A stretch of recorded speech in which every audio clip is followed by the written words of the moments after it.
master of the sun. Memories falling on calm. Now you swear to be my enemy. Victim of your cards, I'm running in the dark. I venture into nothing. Gone into the night. Won't you come and hold my hand?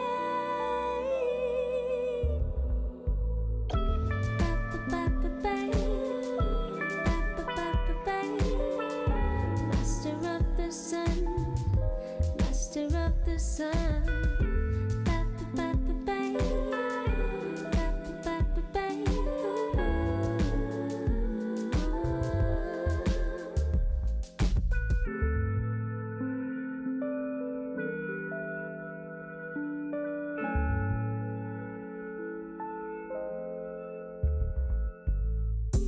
Master of the sun, memories falling on concrete,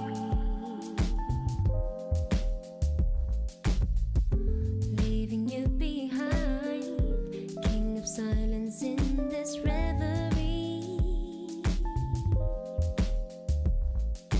victim of our cards. I'm running in the dark, I venture into nothing.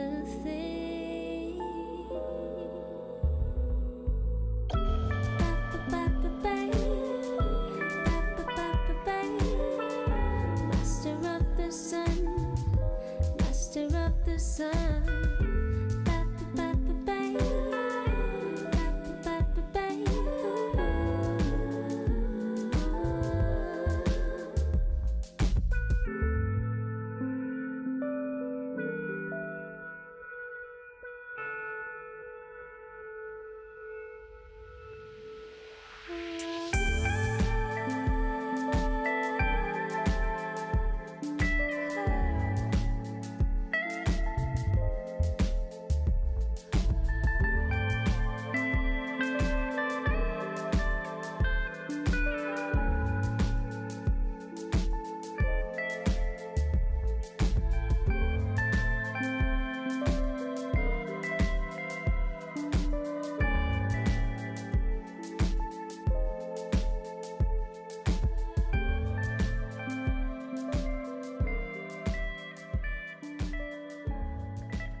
Hey guys, we're back for day 2 of the Battle Spirit Saga Oceania event. We're going into the last 2 rounds of Swiss and then into a top 8 later on today after a short break.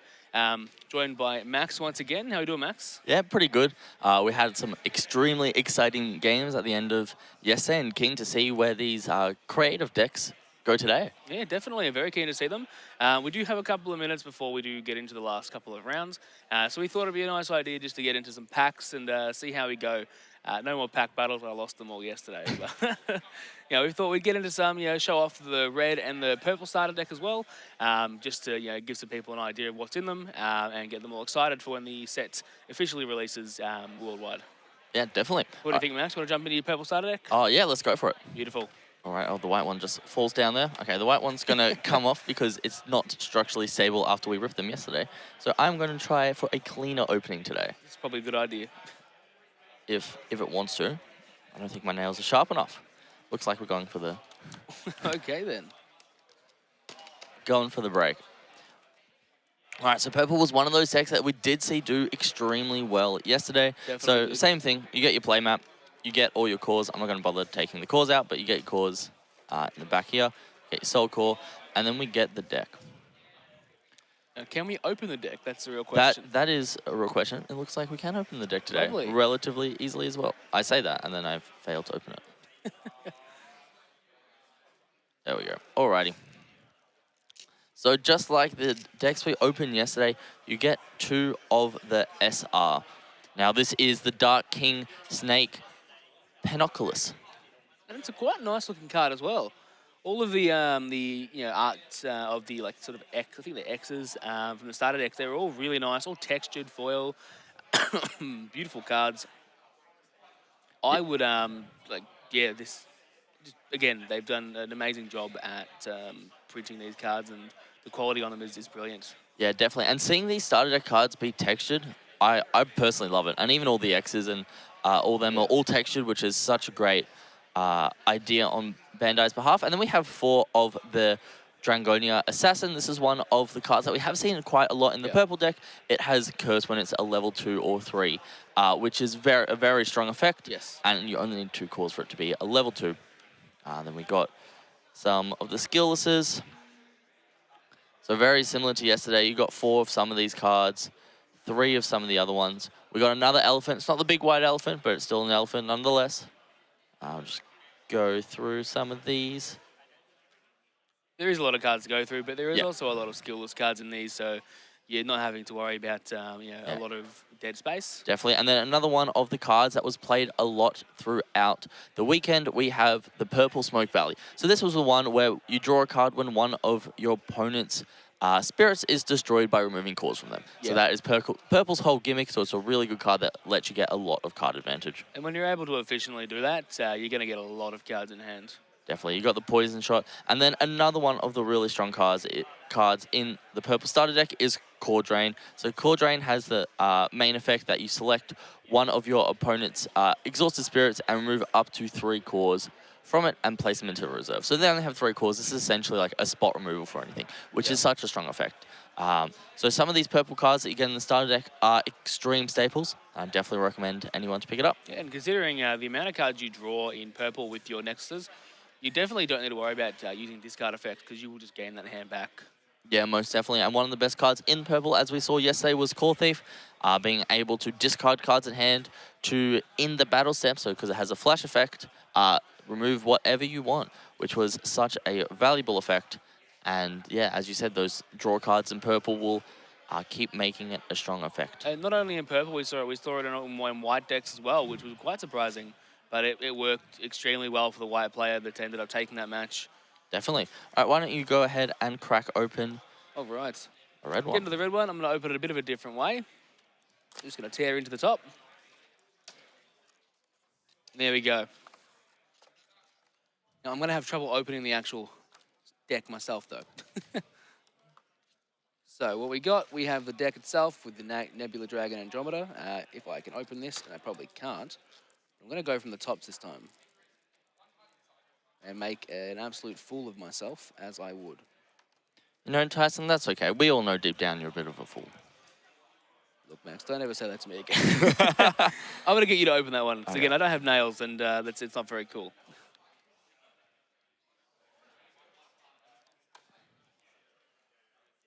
Yeah, I'll give it back to you so you can pretend that you're able to open it. Wow, I opened my own pack. That's insane.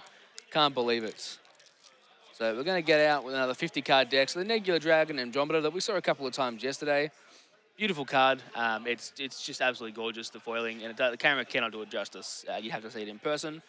It is definitely a very beautiful card, and it has that extremely strong when summoned effect that you get to select one of your opponent's spirits with 3,000 BP or less and destroy it. So it is such a strong card that we've seen in these red decks. Exactly. You'll start off as well with 3 Galaxy Dragon Andromedas.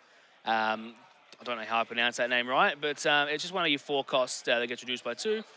And then, it's level 1, 2, and 3 effect. When you summon a Star Dragon Spirit card, count each symbol on the spirit on this spirit as 2 symbols when calculating the cost reduction, which is quite good. And level 2 and 3, when it attacks, reveal the top card of your deck. Add 1 Star Dragon Spirit card from the revealed card to your hand. Return any remaining cards to the bottom of your deck. Very, very good effect, being able to just cycle through your deck, and also, just sort of going deep into it to see more of your deck as well. We've seen the 6 cost here that was played yesterday, the Imperial Thunder Dragon Seaworm. And that one was the one that Steven played in round 1 to be able to bring himself back up to 5 life. But unfortunately, that just wasn't enough to secure him the game. But it's a very cool card being played with the Supernova Hyper Dragon, whatever you call it. Yeah, Supernova, Seguin, something Nova Dragon. That's right, yes. We do have the Rain Needle, the absolute staple in red that gets played just about every single round. It's just there. You play it for 1, play it for free, play it for free. It's a good card. Got some more skillless cards. You got Moonbow Dragon. I can't read upside down. Don't know how I can't. You got Blade Dino Parasaur, Blazing Roar, a couple of other cool cards. Couple of 4-ofs, couple of not 4-ofs. Just a lot of really cool cards. You do have the Nexus here, though, which was the Scorched Battlefield. So it's the one where you draw a card when you reduce your opponent's life when it's a level 2. We saw that up a couple of times, which did give red quite a bit of that draw power if they had multiple up. We do have Charged Draw. This card was really good yesterday. You could draw 2 cards, deactivate main, or you can select a spirit against 2,000 BP, so you can protect one of your spirits during the flash step as well. We've also got a couple of other cards here. Landmine, and it is also Firewall. So we've got a couple of cool cards in the red deck, but that's pretty much all they are there. And we'll go into a couple of packs here just before the rounds get started, because we can see the players getting to their tables and starting to get ready. Max, did you want to open up one of our packs first? I sure shall. So we're going to open one of the Dyna packs. So Dyna was one of those X's that was played a lot yesterday. It was splashed into some red decks. It was in all the white decks, and it gives some of your white cards unblockable. But we'll go over the cards. I'm not going to try to pronounce some of these names because I'm reading upside down. We've got a red skillless. You got a Pentan, which is one of those 2-cost yellow spirits, which helps the aggro yellow. We've got a white spirit here. Purple skillless, another purple skillless, a Rocket City, which is a card which can counter some of these draw cards with that. If the level 2 effect, when your opponent draws a card outside of their draw step, they have to discard a card. I played some games yesterday with it where I had 2 outs, so every time they drew, they had to discard 2, which was lovely. I don't like that. And then we have the Core Thief we were talking about earlier, Volcanic Canyon, another one of the red Nexus has played a lot. During your draw step, you draw an extra card and then discard one. Netherworld Depths, another Castle, another very strong Nexus. When one of your opponent's spirits is exhausted, you get a draw card. Then we have a Divine Flower Queen. And you've got in something foil. in the back there. Something in the foil.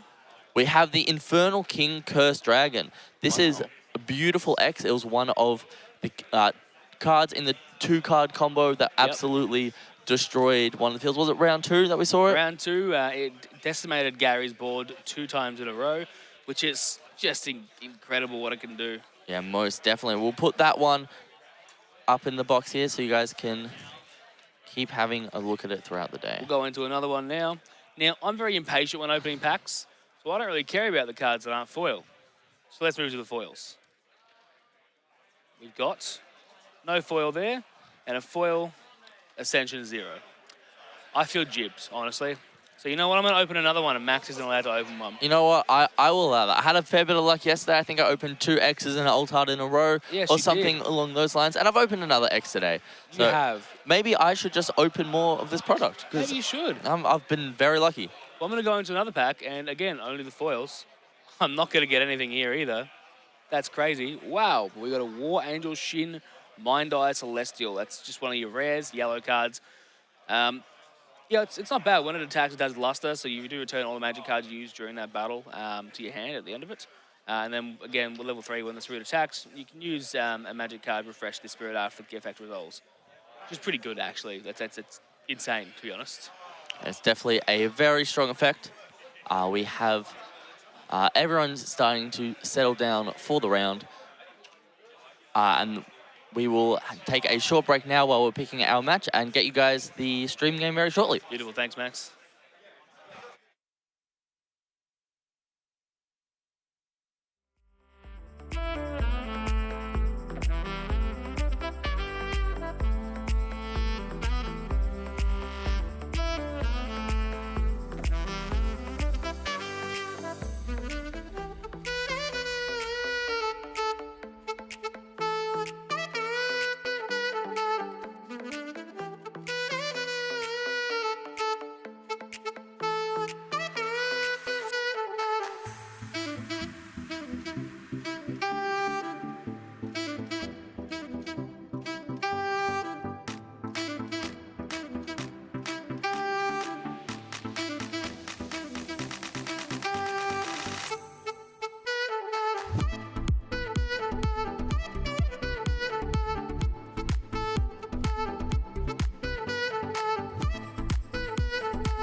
My brother.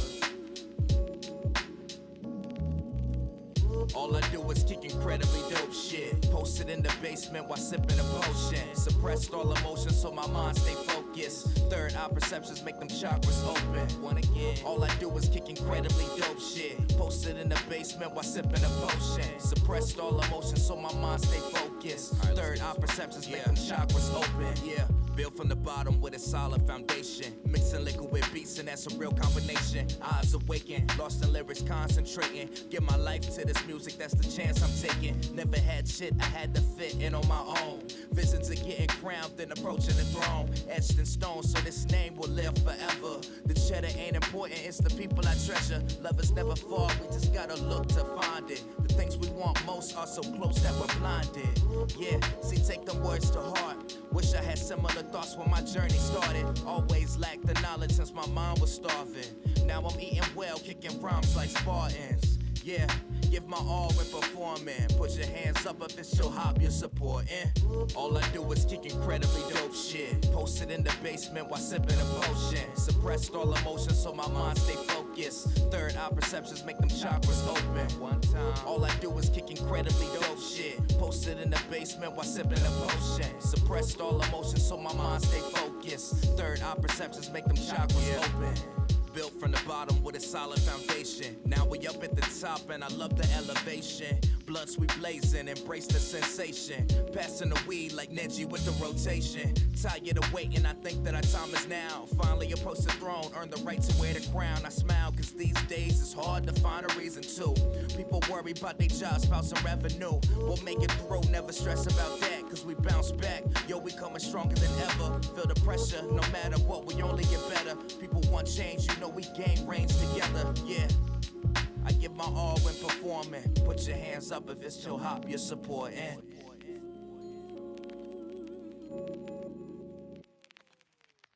All I do is kick incredibly dope shit. Posted in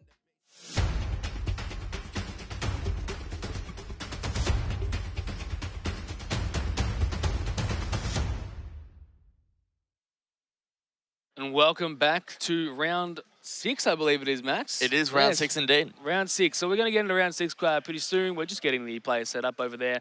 But Max, are you excited to see this match? I am most definitely excited. So I've been told that both of these players are X1-1, so 3 wins, 1 loss, and 1 draw. So they are right on the cusp of being able to make our top 8 cut today. And being able to make top 8 is quite an accomplishment, especially for a game that's only just come out. And I do believe I heard that's one of the players there. It is their very first TCG, so an incredible accomplishment in just that alone. Yes, most definitely. So it'll be very exciting to see how this game goes. I had a quick look at the list, and it looks like we have a yellow aggro deck versus the white control deck. We haven't seen that yet, so I am very interested to see how that plays because we do know that white plays very control and very sort of mid-range and sort of board heavy, but with yellow just swinging constantly for very, very little value, it's going to be a bit of a rough one for white, I believe. Yeah, it'll definitely be an interesting matchup. As we saw before with the Monkey Elk, that card can be quite a big problem, especially with a suppression on the field. Yeah, Elk is definitely a big issue in whites, and one of those cards that's, even if your opponent Ice Shield, it's still burning a life, which is quite insane. Yes, indeed. So it'll be very cool to see how this game goes. I think we just got a little bit longer before we start it. Beautiful, no worries. So Max, how was testing last night though? You said you opened some packs and you were able to test some decks? Yeah, I was able to open 2 boxes last night, which was amazing. I built a white-purple list inspired by what we saw on stream yesterday, with some of those Cavalier Lances to draw a card on play, the Camelots to gain curse, and some castles to draw some extra cards. So you were inspired by Luke's deck, were you? Yes, I very much was. So was I, to be honest, but I wanted to play yellow more than anything, so I will be trying to sneakily grab Luke's list when I can, and I'll be stealing that for myself. But I did open a couple of boxes last night, so I managed to get 4 boxes and 2 of each starter deck, which was very great. So I'm now equipped to be able to play just about every colour, but I am missing a few cards, so I might have to steal your cards, Max. That's fair enough. I'm not sorry. I'm taking your cards. Okay. Well, I don't think I've got much of a choice about it, so we'll have to let that happen. I'm taking your cards. You don't have a choice. Yeah, well, I do think it'll be really cool, especially if you're able to build that white-red list we saw yesterday as well. I did get 4 of those 7 cost, and 1 being an alt art. So I am very excited to play that because that was very, very cool. But it looks like we are moving on to the round 6 match now. Just getting ready and players just sort of starting out and deciding who goes first, I believe. So we have Ella versus Anthony here. It will be a very good game. And it was Ella who was playing the yellow aggro deck with Anthony playing the white control. Oh, lovely. No, you're good. We do high roll. Yes, don't let the colour of the sleeves fool you. No, we haven't seen too much yellow on stream. I believe we only saw the 1 yellow deck game, which was round 1, which did do quite well, but we didn't see it go to its full potential. So I am interested to see how this player plays it, especially being into round 6 and being X1-1. I'd like to see how well they do. Yeah, definitely. And one interesting thing I realized yesterday, was these players are allowed to draw their hand before they decide whether they go first or second. So the player who wins the dice roll draws their hand, and then they decide whether they go first or second. Wow, I didn't know that. That's actually an interesting way to do things, especially being able to see what your hand can be if you decide to go first or second. That's quite interesting because that can give you a bit more advantage over your opponent. Yeah. So Ella here taking the mulligan, just shuffling the deck. I believe Ella was the one that was their first TCG being played, if I'm not mistaken. Yeah, so it was Ella. This is her first TCG event. So understandably, she may be a little bit nervous today. Especially being on stream. I know when I first got on stream for my very first game when I played my other card games, it was nerve-wracking, and I lost nearly every single stream match I played, which was very annoying, but we managed to get there in the end and get a couple of wins. Yes, it is. It is quite nerve-wracking on stream. I think my first stream game was actually against you, Tyson, which was very pleasurable to be able to win. Actually, your first stream game was not against me. It was against our good friend Alan. Oh, that does make sense. I played against Alan a lot. All right, we do just see the Nexus come down for Anthony, and if I'm not mistaken, that is the one which will let him draw a card at the start of each of... I believe it's called Volcanic Canyon, if I'm not mistaken. The one that draws one at the start of the turn and discards one. That is correct. So we do see this splashed in to Anthony's list to essentially give him that little bit extra consistency. The other thing it allows Anthony to do is play his Star Blessed Draws for cheaper, as well as our Burning Forces for cheaper, which is honestly a very smart line of play here by Anthony. We do see the yellow player, Ella, play up 2 cards. It's opting to swing on the first attack and swing twice. So, as yellow would do, being very aggro, just low to the ground swings.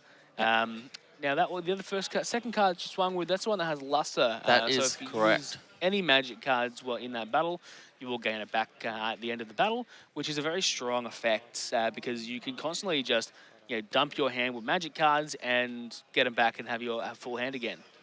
Yeah, definitely. Luster is a very strong effect. There is a couple of yellow magic cards that draw cards during the flash step, so being able to draw a card and then get it back is an extremely strong effect. Now, if you've seen the white player play the Pegacyclone, if that's how you say it, I can't pronounce it.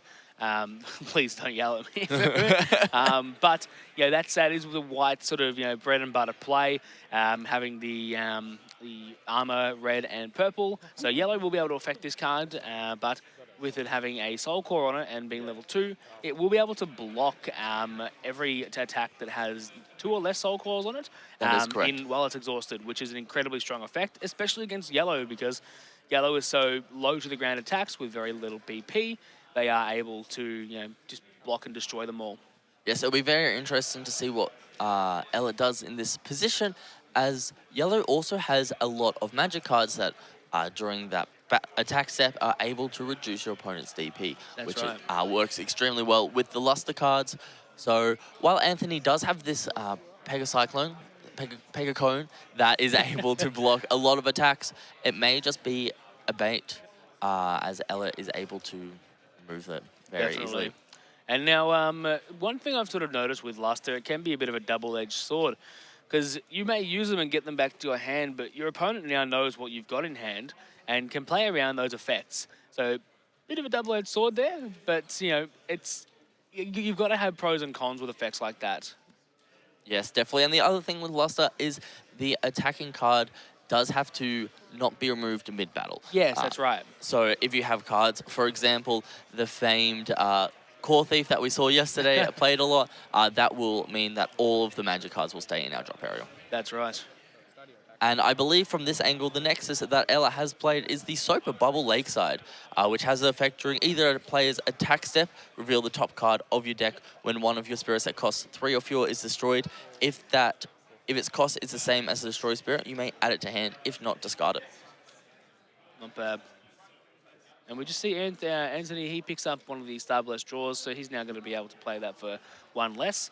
And if he likes, he can use that as a burst card, because yellow does have a couple of on-play effects that I've noticed when building my deck. And so you can definitely use it as that, but it might be worthwhile just going for the draw too. Yeah, especially some of those low to the ground 2-cost spirits. For example, your flying turtles have an on play effect, as well as some of the penguins. For example, the which one? Pentan, I believe it's called. I think it's Pentan has not an on play effect. Prince Pentan Ah, that's right. has the on play effect, as well as your Rapier Knights and your. Actually, I think it is just Rapier Knights and then Divine Flower Queen Marigold. Ah, beautiful. We do see the Rocket City coming down, and that card can be very oppressive when it has those 2 cores on it, making your opponent discard a card for each card they draw outside of their draw step, which is incredibly powerful. It also does have the additional effect that when one of your spirits blocks, it gets 1,000 DP for the turn. So it works extremely well with our Pegacones, which are able to block while in exhausted, as well as cards that gain this effect off of suppression. Exactly. So once it just continues to block while exhausted, it can go up to 4, 5, 6, 7,000 attack, which is an incredible number, especially with Rocket City. So we do see we are just passing the turn back over to Ella here, who has a rather small hand and a couple of hard choices to make. I feel like what's just going to happen here is Ella's just going to try and build up a board and just keep it as blockers until she draws, some sort of an out to the Pegacyclone, or however the hell you pronounce that card. And we'll just go from there. But the board setting up is where you sort of want to be at right now, I think. Yeah, definitely. And for those of you at home who think we are crazy, the spelling of Pegacyclone is extremely weird. It is, yes. So please don't judge us for saying it wrong, because I'm sure that all of you cannot say it right either. We do see Ella play is that another yellow spirit we see there? Look, yeah, it doesn't red. look like it's yellow. It looks red, but yeah, we'll see it.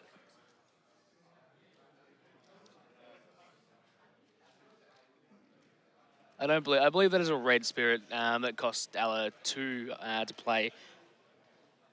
I'll swing with Flamefish. Yep, it's Flamefish when it dies. Kill something 4 doesn't heal. Destroy it. And we do have the Pegacion, I believe, Scion. as how you say it on the screen. So you can also see that it isn't just us. Oh, good. And that card just went to the discard pile. I'm not too sure why that's I happened. reveal the top card of the deck. I think it looks like we have attacked with it, and it has been blocked yes. by the Pegacion. When 3 of you is destroyed, if it costs the same as the spirit you destroyed, add it to your hand. Nope. Unlucky. Then just doing the effect of the yellow nexus there to reveal the top card of the deck, and then if it is the same cost, we'll add it to hand. However, it was not, so it has thus been discarded. Definitely a rough one when you're discarding the Blessed Cathedral, because that is one of those cards that Yellow does want to keep in its hand and on the field, because it just allows for some additional effects to pop off. Definitely. And then just looking at Anthony's hand here, it looks like we have the big Armored Turtle as one of those cards, but we will be discarding the Rocket City off of that Volcanic Canyon effect.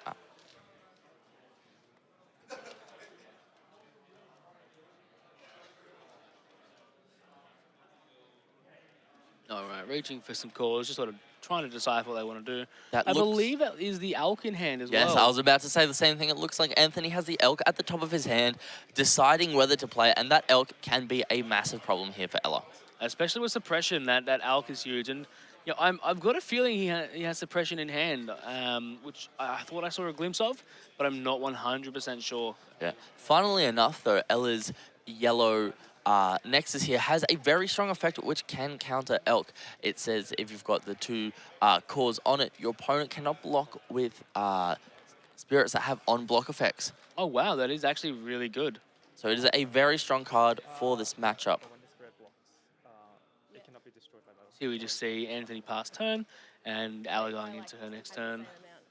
The Pegacion also still has 2 cores on it with the Soul Core, so it does mean it can still infinitely block, which is, again, a really strong effect. And with Rocket City out, it's just going to keep getting pumped higher and higher. Yeah, definitely. So even if Ella does go put those cores on her Soap Bubble Lakeside, the Pegacyclone is still able to attack, and we can still use suppression on the Pegacyclone 100%.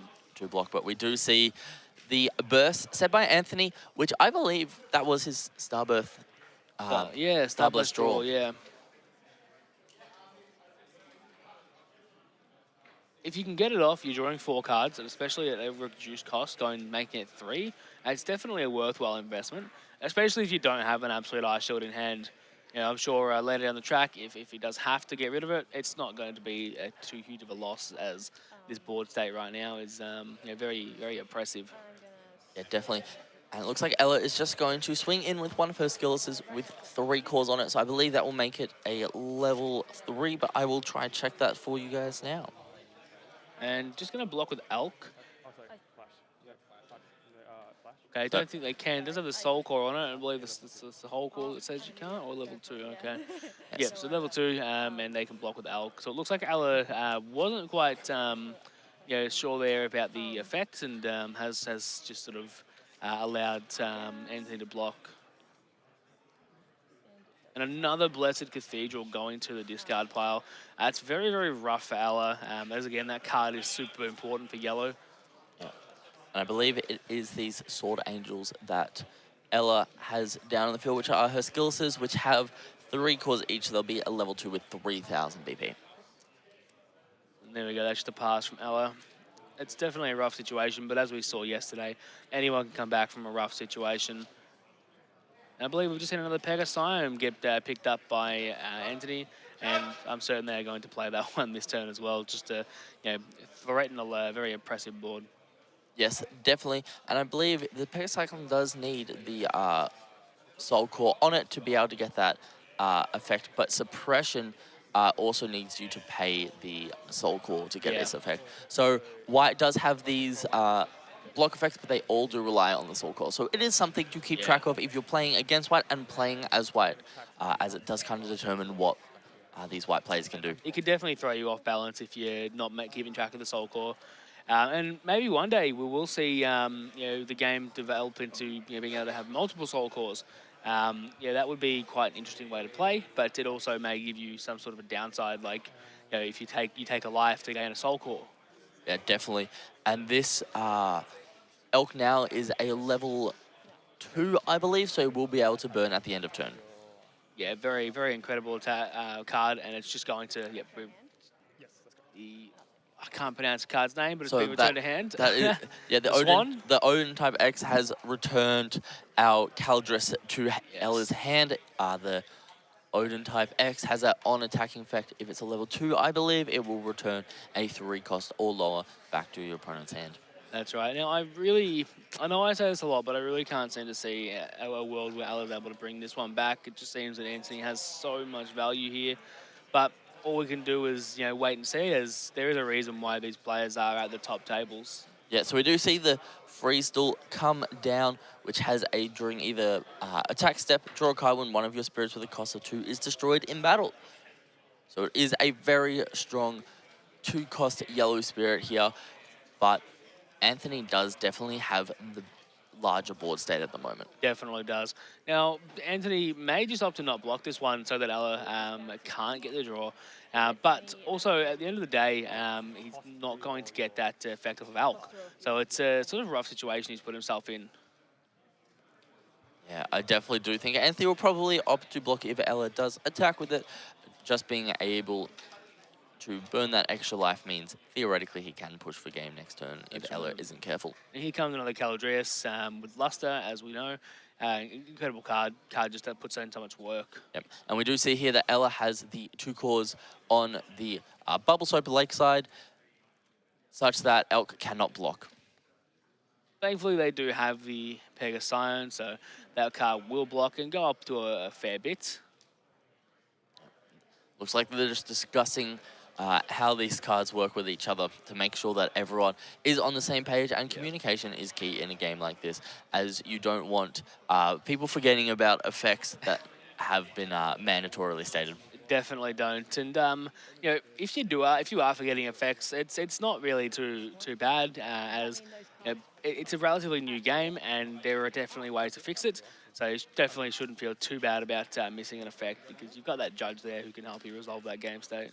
Yeah, most definitely. And this is probably a good time to point out, if you are ever worried about something, just call a judge. Judges are here to help. They are here to resolve game states and just to make everyone's life easier. Judges aren't scary. I'm scary. Judges aren't scary.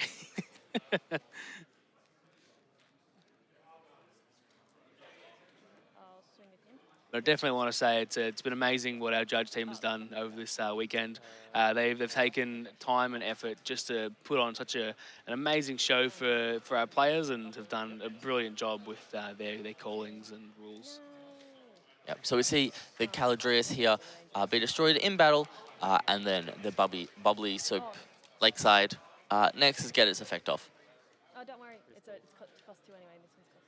Oh, that was cost 2. Don't worry. Seems like Ella has not been able to add any cards at all off of that bubbly soap lakeside, which is very, very frustrating on her end. Yeah, cool. It looks like we just forgot the free stall effect, and we just resolved it by quickly drawing the card. And it does look like Ella drew that absolute ice shield there, so can definitely put that one down in the burst area, but I'm not too sure how well that's going to go. Oh, and Anthony taking the life. Yeah, very interesting here that Anthony is taking the life, not wanting to go for the burn effect on the elk. However, is that Pegacyclone's Pegasione's effect a on-block effect for the rest, so may not been able to block? Yeah, it may not have been actually, so that's definitely an interesting one. Yeah, it is a during your opponent's attack step, so maybe he just didn't want to block. Yeah, maybe not. Maybe wanted to keep it, but yeah, a bit of a weird one. But we'll see why.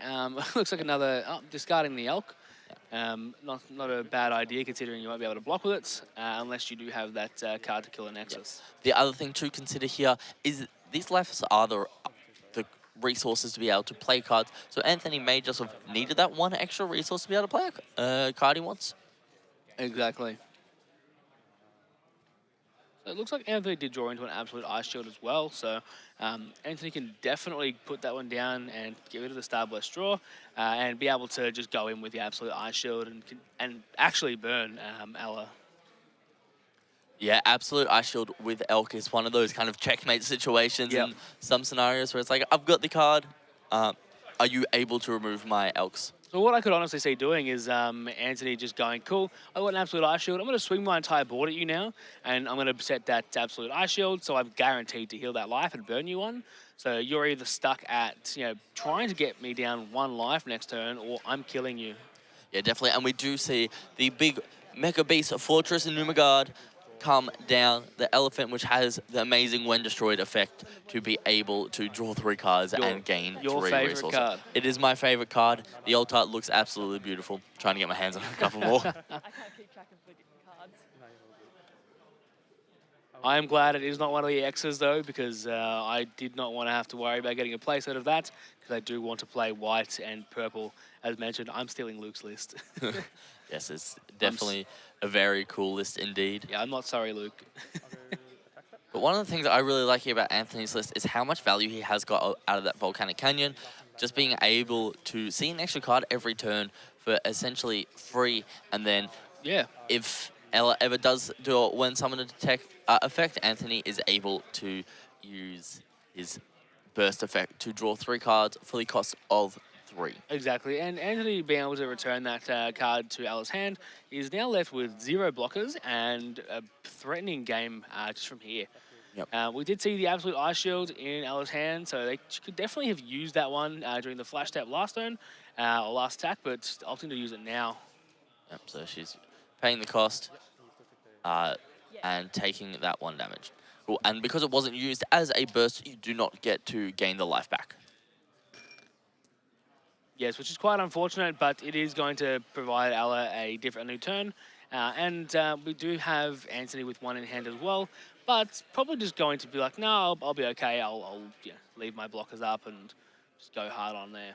Yeah, so we do see the yellow X from the starter deck in Ella's hand, which is another Pegasus-looking card, which I don't think is as hard to pronounce. It's the Calamity Beast Chaos Pegasorosos. That's not how it's pronounced, but I'll let you do that. All right, we're taking it. It has a lovely during your attack step, all your spirits that cost 2 gain 2,000 BP. And if it's a level 3, when this attacks, select 2 of your spirits that cost 2 and refresh them. So it will be able to provide Ella at some point a bit of a burst in attack. But we do see a when summon effect from Ella. So Anthony is going to use his burst effect of Star Blessed Draw to draw 2 cards. And most likely probably going to try and go for the draw 4. No, okay, just going to go for the draw 2. He wants to keep those cores on his elk to be able to stay strong And and burn. get the burn off Here comes the Pegasaurus. that we just saw on screen. And Anthony's going to give it a quick read over. Definitely a very strong card, and you know, they can attack with a couple of the 2 costs. They'll get blocked with 1 card, but you don't be able to refresh them. And if Anthony doesn't have anything in hand to be able to stop it, it could potentially end up being game. But we do know that Anthony does have the Absolute Ice Shield, which he has moved to the front of their hand. Yeah, definitely. Anthony will have to essentially remove some cores from his spirits, as the only spirit that can block on Anthony's field is that Pegasione, due to the effect of Ella's Nexus. What I can see is, obviously it's a white card, so what I could probably see is Anthony's being reduced by 2, I believe, is it? Ice Shield is just reduced by 1. 1, okay, so Anthony can probably block with a Pegasione and then remove the core off of that one and off of his one on the far right there. 2 of them to be able to, you know, get out of that attack and still burn alive. Most definitely. As we do see Anthony's Odin type X restand due to its start of opponent's attack step effect. But these 2 currently can't. So we're just having a quick chat between the players, deciding what line of play to take, and we will see the Sword Angel attack. It has 3 cores on it, so it's a level 2, so it has 3,000 BP, if I'm not mistaken. Now, will we see the Pegasione get the block off and then, you know, the Absolute Ice Shield come down? Yeah, we could also see the Odin type X block here, as I did forget it does restand.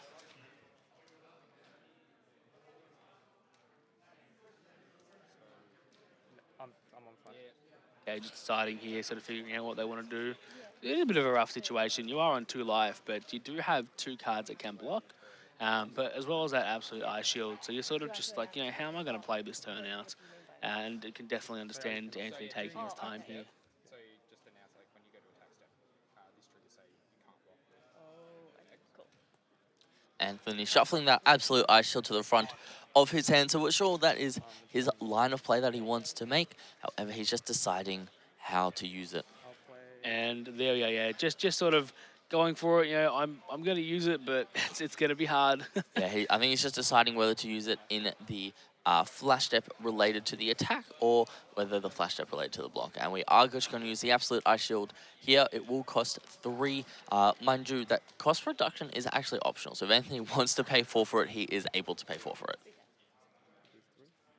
So we're going to take 2 off Odin type X and 1 off that Pegasione, as you suggested, Tyson, and that will now be destroyed. What I want to know here is, would he be able to block with a Pegasione then and, you know, not take the life, or is Anthony just, you know, doing that because he's not able to? I think theoretically he could have blocked with the Pegasione, but then if he still removed the core from it, the attack may have still gone through. That is an iffy one, which I'm not 100% sure of here, have Tyson. to find out. So 1, 2, 3. I can block it now. Just talking through what which cores removed. I think Ella's expecting the Absolute Ice Shield to have to cost 4. Yep, not but- realizing it's a white card. Yeah, yep, it is a easy mistake to make, and we will see just the trade of the spirits there, and then at the end of attacks, at the end of turn, Elk will be able to burn and damage. We are just making sure we fulfill all our effects, so we're doing the bubbly soap spirit, and we do see a freeze still there, which is a cost, which she can add back to hand. Because Sword Angel does cost 2, Freezel does cost 2. That's right. So we do see the Elk effect that Anthony's pointing to. He has not lost life, so Ella will burn a life. Ella has 2 blockers to Anthony's 2 attacks, so it'll be interesting to see whether Anthony can develop another attack, or if Ella has that another Ice Shield in hand. Definitely. Anthony also does have the option to put enough cores on his Numagard, just threaten a couple of attacks, and then afterwards restand everything and go for the last burn with Elk.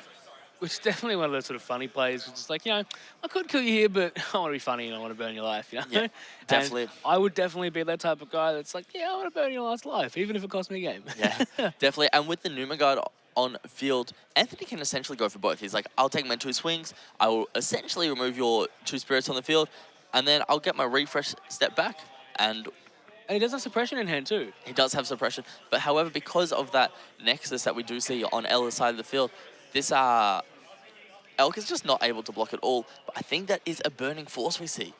Yeah, definitely a burning force. We've also got the Numa guard that you can give the suppression to as well. That is very true. I'll play a Burning Force. Yeah, burning force being played just to get rid of that nexus. Yep. That nexus has been very strong on Ella's side of the field. For Anthony not getting the full value out of his Elk, we do have 4 spirits left on the side of Anthony, and we're just taking one of the spirits back because Anthony did forget that he gets to reduce the cost by 1 from Volcanic Canyon. Now, with Burning Force, are you able to actually... It lets you nag things by 2k, right? 2 things. I believe you KO'd 2 spirits that have 3,000 DP or less. Okay. With a main slash... Okay, cool. Main slash Flash. flash. that is a tongue tire and a half. Slash and flash rhyme too much. Yeah, and we do see the block from the Prince Pentan happening here. So that will be a unalived penguin. It's yes, it's definitely been scooter ankled.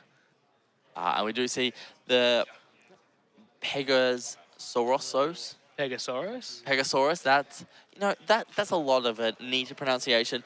Anthony just having a quick read over to make sure there's no effects on that card, which Anthony is unaware of, and we will see the attack come in from the Elk. And it looks like before we go into the block step, we are going to be playing a magic card, which I believe is Spirit Bomb. Return the Pegasaurus to hand. Yeah, is that Dream Bomb, main slash flash, select one of your opponent's spirits and return it to their hand. And that's it. Yeah, that's the game. And that is game 1 that goes to Anthony here with his wide control deck. Anthony from the start was able to develop a board that Ella couldn't really deal with, and Ella didn't have the most fantastic draws at the start of the game there with a bit of a slow start. So Anthony's control deck was able to just take control, no pun intended, and soar to victory. And that's right. And with Ella having to mulligan their hand as well, that was a bit of a rough one too. And it looks like we do see a very, very cool-looking deck box from Ella as well. Yes, was that double folded out. That's very beautiful. Yeah, very lovely-looking one. Very crisp indeed. Players just deciding what they side in here for these matchups. And I'm sure going into it, as a yellow player, you would have to be very careful of all these white decks running around. So Ella probably has a couple of those answers in her sideboard. And not to forget that you can actually just put the 10 cards from your sideboard just into your deck and not have to, not have to side anything out. You can just go 60 cards. Yes, it is very, very interesting to note that you don't have to remain the same amount of cards in your deck in between rounds. A couple of cards here from Anthony, just sort of figuring out where to go. But on the back of that, how was the traffic today, Max? It was incredible, wasn't it? The traffic? Traffic today getting in here, I couldn't believe it. I was just lucky enough to be able to walk from the hostel I was staying at, so I did not have to deal with any of this beautiful traffic there. Lucky for you that you live in Canberra and don't live here. I live here, and the traffic, my God, I cannot believe it. Swerving in and out of cars. No, I'm kidding. But yes, getting here was rough this morning, and it does look like we're just getting back to the players just counting out their sideboard. Yep. We do have a beautiful venue here, though, in Melbourne. We are at the Melbourne Convention Centre, who have allowed us to host this amazing event. And we've got such a big space here as well. The foyer, we've got all the product you can purchase, as well as just inside with the games being played. And as we mentioned earlier, our lovely judge staff who have been nothing but incredible throughout this weekend. And obviously thanks to Let's Play Games and Bandai for being able to let us run this event. Yeah, definitely. And what were your key takeaways there from game one in terms of the deck building that we see from these two players? It was very hard to see the sort of deck building from Ella's side of things because the draws there weren't too great. She wasn't able to really pull together the way the deck wants to play, and sort of until the end, and there wasn't enough there. But Anthony having that the Volcanic Canyon in the deck, I find that very, very interesting, especially in white. Being able to draw multiple cards to see your answers to other decks, especially yellow, was quite an interesting choice. Yeah, definitely. You do see players play the cards such as Star Bless draw two cards. However, Volcanic Canyon, while it doesn't allow you to get extra cards in your hand, you do see more cards. So after 2 turns, you've seen the same amount of cards as your Star Bless draws. And some of these games go to turn 4, 5, 6. So you're able to see a lot of extra cards. Yeah, being able to go so deep into your deck, so often is a very strong effect. Yeah, and I do think that we see these white players essentially deciding that they don't really like their white nexuses all too much, so they are choosing nexuses from the other colors to be able to draw these extra cards. So you see either the Netherworld depths come in some of those purple decks, for example, Luke, who had the white-purple deck, or you just see it in like your purple decks, or even just in plain white decks without the purple splash, you still will see those Netherworld depths. And Anthony has decided to take the Volcanic Canyon route And for those even extra white draws. red as well. Yeah. It seems that white can just get splashed into any color because white is so oppressive. It's one of those control colors, but it's like, you know what? I can not be control as well. I can just, push your stuff in. Yeah, definitely. And I think Ella is deciding what to do.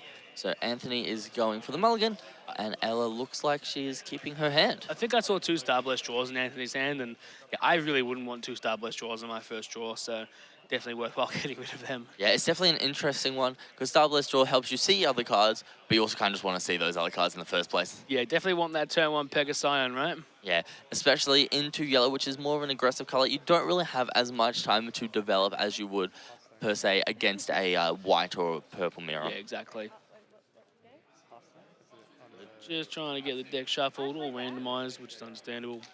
The 27 minutes, they have plenty of time to finish games 2 and 3 if we need to go to game 3. Put it back in your deck. That's technically mulligan. But you take out, but you don't put all your hands. Mulligan's like all your hands, right? I don't think I was playing this game right. How are we finding the product that we've opened so far, Max? The starter decks have been quite good. Yeah, the product we've opened so far has been of very high quality. Having, as I said before, the texture on all the X and above cards is amazing. Just I'm used to only texture being on SPR cards, but having them on all the cards is lovely. I feel very blessed. Yeah, definitely. And just texture on cards, I love it. It gives a nice sort of feel to it, a nice shine, and your cards just look amazing.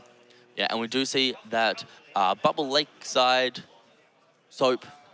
Soap Bubble Lakeside? Soap Bubble Lakeside, that's the one come down from Ella, which did cause Anthony a little bit of a problem in game 1, but Anthony responds with his own Nexus, which is the Numigard Nexus, which is able to reduce the cost of your Mecha Beast, which is either your Elk or your Elephant, by 3 instead of just the normal one. Which is huge, because next turn, Anthony can just play either one of them and start being super oppressive. Definitely, indeed. So we will see what happens here. Ella does have 5 cores. We're going to play a freestyle for the cost of 1. We'll play a Blessed Cathedral here as well from Ella. Ella definitely being able to see the Blessed Cathedral over, bursting them over the last 2 times they got rid of him. Yeah, Blessed Cathedral has the very strong effect where you get to place a core from your void into your reserve when one of your yellow spirits is destroyed during either player's attack step. And the level 2 effect, being able to draw a card when one of your spirits is destroyed as well, is quite strong, which is why you want to see the Blessed Cathedrals. Yes, it definitely is probably one of the most value cards that you do get to see here in yellow. And we see the Odin type X come down from Anthony, which is the card that's able to bounce on attack. So we will see Anthony attack here and bounce the freestyle back to hand. So while Ella is just able to play the freestyle again down next turn, it does mean that she has to spend that extra 1 resource that she essentially gets here from life to redevelop the freestyle. Definitely.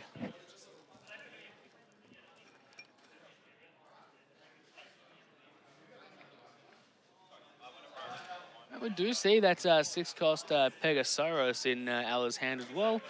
Looks like they'll be able to play that one pretty soon with an absolute ice shield. So going into the burst, which is sort of just a straight away happening. So we see the freestyle come back down. We see the Sword Angel come down, which is for free because we have those 2 yellow sources. And with 4 more cores to go, you could see Ella just go really, really hard and play little cards, but we're going to go into the Pegasaurus. Yeah, so this Pegasaurus here is able to essentially present 3 attacks because your freestyle and your Sword Angel can attack twice, and then Pegasaurus can attack again for a 3rd time, and then restand your freestyle and your knight. Oh, yeah, so at start attack step, we do get to restand the Odin, which is a very, very strong effect to have. Yeah, so basically allowing Anthony to get rid of one of the attacks, because that is, with the Pegasaurus, 5 attacks on field. But now with the restand of that card, it's definitely not game. Definitely, and the Sword Angel does... the Odin type X does also stop 2 attacks because it will most likely kill one of Ella's cards, and we do see that the freestyle just gets bounced to hand there by that Odin type X. Yep, and now Blessed Cathedral will not draw a card because it was not a level 2. No. And you also get a 4. Yeah. That will gain a core into the void. I'll pass. Good on Anthony here, helping Ella with some of those effects, which can be tricky to remember. Definitely can be with multiple cards on field. But I wasn't quite sure that the white card that Anthony has, I keep forgetting the name, was able to actually return a card to hand when it blocked as well. Yeah, so the Odin type X is level 2 and 3 effect is when this spirit attacks or blocks, you are able to bounce one of your opponent's level 3s back, 3 or cost 3 or less back to hand. Okay, not bad. So it is a very strong card, especially against yellow. And here comes an Umagard. We've got one of white sort of signature plays, being played out for 4 rather than the 8, obviously from that Nexus. And that card's going to put on a lot of pressure for Ella. To have to deal with it, indeed. We do see the Odin type X go for the attack, Does it have anything? as it will be a Okay. Right. 5k swing here. That took me a while to figure out. I believe the Pegasaurus is a 4k BP on level 1, if I'm not mistaken. I will quickly check that one for you, Tyson. Are you any pass? You are correct. It is a 4k BP, so if Ella was to block, she would have to... Yeah, and the elephant is also a 4k with 1, isn't it? it's a 7k with 1. 7k with 1, that's even worse. It is a very big boss monster, and it becomes a 10k with 4 as well. So it is very, very hard to deal with, and also when it's level 4, it gets that extra refresh step at the end of your attack phase. Yeah, that is quite insane. Odin type X has this little mini own refresh where it gets to restand at the start of your opponent's attack step, so you can attack and then block. So Anthony's just applying a little bit of pressure here with it. Just sort of saying, I'm going to attack you and either you're going to have to block or just take this damage because I'm going to kill your guy. Indeed. And here we go. You've got this card coming back down again. 3rd time this freestyle has been played, and we may see the bounce for the 3rd time as well.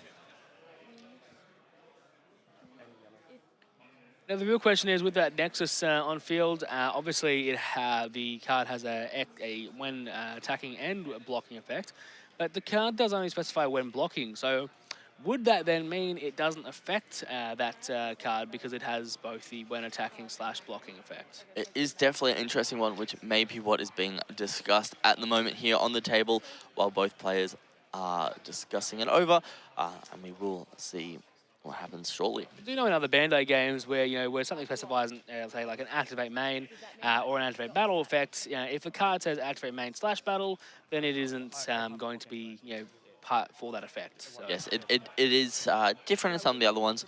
However, I am not privy to this information for this game, as the rules are slightly different. Keep us on our toes. Exactly. Makes the commentary nice and fun. Ella just deciding where to place her cores, whether to put it on this Pegasaurus? Pegasaurus or the Bubble Soap Lakeside. Definitely one that you sort of got to look into and see what you really want to do here. But going into that 8 cost, yeah, I don't even know what it is. It looks like a rhinoceros, but it isn't really, is it? It is the God Beast Behemoth. It is a 8 cost, which essentially will allow Ella to swing through with her 2 costs, and they won't be able to be blocked by level 2 or higher cards. So the Numagard will be able to block, however, the Odin type X, which is a level 2, will not be able to block. So basically what you're telling me is Ella is able to swing with the level 2, and then it just won't be able to get blocked, and you're good to go. Indeed. So we're just having a quick discussion over something at the moment. But yes, so this God Beast Behemoth has a couple of effects. So one, it has a when summoning this spirit from your hand, you may use symbols of any spirits in your trash that cost 2 in addition to the symbols on your field for the reduction of cost. So at the moment we have 4 yellows on the field as well as that one 2 cost yellow in the drop. So you will be able to get 5 of the 6 reductions, so it will only cost 3. And that looks like what's happened here. And it has a level 2 effect, which only needs 2 cores to obtain level 2. When this spirit attacks, your spirits that cost 2 cannot be blocked by your opponent's spirits that are level 2 or higher during this turn. Still an extra layer of protection. Definitely, indeed. However, unfortunately, Numagard is still able to block our freestyle here. Yes, definitely. Once again, just having a quick talk over about how strong that God Beast Behemoth is by our players. And Ella just deciding who she wants to attack with first. I think that's 3 cores I see on the Pegasaurus. Yes, that's right. Which means it will get its level 3 effect. So it will be a 6,000 BP. And it has when the spirit attacks, select 2 of your spirits that cost 2 and refresh them. And also, if it's a level 2 or 3, all of your spirits that cost 2 gain 2,000 BP. So this freestyle, while only has 1 core on it, is still a 3,000 BP attacker. Very strong. So we see the God Beast Behemoth attack here, and Anthony just deciding what to do. I don't know whether it's just the light, but I can't see any cores on the Soap Lake Bubble side. Definitely isn't any cores on it, so Anthony will be able to block with that card. Yes, with the Odin type X, indeed. I'll just get my cards. Oh, okay, cool. Not to you, but again. So Anthony looks like he wants to block with that Numagard just for it to be able to be destroyed, because the God Beast Behemoth is a 8,000, and I believe the Numagard is going to be a 7,000. So it's a very interesting situation that we see from these Wyatt players when sometimes there's a chance for you to let your Numagard die, and you just want to because it draws 3 cards and gains and ramps 3. It just gives you an insane amount of value just off of that. So it's definitely something that your Wyatt players want to get rid of when they can, and when they know they're able to. So at the moment, because this Odin type X is a level 2 or higher, the freestyle will not be able to be blocked by it. That's on 6,000 currently. Did you want to look? No. And just sort of reading the Pegasaurus just to sort of figure out what they can do. But looks like Suppression's going to come down here. Paying the 2 cores of it. So this will be in the first flash window on the attack to remove the 2 cores off it to allow Odin type X to firstly block while exhausted, because we did pay the spirit core, and additionally it's now back to a level 1, so it should be able to block that freestyle if I'm not mistaken. That should be the case. But Freestyle is a level 3, am I correct? Or? Freestyle still level 1. It's a 3,000 BP. Yeah, but it has 3,000 BP. And we are blocking the Odin type X, which I believe at level 1 has 3,000 BP, and then Suppression will give it another 3,000 BP. So it will be in total a 6,000. It's incredibly strong. And so that Suppression card is one that we have talked about a fair bit over the weekend, which if you pay the Soul Core as part of the cost, it allows the card that you give the extra power to be able to block while exhausted for the turn. And we see that there are 3 cores on this Pegasaurus, so it is 6,000, as well as this Odin being 6,000. So if Anthony really wants to, he can exchange spirits here. And it looks like the players are just sort of figuring out what actually transponded there. But yeah, just working out that Anthony paid the 2 cores off of Yeah, that card. I keep forgetting the name. I can't believe I'm doing it. The Odin Type X. There we go. Cost 2 games 2,000, but I was under that anyway. Oh, yeah, so yeah. Only the During this attack step? during your attack step. So I do have to swing with it? No, during your attack step, so that's when you enter attack. Yeah, so Effect. So just all sort of figuring things out. With only 14 minutes left in the round, though, so things might need to pick up at this stage because you could get into that dangerous area of going down to time, and I can tell you, nobody wants to lose to time. Yes, and no one wants to have a tie in these games either, because both of these players, as we said before, are 3 wins, a loss and a tie. So taking a win here is very important to be able to push towards that top 8 positioning. Definitely, it's a really hard match going into it as well with white and yellow anyway. So it will take a bit of a longer time. It looks like Ella has just passed it over to Anthony with all his cores down here. I think Anthony in total has 10 normal cores, as well as his spirit core, as well as the one on Odin Type X. So he has a lot to work with. Yeah, those 3 that he got off of the Numagard were really, really big. It looks like Anthony did draw the Rocket City. Now, I don't know if Anthony would want to play that one at this stage in the game. I think he'd sort of want to go more for an aggressive route or building your board back up. Yeah, definitely, Anthony is just thinking what line of play to do, and we see another Numa card come down, which will cost 4, and it does have that same effect. So if this one is destroyed, you get to draw 3 cards and gain 3 cores from the void. I could definitely picture Anthony just being, cool, I'm just going to pass turn. I'm going to let you attack with your God Beast Behemoth, and I'll draw 3 and I'll gain 3 again. Thank you for the resources. It is definitely a very strong effect we see down here. I would like to see Anthony develop a little bit more of a board, so while he is doing all this blocking, he can still threaten games sooner rather than later. And then we see another Numagard come down, which is perfect, to be honest, because at the if either of these Numagards survive the turn, Anthony is able to make it a level 4 during his next turn, and that will give him the extra refresh step. With 4 life, he's in a bit of a comfortable position because he can essentially just go, look, I might just keep these up. I'll let you take a few bits of damage, and now I'll go hard next turn. Yeah, and unlike some of the other Bandai games, you cannot attack spirits directly. You have to only attack the players. So attacking with something is not necessarily leaving it in danger. It only just means you have 1 less block. We do see Alice come down here, which is one of Yellow's X's from the sets. Just trying to find that card now. Yeah, so Wonderland Alice, when this spirit attacks, select one of your opponent's spirits, reduces BP by 1,000 for each spirit you control during this turn. So it is a very, very strong effect, which essentially allows you to remove a blocker on swing when you have enough spirits down, or just reduce one of their BPs low enough that it will not kill one of your level 2s. Yeah, lovely. And the second effect is the level 3. During either attack step, if you control 3 or more spirits, when this spirit would be destroyed, you may place a core from the void onto it to keep it on the field exhausted instead. So it is also this kind of blocker, which will keep coming back and keep giving you extra cores. I'm entering my attack step. And looks like 3 cores on the Wonderland Alice as well. Yeah, so 3 cores will make it the level 3 that is required for it to get those effects we were talking about. So I'm going to minus 3,000 from this guy. And that is getting rid of the Odin Type X. Okay, so I say... Yeah, because the Odin Type X only had the 1 core on it, so it was able to minus 3,000 BP from it. All my spirits that cost 2, so it doesn't bother. And it is unfortunate because I only opened 1 of the Wonderland Alice myself, so I'm very, very upset. I cannot play it in my decks just yet. Yes, it is unfortunately a very good card.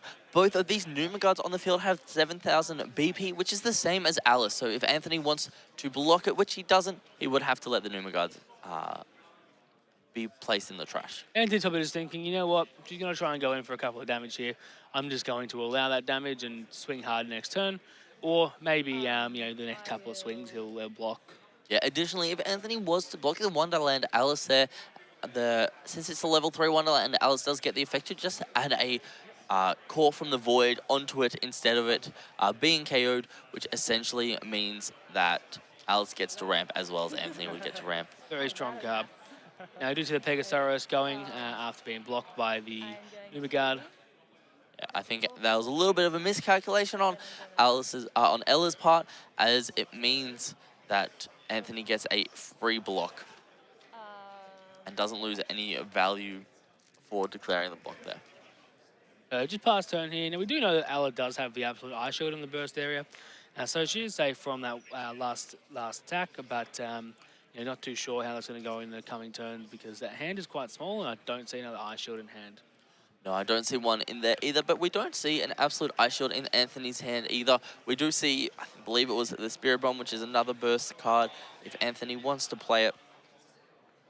The Spirit Bomb essentially just being a mini ice shield, am I right? Yes, I believe so. I will find the exact text for you, Tyson. Unless I'm mistaken, it might just be the one that returns to hand. Oh, sorry, I think it is the Dream Bomb, which has the burst. Select one of your opponent's nexus and return it to your opponent's hand, and then you can play the main flash effect, which will return another one to your opponent's hand. We do see that Anthony looking to bring out the Elk here. Yep, so this Elk is essentially the card which is allowed to present the checkmate-like position for Anthony. And Anthony, with 3 attacks here, is able to essentially guarantee to put Ella down to 1. And by doing so, with the Numa Guards getting the refresh step, will allow Anthony to then have 3 blockers to try and burn Ella's last life. Exactly. And with that refresh step, you do get all your cores back to be able to Dream Bomb one of Ella's attackers to prevent another damage as well. Just having a quick read over the Elk here. Okay.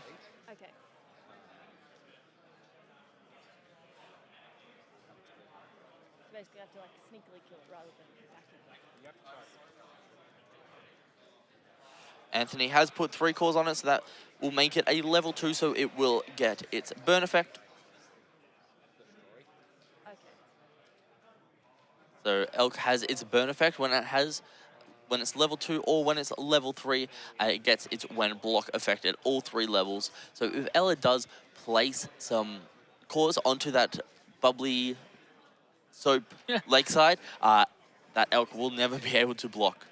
But we do have the Numa Guards that can refresh if Anthony does put more cores on it, but it doesn't look like he's going to go for that. I think there's 4 cores on one of the Numa Guards, which will give Anthony the entire refresh step, so everything will be able to restand. Oh, the entire refresh step, okay. So you get all the cores back, and you get the cores back from the trash, as well as refreshing all your spirits. Sort of makes you think, do you really want to swing with that Numa Guard and let it get blocked? But no, he's just going to pass, I believe. Yeah, it's a bit of an interesting one here from Anthony. So he still gets a refresh step to move the cores from the trash, I believe. So hopefully they do that here in a second. And it is just allowing Ella that next turn as well. Yes, indeed. But we're not seeing Anthony refresh the cores, which you can do. So Ella is playing another Alice down onto the field here, which does provide another one of these spirits, which just can't be removed very easily, and as well as a skillless 2-cost yellow spirit. And we do see those 2 cores go onto the bubbly soap lakeside. I have to clear everything first. So now Anthony's not going to be able to block with his Elk. Unless he has a suppression in hand, he's sort of just, Next step, sort of my yellow spirit hard can't for be choice blocked here. with He my may have to yellow just spirit. use his Numa Guards and get rid of them. Yeah, definitely. That one Numa Guard, which Okay. is the level 1, will still get the when destroyed effect, though, to be able to let Anthony draw 3 cards and gain 3 cores from the void. Definitely super strong.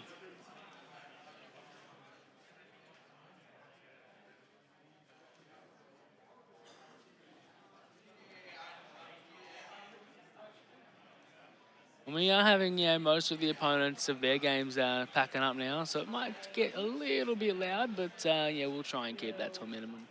Yeah, we do only have 5 minutes left in the round here, and Ella does have to pull out this game. Otherwise, Anthony will end up taking the win just from getting that game 1 win. Exactly. Spirit you control controlled during. But it has been a bit of a very, very rough game for Ella and Anthony this round. It's sort of just, got back and forth, as we've seen for yesterday as well. One game, one person's dominating, the next game the other person's sort of dominating. But it's gone to more of a, stalemate here, where both players are just sort of being very stagnant and trying to survive. Yeah, so it looks like Anthony is going for the block. So both of the spirits will be destroyed. Ella's not going for that extra effect on Alice, but Anthony will be able to get the 3 cores and draw 3 cards. Yeah, Anthony's still not being able to refresh his cores from Numagard, which I'm not too sure. He may not know why. He may not know you can't do that, but...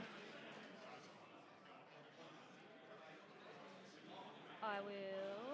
Anthony just thinking things over here, and it looks like Ella also did miss the her optional choice of remaining Alice on the field there, exhausted.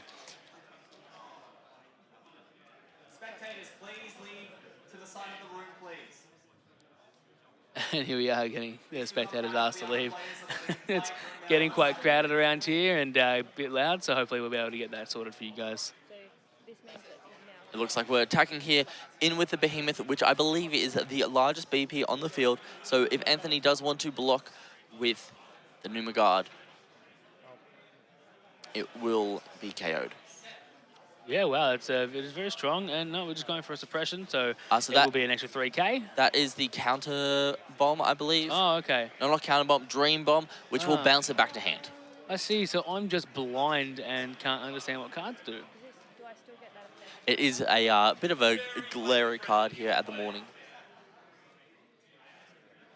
No, I'm just blind. All right, the players thinking over. Ella thinking whether to attack here with the Alice. He does have, Ella does have 2 more attacks, so can potentially go through and swing at, the life there and not get burned. But, it will be pretty hard to sort of swing through it. Who is on 6,000? Definitely. So Ella will be able to get that 1 life down, but it means she'll have no blockers left, which means Anthony just needs 3 spirits on the field to be able to end this game. And Ella's definitely going to be attacking with that Alice, which is a very strong decision, as this Numagard here will block and will be KO'd unless we see this suppression We're come going to see down. suppression coming down, and Alk will still have enough cores to burn for the life. And then he can block again while exhausted. Indeed, because it still has its 3 cores on it, so suppression will give the Elk plus 3,000, and we did pay the Soul Core. Soul Core. That was atrocious by me. We did pay the Soul Core off the Elk, which means the Numagard is able to block exhausted for the rest of the turn. That's right. And we did see that Alice wasn't kept on the field again by Ella. So this time she wasn't able to, because you do need 3 spirits on the field. Oh, you do? Okay, so that's my bad. So we do just see, I believe it was the Soapy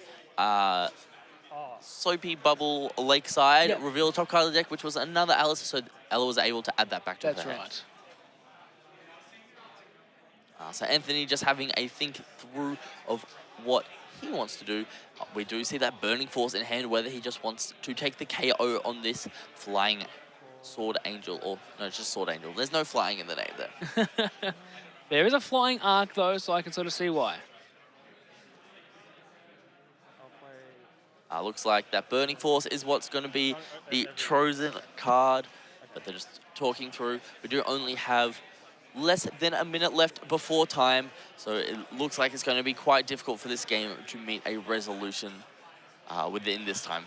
Definitely going to be difficult, but we have seen people pull back games quite fast, and Anthony opted to take the life. I think Anthony here believes he has enough attack just to push through for games, so even though they are getting close to time, there's a good chance that Anthony can take it on this turn. But the Numagard would have killed the vanilla, right? So am I not wrong? Yes. I wonder whether suppression becomes a when blocking effect, so you just aren't allowed to Maybe. block. That is a beautiful card that we see there being played by Anthony, which I do not know its effects. It looks like one of the 8 costs.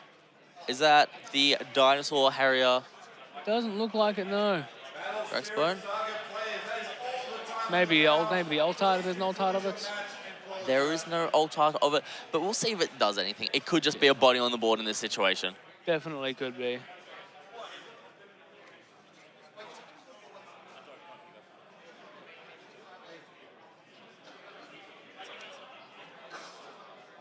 All right, so we've got Anthony going with the Burning Force. Probably going to kill the soapy bubble lakeside, as they call it. Yep, there we are. That one getting rid of. Yep. And a Pegasion on the field too. So a bit of a big board from Anthony here. Yeah. But you're going to present 3 attacks with Alla's no blockers. But we do know that Alla does have that absolute ice shield in their burst area, and it's going to be able to stop a couple of attacks. Yeah, Anthony with a very heads-up play there to use that Burning Force, because that's what is stopping the Elk from blocking. So especially if Anthony has another suppression in hand, Anthony will be able to burn at least 1 life. Exactly. Table 9, table 26, and table 44. Spectators, please make way for the judges to get around the tables. Yeah, it looks like Anthony just opting to pass here. Doesn't want to give the opponent any sort of opportunity to be able to take a life, because it doesn't look like he has suppression in hand. But again, as we know, we have that absolute ice shield in Alla's burst area. So it's going to be a bit harder for Anthony to close that game. But with 3 minutes left, I can't really see Alla being able to close this game out. So it may just go to Anthony on the game 1 win. Yeah, I think these players have probably been told that they are in their overtime now. So Anthony has decided that his best route to victory is for Ella not to win. Exactly. So leaving all his blockers up to... I mean, Ella does currently need 4 attacks plus to get through all the blockers, plus another 2 attacks to get through Anthony's life. Exactly. And with a total of 5 cards, I believe, in Ella's hand, it does seem slightly unlikely for her to be able to get 6 attacks. Yeah, it's going to be a bit of a hard one. I can see the 8 cards Blood Beast Behemoth in hand, another one to land Alice.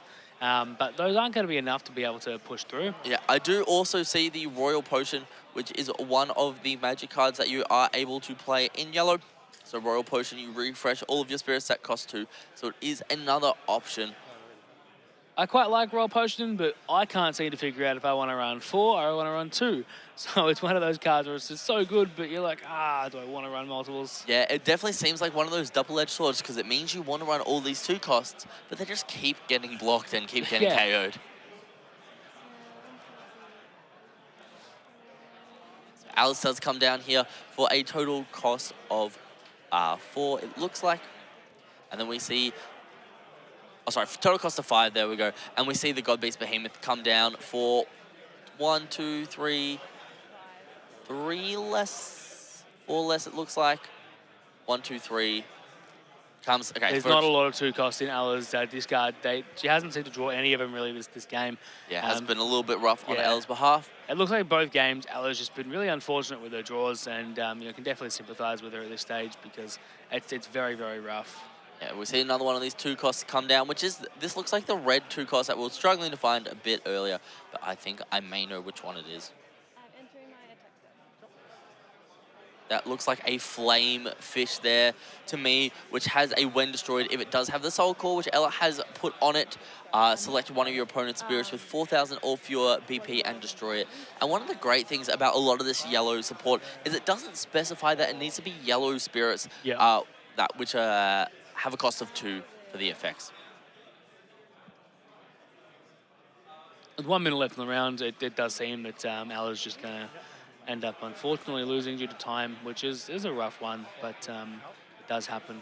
Yeah, so it looks like we are just going to see the block here from Anthony with the God Behemoth. So Ella's God Behemoth will mean this Flamefish can't be blocked by level 2 or higher, but Anthony is just explaining how Elk says it will not be destroyed when it's blocked. That's right. We've got 35 seconds left in the round. I will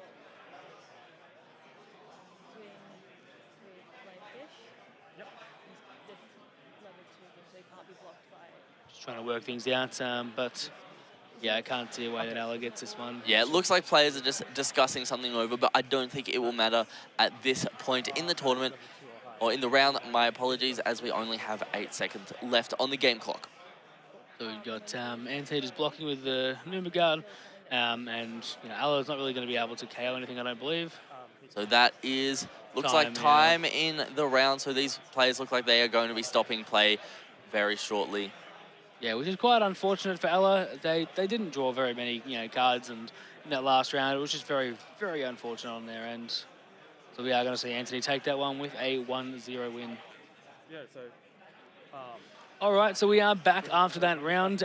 We are going to go into a tiny break until we get into round 6, which will be the round 7, sorry, which will be the final round of Swiss, and then we'll have a short break going into top cut. But anything you want to say before we go into that break, Max? No, I think we'll try to get one of those games where it is a win and in situation for these top players. But we will see you guys in the next round. Lovely. so different. It's like having We don't have to. Do you guys put that? I can yes. get my phone. Oh, do you have it on you?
And welcome back to our round 7, final round of Swiss.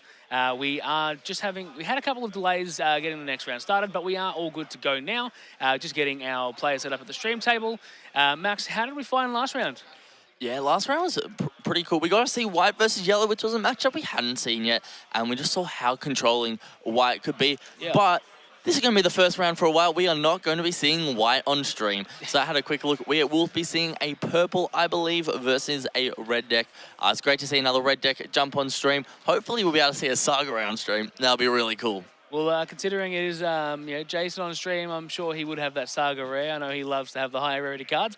But yeah, while we are getting started, Max, how are you finding the visuals that we've been provided for this game? Man, I've been so pleased with some of the visuals we've seen. I believe each of the pack art spirits have got their own visual with them, which is just an amazing thing to see. Props to Bandai for organising this for our stream. We're really grateful to have it. 100%. And yeah, just some of the visuals that we've been provided, the Supernova, Sigweb, Dragon Nova, whatever the hell you're going to call it, that's got its own visual as well, and that's like the most intense one. You got a bunch of your little dragons running around with some crystals shooting in their backs, and yeah, it's just really, really cool. But my God, Max, isn't it cold right now? Oh, it is a bit freezing, but we are heading into our last round of Swiss, so this is a very important round. We have a lot of players playing to get into our top cut, because it is only a top 8. So we have about over 100 players playing in total, with only 8 of them being able to go in to this final top cut after our break. But this last game that we've got on stream, which we're getting started shortly, will be a win and in, I believe, for this top cut, because they were on table 3, and the winner will most definitely be able to secure their top 8 spot, but the loser will probably drop out. Definitely, and I can definitely see, it's sort of going to be a bit rough, for the players that aren't able to make it. But, you still can't say it isn't a great accomplishment for them to come here and do as well as they've done, because I'm sure they'll still get top 16, and it's an amazing accomplishment for a game that isn't even out yet. Yeah, definitely. And the prize support for all the way up until top 64 is amazing. So most of the people who have come here for this tournament will walk away with some amazing compensation for their play throughout the tournament. And we do see, just looking out into the tables now, a lot of concentrated faces looking for their win and into the top cut, and it looks like we will be able to get started very shortly with this round 7 game. And the brilliant thing is as well, I've not seen many people actually drop from the tournament. It seems that everyone here playing has got a genuine interest in playing the game, and it's just here to play. Yes, they're here to play for the money, but at the end of the day, they have a love for this game and they just want to continue playing it, which I find is quite amazing, because you don't see that every day in card games. Yeah, definitely. It is quite cool to see a large event with a very low dropout rate, and hopefully our side events will get a large number of people joining as well, which will be happening after our break today. Definitely will. We won't be covering the side events though. We will be covering the top cut, which will be top 8. So we'll get 3 rounds of top 8, which will go from top 8, top 4 to top 2. And then we'll be able to crown our winner. And we will get a player interview if we can for the top 8 matches, if we have enough time.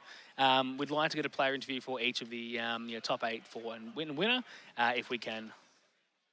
Yeah, definitely. It will be a good one to see. And even if we've got time today, we may try to get a interview with our players. But we are ready, it seems, to start our round 7 game. So as I said before, this is going to be the winning in to top 8. And I believe we have Jason here on the left playing the red deck with...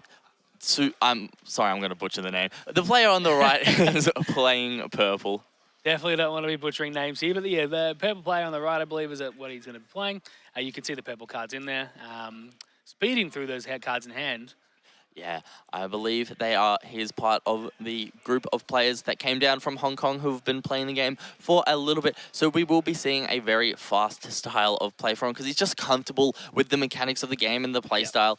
So we will try and keep up with him as much as we can, but it may be a bit difficult as we see the first spirit come down here to signify the start of our final round of Swiss. Yeah, that's the one, round 7.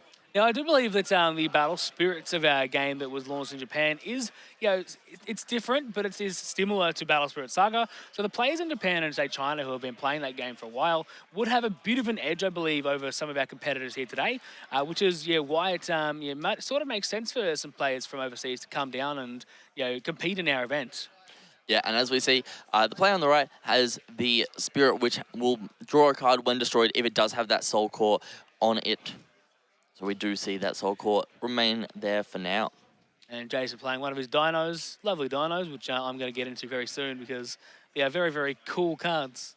Yes, and this dinosaur has a really cool effect, which is if treat this spirit as a level 3 if you have 2 or fewer spirits on your field. So right now, this is a 6,000 BP spirit with only 1 spirit on the field, which is crazy to think about. And especially as with that being, 1 spirit on the field, the player on the right can just swing and Jason can block it and immediately kill it. There's not much that, we won't be able to kill with that spirit, but it will also provide the purple player a draw. So Jason's got that, worry about it having to, play it or not. Yeah, and we do see charge draw here come down for Jason. Because he has 2 red spirits on the field, the cost will be reduced by 2, so he just gets to play that 4-2. And we see a Nexus in Jason's hand. We see one of the big 8-drop red boss monsters in Jason's hand as well.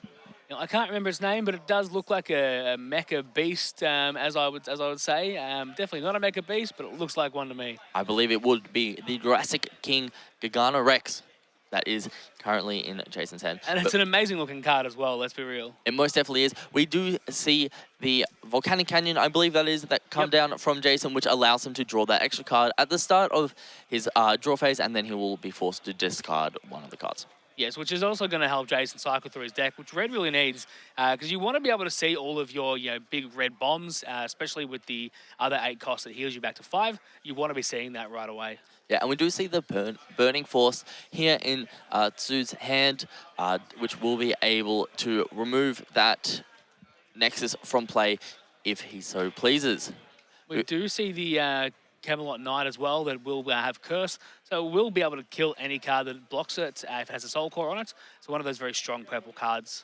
Yeah, we do just see the pass here, though, after the Nexus is destroyed. As we said, that Nexus does allow a lot of strong value, and one of Red's plays that really wants to be able to pull off every game, you do need to see 2 pieces, so being able to cycle through your deck is extremely important. Exactly. Now, are we able to see what that Gargano Rex actually is, what it does? Because I'm very curious. I know it is a good card, but I can't recall from the top of my head. Of course, so the Gargano Rex has 4 different effects on it, which is extremely strong. It has a when summoning the spirit from your hand, you may count each symbol on your pterosaurs or Emperor Beast spirits on your field as 2 symbol reductions when calculating cost. So it can come down to a 2 cost, which is extremely strong. It has a effect which is live on all 3 levels. If you only have pterosaurs or Emperor Beast spirits on the field, you get to treat it as a level 3. So I'm sure Jason has built his deck around this and wanting as many of these pterosaurs and Emperor Beast spirits.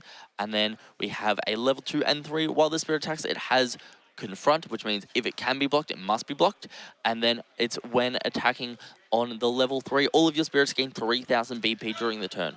I find Confront an incredibly strong effect as well, because if you can boost your spirit by a lot of BP, and your opponent only has that one character that they want, because they wanted to keep up, they're forced to basically let it die.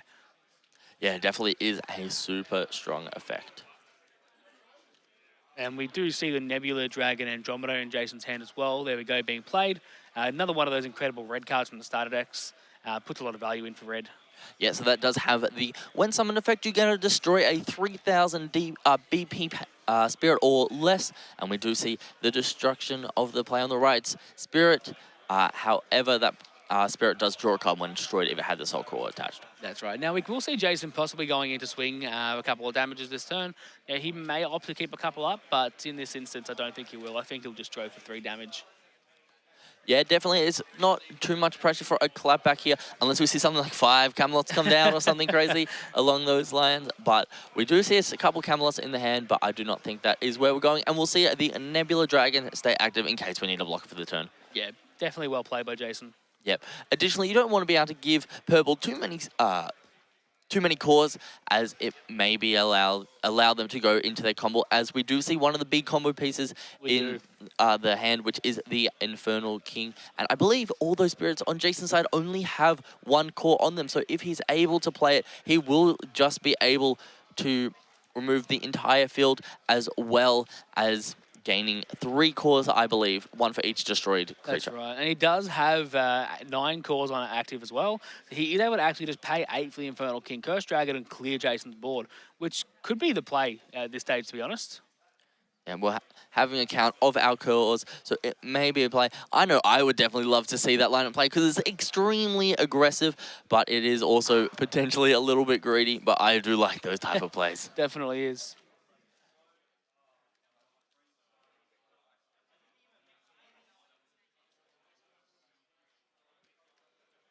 Just calculating the amount of cores I have, because it is a tough decision. Having 3 spirits on board and possibly not being able to play too many things, it's going to be tough for the purple player to get through Jason's board. Yeah, so just counting the spirits out, we will see... No, we don't know. Just having a quick chat here. Cool. All right, we're going to see the Camelot Knight come down, one of the strongest cards in purple that we see in all the purple decks. It is just this little 1-cost attacking spirit which can gain curse. Basically, as we said yesterday, it's a kamikaze. It's a Cyberman, basically. Yes, we do like those references here, Tyson. All right, and with only 7 cores left, we can still play that Nebula Dragon, I believe.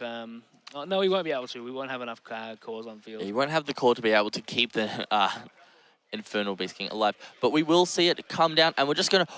Oh, that play! He's paying the cost of the Camelot to potentially get another spirit on him. I think that's exactly what we just saw there. Wow, okay, that's an incredible play. And Jason just looking at his burst, trying to see if he has an effect he can use.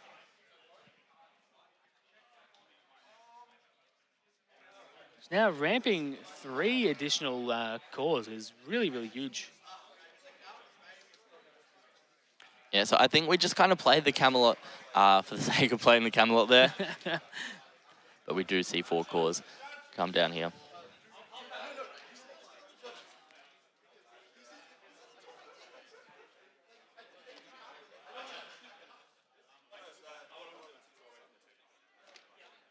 All right.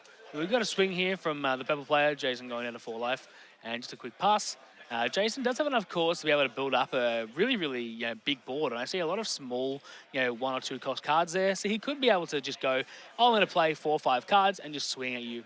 Yeah, definitely. But we do see on the player at the right, I believe that is an absolute ice shield in his burst, in which case he can take 1 life and then he can use all the cores besides 1 on his Infernal King Dragon to be able to survive the turn. Yeah, definitely could be able to. Now, Jason is also just going to go hard, and he plays the Gigano Rex as well. Yeah, so that will cost 4, I believe, because those skilllesses are the cheap ones that come down. That's right. With the absolutely insane amount of effects that this Gigano Rex has, we're not going to read him again. We'll just let Jason play out his turn. It is a lot. Yeah, so I believe these little 1-cost skilllesses are the... I'm not even going to pronounce them, but they are pterosaurs, which is what is the important part. So we will see this come down, and then we'll see the Absolute Ice Shield pay the 1 plus the 4 cores to end the attack phase, which is what I was suggesting earlier. Now, we don't see another one in his hand unless he's drawn that one there for turn, which actually might have done so.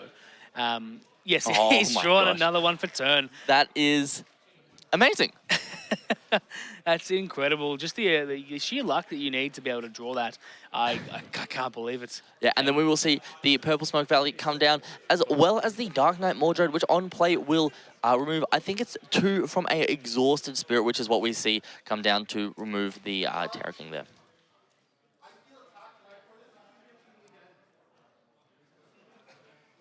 Alrighty.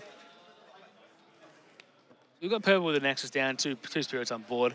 Definitely going to be a tough situation for Jason here, but we've seen people come back from worse situations. The Gigano Rex was a bit of a tough loss, but with 2 cards in hand, he should be able to pull this back. Yeah, and there's a really cool combo that you can do here with the Infernal King and the Dark Knight, where the Infernal King will remove all but 1 core from a spirit when it attacks, and then the Dark Knight will be able to select one of your opponent's spirits and remove a core from it on attack. So it is a very cool 2-card combo that we can see to essentially remove any if they both attack. And additionally, we have this starter deck card that we were talking about earlier in the day, the Assassin come down, which has Curse if it's a level 2 or 3, and if it's a level 3, when the Spirit attacks and it has the Soul Core, it gets a draw card. And now we've got 4 attacks on board, and Jason losing his only other blocker on field. This is going to be tough. If Jason has a Blast Ice Shield in his burst, that's great. But before he was looking at it, so it might not actually be a burst Ice Shield. Yeah, it does look like he wants to keep that 1 life, but we will go for the swing with the Assassin here. And Jason is thinking over his decisions, having a quick think of what he can do. There is enough attacks to present game here. We will take it and not go for the core. The Camelot Knight will swing here, and this is Jason's last chance to use the burst if it's an absolute Ice Shield. Jason will take it, and it is the Blast Bomb, I believe it's called. Yep, he's getting rid of 2 cards and returning 1 to hand. So he gets rid of his Nexus and returns the Dragon to hand. Yeah, so Dream Bomb. And it has allowed there to be a chance for Jason to win if that's not an absolute Ice Shield within his... And we do know it is an absolute Ice Shield, unfortunately, for Jason. Yes. So we're going to see the game wrap up pretty fast here once Jason does end his turn. Yeah, it is cool to see, though, Jason running Dream Bomb in a red deck. So it does cost 5, so you don't get any cost reduction because you're not playing white, but it is a very strong effect, and it can act similar to an absolute Ice Shield by removing one of your opponent's spirits in the middle of a battle. That's right. Now, Jason being a seasoned card game player, he has done well across multiple different TCGs. I'm sure Jason has a reason for playing all these different cards in red that we aren't able to understand. And Dream Bomb being one of those cards that is just really incredible to stop a turn for a bit. Yeah, it looks like Jason's pretty much just said, I am going to attack, and if there's absolute Ice Shield, I lose, that's cool. If there's not, I'm in a pretty rough spot because he's only has 2 cards in hand, and it looks like that there's only 1 core available, so we'll do it, we'll pop it, we'll use the effect, and I don't know whether we're actually going to pay for it here because that will remove virtually all our things, and Jason's just going to scoop it up on the... Just going again Going to game 2, it doesn't matter if our player on the right pays for it or not because Jason still did not have enough attacks to go for game. And he knew he didn't have enough cards in hand to be able to present the situation here. Exactly. And look, it just seems that the purple player drew an incredible hand going into that game. So I'm hoping to see Jason be able to pull it back a little bit on the next game and go for a game 3, which is going to be very exciting if we can get there. Yeah, definitely. And as we said before, this is a win and in type scenario. So both of these players have a lot on the line for this game. They definitely do. So it's going to be a rough one for whoever loses here, but they will also still be able to make it into the top 16. So they're not losing out on much here. No, they are just losing out for the potential to play for the $10,000. Tyson, that's not much at all. I'm trying to downplay it here. I don't want to make them feel bad. But we definitely did see a very competitive game there from these 2 players, and we're excited to see what comes down. I did think we saw some Nexuses get sided in on the right here, and Jason's just having a quick shuffle through his deck so we can see what cards Jason has. Of course, you can see those Star Blessed draws in the deck. See a couple more of these white Magic cards, but it looks like Jason wants to side out. Yeah, he wasn't very impressed with how they played, and I kind of understand that. In the purple matchup, I think you got to go a little bit faster as the red player. So taking out these cards, which kind of help in the slower games, is a relatively good idea.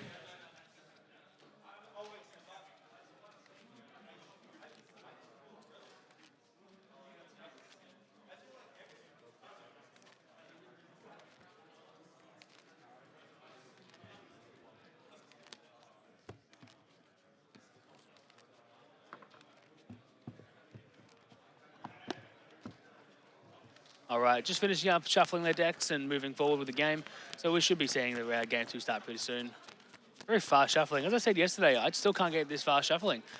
It's incredibly fast. Yeah, I think one of these days on stream, Tyson, we're going to have like a little shuffling expedition. See if we can get some professional magicians to come out and shuffle some decks for you. Definitely would be cool. I do watch a lot of shuffling videos on YouTube. A big fan of card tricks and all that sort of stuff.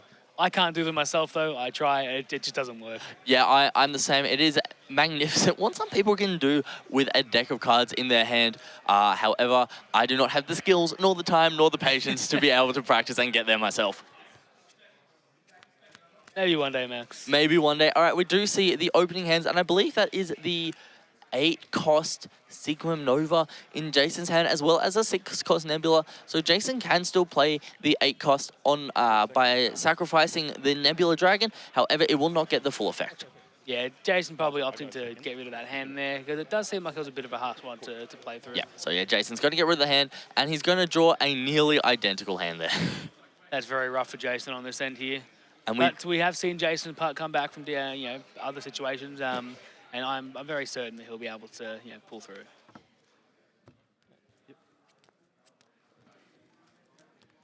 No. Still got more. He's got nothing more, man. Yes, I mean.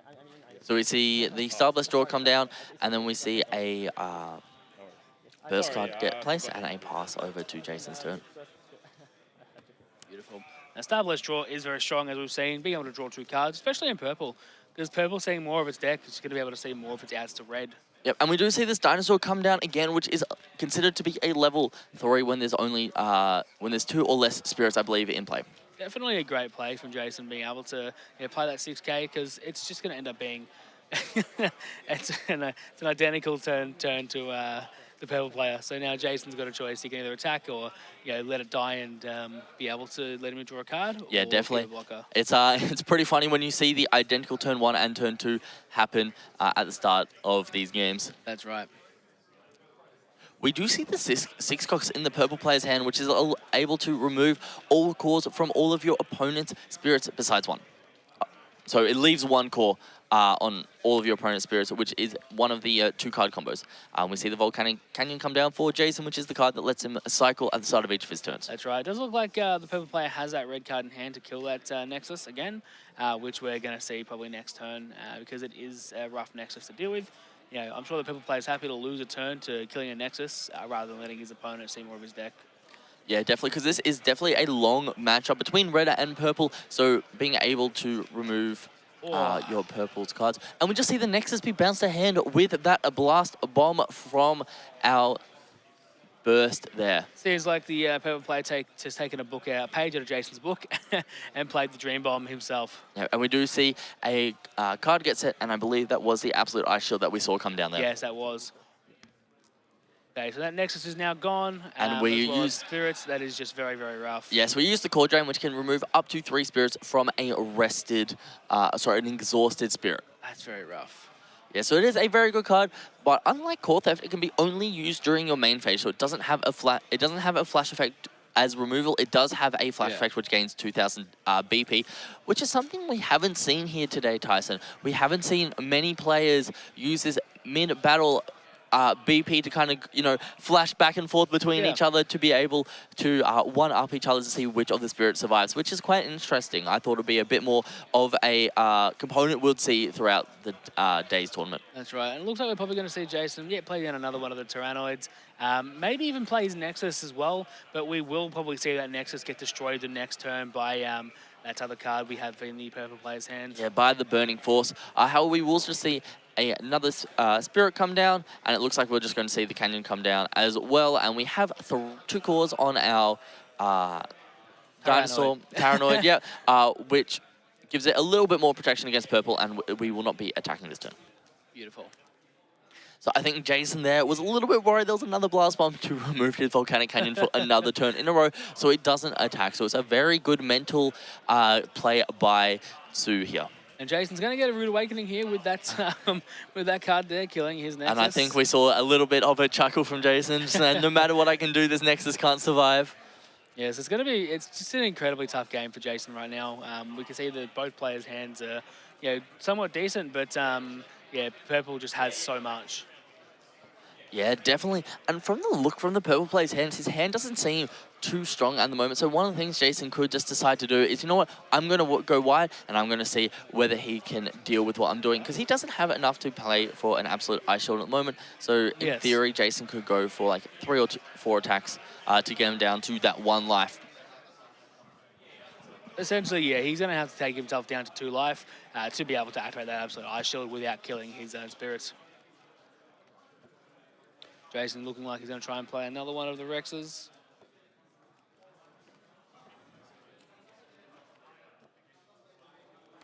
And opting to play the White Spirit instead. We did see that a couple of times yesterday. That was one of the stronger ones in white. I can't recall the effect though, Max. Would you be able to pull that one up? Yeah, so that is the card which that spirit, as well as the spirit with the soul core, cannot have its cores removed. Ah, that's right, yeah. So very good purple hate. Yes, so it looks like it's probably one of Jason's sideboard cards that he has put in. And one of the things I love about Battle Spirit is how splashable these cards are. Sure, you won't get the cost reduction, but some of these games go late, and you can just hard play these cards without reducing their costs at all. That's right. So as I said earlier, it looks like Jason may just go for the I have more spirits than you, I'm going to go wide. I see you don't have enough cores to play for your Absolute Ice Shield. That's right. Probably going to go swing with the 2 little guys first, trying to get those attacks in. Yeah, trying to bait out one of those blockers, because even just getting 1 damage through is kind of worth it, and then leaving the rest up. So it looks like Jason's put the Soul Core on one of the Raptors there instead of leaving it on the Tyrannoid, which is, it's sort of either at this stage because they aren't really doing a whole lot, either of them. So they're sort of just the same sort of cards at this stage. Yeah, definitely. I do find it a little bit surprising, but at the same time, that big Tyrannoid is not a level 3 currently because there is too many spirits on Jason's side of the field, so he's probably just thought it's not really worth it me trying to keep it around. That's right. So it looks like we're going to attack 3, and we are going to take it. And it looks like Suit needs 1 more core to be able to play for the Absolute Ice Breath, or he will have to destroy his spirit that's on the field. That's right. Now, that's the real question. Does he want to go for it? But no, he's actually just going to pass turn, Jason will, allowing Sue to start, the purple player, I can't pronounce the name, the purple player to jump on with 3 life. Yeah, definitely. Looks like a couple of Nexuses in hand. Yeah, it looks like we're just going to see the 2 purple valleys come down. So it's going to be a total cost of, looks like he's paid 6 for them, as well as the core theft come down, where Sue's allowed to discard some cards from hand to remove cores from one of Jason's spirits. So he's going to discard 1 and draw 2. To draw 2 cards. So even though core theft makes you lose cards in hand, with these purple smoke valleys out, it really just gains value. Definitely does. So he's just gone net 0 at this stage. He hasn't lost cards in hand, he hasn't gained cards in hand. It's all just the same. Yeah, but he has been able to remove one of his opponent's spirits from the field. So Jason, though, has a lot of cores going into this turn. I think it's like 5 or 6 cores, and with the 2 red spirits he has, he can go relatively wide this turn. That's right. As well as the purple player only having 3 cores on the field, he's gonna be forced to take the 1 life and potentially just kill his own spirit to stay alive. Yeah, definitely. It can be quite an aggressive thing from Jason here. However, the other play that we can see here is the block come down first, and then we can take 1 life and then let it survive. But it is definitely an awkward situation to be in nonetheless. That's right.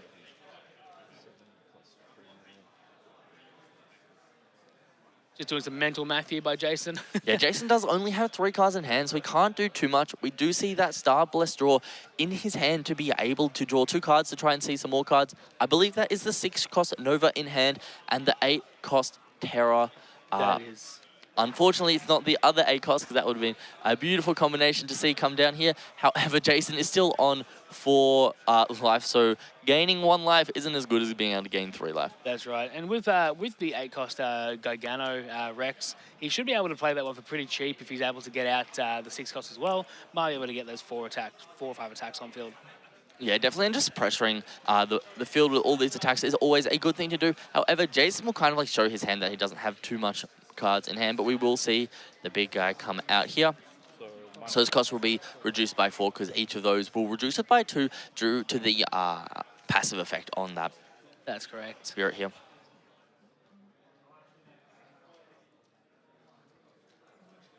So the purple player just making sure it's all happening correctly.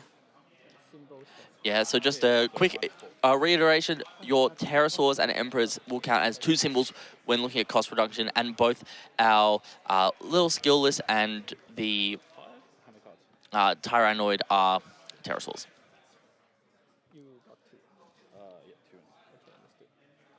There were 2 cores left. Jason's going for the Starburst draw in the burst area by the looks of it. And is he passing turn? No, he's I think not. we should at least see one attack, hopefully, from the big 8 cost that we have on the field, the King Gigano Rex. Because it should be treated as level... No, it won't be treated as level 3 because we do have the white spirit on the field, which will ignore that effect on Rex. And there we go. Yeah, he's going to let the Rex just sort of stay alive with that white spirit, thankfully. So he's going to be able to keep that alive without any issues. Yeah, ideally we'll see 2 swings come down here with the 2 red spirits first, trying to force those blocks out, and then we can see the bigger spirits attack later, or we could see the Gigano Rex attack first here. Yes, on the, That's right. Level 2, he's got the front. I think I'd be happy to see anything but the white spirit attack first. Just having a quick chat with the players about some things. It seems like we've had a couple of the top tables.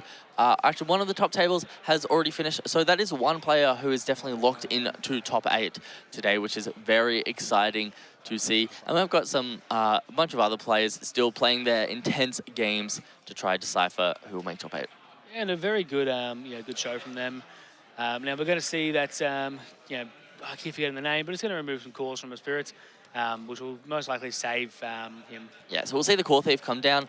So we'll draw 2 cards, and then after the block, this other spirit will die, so it will draw another card. So getting so many draw effects off here, which is where purple can really take control of the game, because it has so many cards in hand. And then we're also going to see a Deadly Balance come down to destroy, it looks like the other rested, the other exhausted spirit. Now, Jason's got a tough decision here. Does he want to attack with the white spirit, or does he want to keep it up as a blocker? Personally, I feel like he'd want to sort of just attack with it, so you can just get that damage in, but who knows? Yeah, I'll definitely agree. But Jason is doing the smart thing here, and he's counting how many cores his opponent has to see whether it's really worth it to give that extra core, and he's definitely taking a decent second to mull it over, and he's decided that that one extra core could be quite a big swing, so he has given it the pass. Definitely. Now, Jason was in a comfortable position, but now he's sort of more in a rough stage here, as he only has 1 card in hand. And that 1 card, I don't believe that was any sort of insane card there. He does have the Starburst draw that is set down in his burst area, but it depends on if he will play any on time. Yeah, so I believe that was the Dragon Thunder Sigwam. Imperial Thunder Dragon Seagworm. Yeah, that is left in Jason's hand here. And it looks like we have a when summon effect. Jason going to mull over. He's going to use his Star Bless draw, and he's probably going to pay the cost of 3 to draw the 4 cards. So draw 2, then pay the cost of 1, 2, and then Jason's thinking whether to pay the cost, I think. Yep, 1, 2, 3, get moved over to draw 2 more cards. So that is, Jason's hand just went from 1 card to, I believe, 6. 6 or 5 cards, which is pretty huge. Oh yeah, 6. He did get that white spirit return to hand. Yeah, definitely. And then on swing here, that Dark Knight Mordred will be able to remove another core from that, so it has completely cleared Jason's board. Yeah, an incredible play from the purple player. He's just been able to control Jason's board so efficiently in the last 2 games. Yeah, he's been very aggressive though, with only 2 cores available. That Absolute Ice Shield in his burst area will only be able to return the life. It won't be able to stop the turn unless we get 2 more cores down, but that could be the end of the game. So, potentially, and I don't see any cards that are actually able to be played on the purple player's hand there, so he might be able to just pull this out. Yeah. Jason does have quite a few cores. At this point, the player on the right, however, is able to sacrifice his creature once 1 life has been taken, and that will be the 4 to stop the turn. However, there will be no spirits on the field at that point. That's right. Now, Jason with 11 or 12 cores being able to go in here, might be able to play a couple of big dudes. And he does have 2 of those white spirits as well, so he might be able to stop some effects going off. A lot of attacks by the looks of it in Jason's hand. Yeah, we will see how Jason decides to play it. He has that white spirit that can come down to try to get a bit of protection. I think I would see a Burning Force as well in Jason's hand, but Jason has no cost reduction on the field at the moment due to the amount of removal that we have seen from the purple player. That's right. Jason just taking a little bit to mull it over because it is a very tough decision at this stage. This is sort of his his battle for his tournament life. Will he be able to stay in it and go into top 8, or will he have to concede and end up going to the top 16? Yeah, I hope Jason has a little bit of a comeback in him, as we did see him extremely excited when we were able to tell him that he was being featured on the stream match. He was. I definitely want to see a game 3 here so we can have more of an exciting match for you, especially you guys, the viewers. Because it is always, you want to see more gameplay. You just don't want to see a 2-0 and done. Yeah, we do see Jason come down with the card where his opponent's reading, which I wish I could read because I'm not sure what we have coming down here. I will try find it.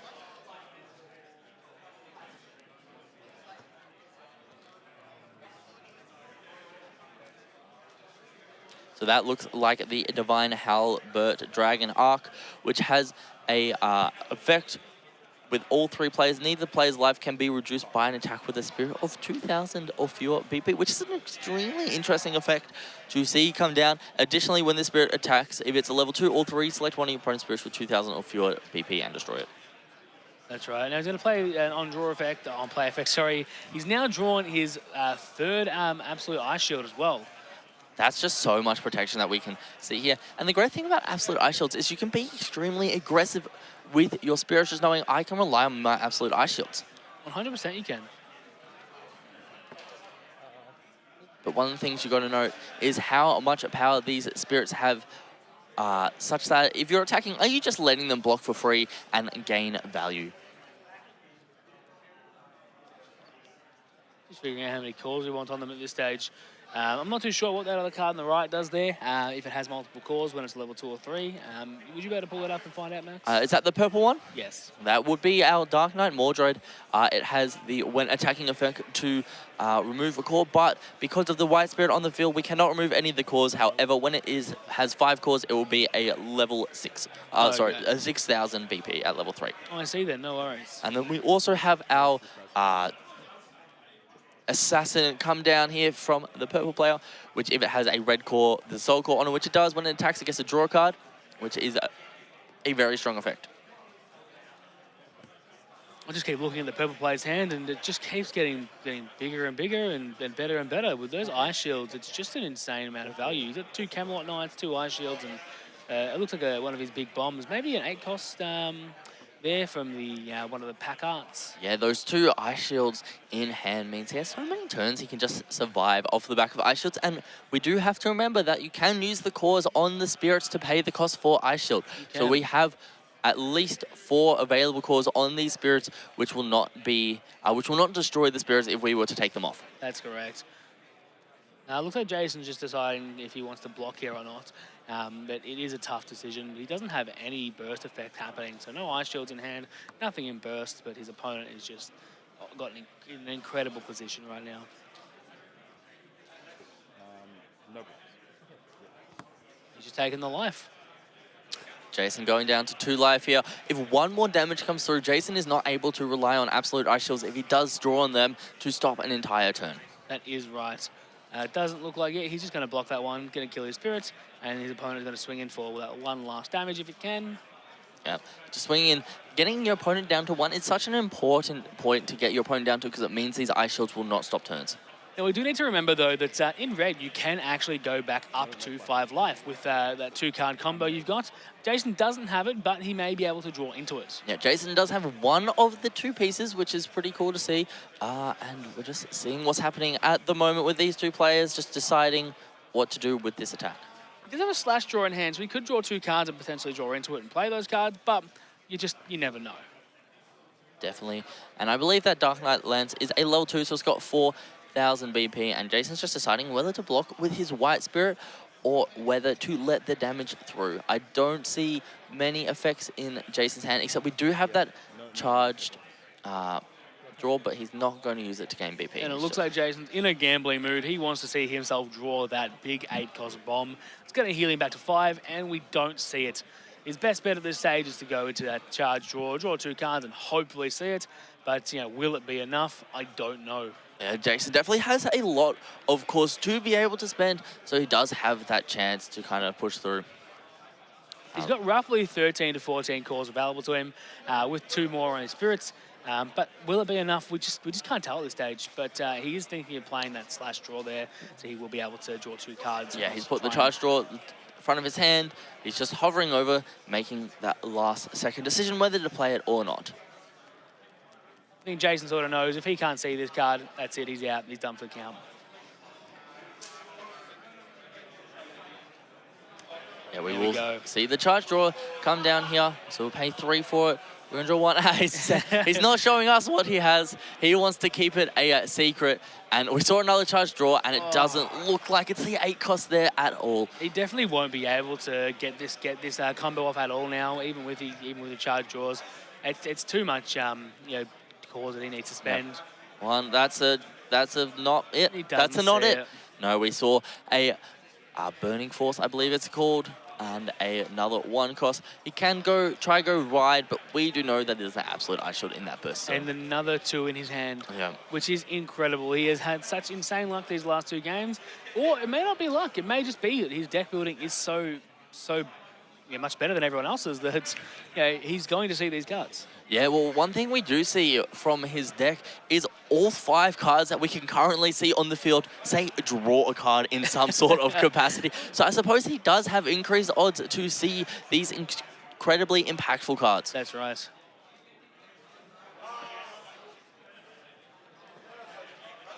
With 23 minutes left in the round, we've got plenty of time to be able to push these forward.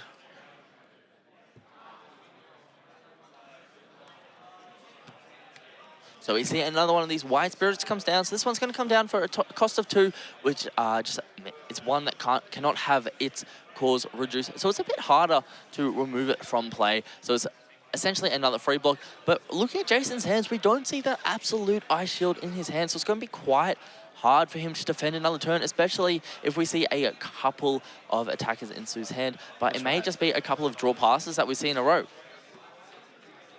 The other thing to note is these last 2 cards which have been played down here by Jason. They do not have protection from removal, so we will most likely see in some way, shape or form to try to remove those cores from them to be able to draw off the purple smoke valleys. That is correct. Having 5 cards on field, it is where you sort of want to be, but against purple, as you said, he's just going to be able to remove the cores off of 2 of them, draw a couple of cards, and just threaten game from there. It is a very scary position for Jason, and it's going to be a hard one to go. Yeah, Jason just considering whether it's worth getting an attack through. Kind of wants to leave those blockers up. He kind of wants to burn this absolute ice shield that's in the burst. It's just a very difficult place to be in, and we're swapping over where our red core is. Yeah.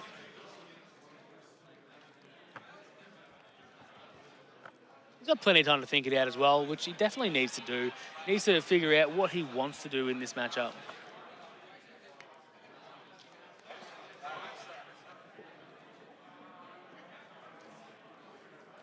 All right, and opting to swing for the middle card there, taking the life. Will he do the absolute ice shield? No, he's just going to try and bait Jason to swinging again. No, instead, Jason is just passing, giving the purple player an extra turn with his 3rd absolute ice shield.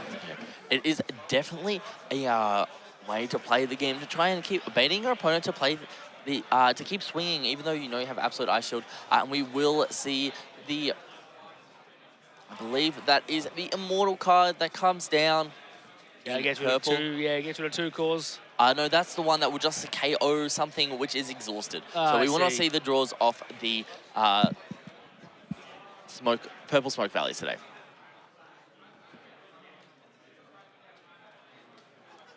So with 3 spirits on the board, Jason has 4. So we can't push through that last damage at the moment, but we can try get our spirits to have a high enough BP that they can swing through, and Jason has to block and loses his own spirits. That's right.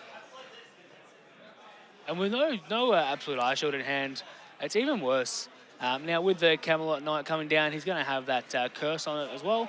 He will be able to kill any card that gets blocked.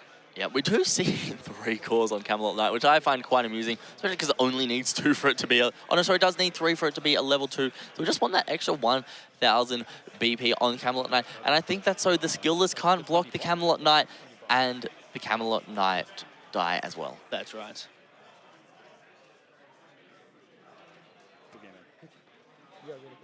And it looks like Jason just scooping here. So Yeah. we have seen a Purple player take this match out 2-0. Unfortunately for Jason, he just didn't see what he needed to be able to push forward. But nevertheless, Jason has played an amazing game, and so has the Purple player. Yeah, it just shows how... It goes to show how strong Purple is. I think on stream, Purple and White have won virtually almost every game they've been featured. And it just... Yeah, I think so.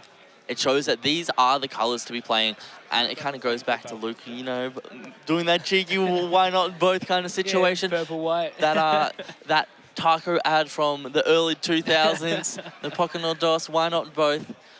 Love to see it here from all our players, and I'm very excited to see what we'll see in top 8. That's right, definitely keen to see it. Now, after that game, we are going to go into top 8, but we will have a short break until then. But other than that, though, Max, before we get going, how did you find that match? Yeah, it was pretty cool to see. It just, to me, that was a very Purple-dominated match. Yes. It was able to keep removing the cores from all of Jason's cards, as well as keep on drawing a large amount of cards. Yeah, that's right. So it was able to just continue on and just push through every single attack that Jason had, which was incredibly strong that we'd seen from that player. Yeah, cool. So we do have a little bit of time left in the round, and as I don't know how much time we're going to have in Top Cut, and we do have a couple of extra packs lying around, Tyson, I feel like we should try crack a couple more. Why not? Let's get the rest of the box open. We do have a lot of time left, so why not? We'll split these packs up and we'll go into however much we have left. I'll let you open the first one, Max. All right, I'll go for it. So what have we got here? Well, I have a Pentaceratop. That is crazy. There's So- your half. Thank you very much. It's another one of these pterosaurs, and I have a shiny card at the back. But you always get a foil card in each of the packs, which is really cool to see. Just going to get rid of my blue core there. I'm just going to go for the back one. Which going for the So back? we have received one of the X's, Dinosaur Javier Turbo Rex. So that one is the white one, 6 cost, as you can see there. It has the Ascend, cost 3 or more, and with the level 1, 2, and 3 effect during the opponent's attack step, you may select one of your opponent's spirits at the start of the step. If possible, that spirit must attack first this step. And with a level 2 and level 3 effect, when this spirit attacks, select one of your opponent's spirits that does not have Ascend and return it to their hand, which can be quite strong in some cases. Yes, it can be a very controlling card, as we see with what White likes to do. I have a rare, which is a Flame Emperor Agenfon, which is a really cool-looking card. I've got no clue how to pronounce it. It has a cool when summon that it gets to destroy 4,000 or less. And I have a Foil Countersword, which is a card that we do see played a little bit today. Definitely. It's a very, very nice card. All right, going to the next ones. We'll quickly get them done so that we can get things all ready to go. Under the back, I'll quickly flip it. Just a foil. That is the Dragno Guard. So that's the level 3 red card that says, well, this spirit attacks. When this spirit destroys one of your opponent's spirits via comparing BP, select one of your opponent's nexuses and destroy it. That's a level 1, 2, and 3 effect. Now, I've got a red Deadly Balance, which is one of the purple cards that we did see played a lot throughout today, and it was showed on that last stream match. And we got a foil Nexus here, which is this Sacred Thundering Peaks. That is correct. Let's get cracking into these, Max. Why not? Onto the back. I just like the foils. We've got a Nebula Dragon. So that is another red card. I've seen to gotten 3 red foil cards so far. So it's a level 2 effect. When this spirit attacks, count this spirit symbol as 2 red symbols if it has a soul core, which is, I haven't really seen much you could do with that, to be honest. No, but it is a level 6 dragon, so it can be used to ascend into the big 8 cost. We do have a purple rare here and a foil Penten. We got to appreciate how cute this little penguin is. I'll definitely be playing Penten in my deck. All right, well, Tyson may have to be stealing that one off me later today. All right, let's get into the rest of them. We've got a couple more to go. Into the back of it, we've got just a foil Baldegor of the Dark World 7. I did open a alternate art of this one yesterday, and it is a beautiful card. The absolute, the insane artwork that you have got on this card in the alternate art is beautiful. Yeah, and I am lucky enough to get an absolute ice shield. These are about $100 bucks, but this box has had 2 because we had the alternate art as well as this regular one. And then my foil is a flying turtle. Another one of these amazingly cute 2-cost cards. One thing I will quickly point out while Tyson is opening his next packs is at the back of every pack is a core card. So if you don't like using the cores that we've shown the blue ones, you can use these cards. So each of these are core cards. And then if you start to get too many cores, if you look at the back, these core cards have different numbers. So this one can be used as 4 cores. If you just kind of leave it there, this one can be used as 4, 4, and 2. So you do have different options you can use as these core cards. Lovely. Now what I'm going to do is I'm going to use my last 2 packs and combine them as a sort of mega pack, as you'd say. So we're going to go through all the cards so we can get an idea of what we've actually got. And the last 4 cards will be the rares. So we've got the King Harold, not Halberd, Scythejaw, Lumen Angel Suriel, don't know how I got that, Nebula Dragon, you've got the Arcana Soldier, Sink, I think, yep, Sink, yes, let that sink in. Flame Breath, Type 9, Take 90 Tank Bramil, I can't pronounce these things anymore. We've got Ancient Amethyst Palace, Starblessed Jaw, great card, Volcanic Canyon, Werewolf Commando, Gale Yale, I think it's called. Yep, Gale Yale. Bit of a tongue twister. The Head Ice Maid Fuller, that's the one that Jason played in the last match that was able to keep his spirits alive with the Soul Core. We do have a Bearded Eagle, Where Stars Are Born, Pentan Chick that is played in yellow. And that one's actually pretty decent. So it's when during your turn when you use a magic card, count each symbol on your Lyric Bird spirits as 2 symbols when calculating cost reduction. We do have a Suppression as well, which is just a brilliant card. It's absolutely insane what it can do. Castle, as I like to call it. We do have the Bython, a Phantasmal Paradise, and we get into the foil cards. We have the Dark Lantern Cavalier. That means we should have a card at the back. There we go. We have the Dread Knight Nemesis. Absolutely beautiful art on this card as well. When I was pulling these yesterday, I thought it was the alternate art. That is just how beautiful it looks, as you can see, Max. Yeah, it is a very beautiful card, and we do see how amazing some of the texturing on these cards are. Now, no alternate art on the last one, but we do have a foil cornered flame route, which is very nice. So I have done a similar thing to Tyson. I have combined my last 3 packs, and we're going to show off the rares and better. So we have a King Snake Quetzalcoatl, which has a when summoned, select a spirit with curse or blood curse in your trash and return it to your hand, which is a card we haven't seen utilized in purple, but then again, we haven't seen any of these blood curse cards be able to come out on stream. That's it right. also has a pretty cool when attack effect that you select one of your opponent's spirits that has 1 core on it and destroy it.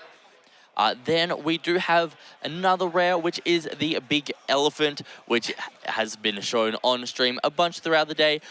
When destroyed, you get to draw 3 cards and gain 3 cores from the void. Then onto the foils, we do have a Emperor Beast Dilfazor, which is a red 3 cost. We have a Fortress of Still Leaves, which is one of the white Nexuses. We've seen a little bit on stream, not too much though. And then going in, we have a Hollow Big Bang Energy, which is a really cool card. It has an activate main during this turn. All-Star Dragon spirits in your hand have a cost equal to your life. So when you get down really low, you can get the full combo out for as cheap as 2 Very in nice. these red decks. And at the back, we have a X, which is the Archangel Archangel Mikhail. It has a really cool effect. When summoned, you reveal the top card of your deck for each yellow spirit and Nexus you control. Add all magic cards revealed there. And then if it's a level 2 and it has the Soul Core attached during either attack step, if this spirit has a Soul Core on it, you may use magic cards in your hand without paying a cost. And if you're attacking with something with Luster, you're going to get them all back at the end of the battle. Lovely. So that was actually quite a good box with our X's and the alternate art Absolute Ice Shield. I believe that was one of the better boxes you could get. Unfortunately, no Saga Rare, but you know they are, as I've heard, 1 per case, so it's going to be pretty hard to get. So to whoever gets one, congratulations. Yes, we were not lucky enough to be able to get the Saga Rare today, but we were able to get a bunch of really cool cards. That's great. Now, I do believe we'll be running into a short break very shortly, and we'll just go to confirm that really quickly. But we are having a couple of more players just finishing their games off out in the background. And the judge team just walking around making sure everything is running smoothly, which they have been doing. Yeah. So very well done to them. Definitely. We currently have the top 3 tables have all finished their game. So that's probably 4 of our top 8 players have already been locked in. And then we're going to see how the rest of these games are going on. We are seeing some quite intense games, quite intense faces from these players just looking out past this camera here. 100%. Seeing the last tables, the last 5 of the top 8 tables, you know, they were all very intense matches because it's do or die here. Essentially, if they don't win, they're going to not be making top 8. And potentially they can't make top 8 because some of them are, 4 wins and 2 draws. So that may not end up letting them get to top 8. Yep. Yeah, definitely. All right, things looks like we're going to wrap it up here for a little bit, and we will be coming back after we get our prize distribution for all the participation and everyone who does not make the top cut today, and we'll be back for our first round of top 8. Awesome. Thanks, guys. Thanks. Thank you, Max.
And we're back with our top 8 coverage of the Battle Spirit Saga event. How are you going, Max, after that break?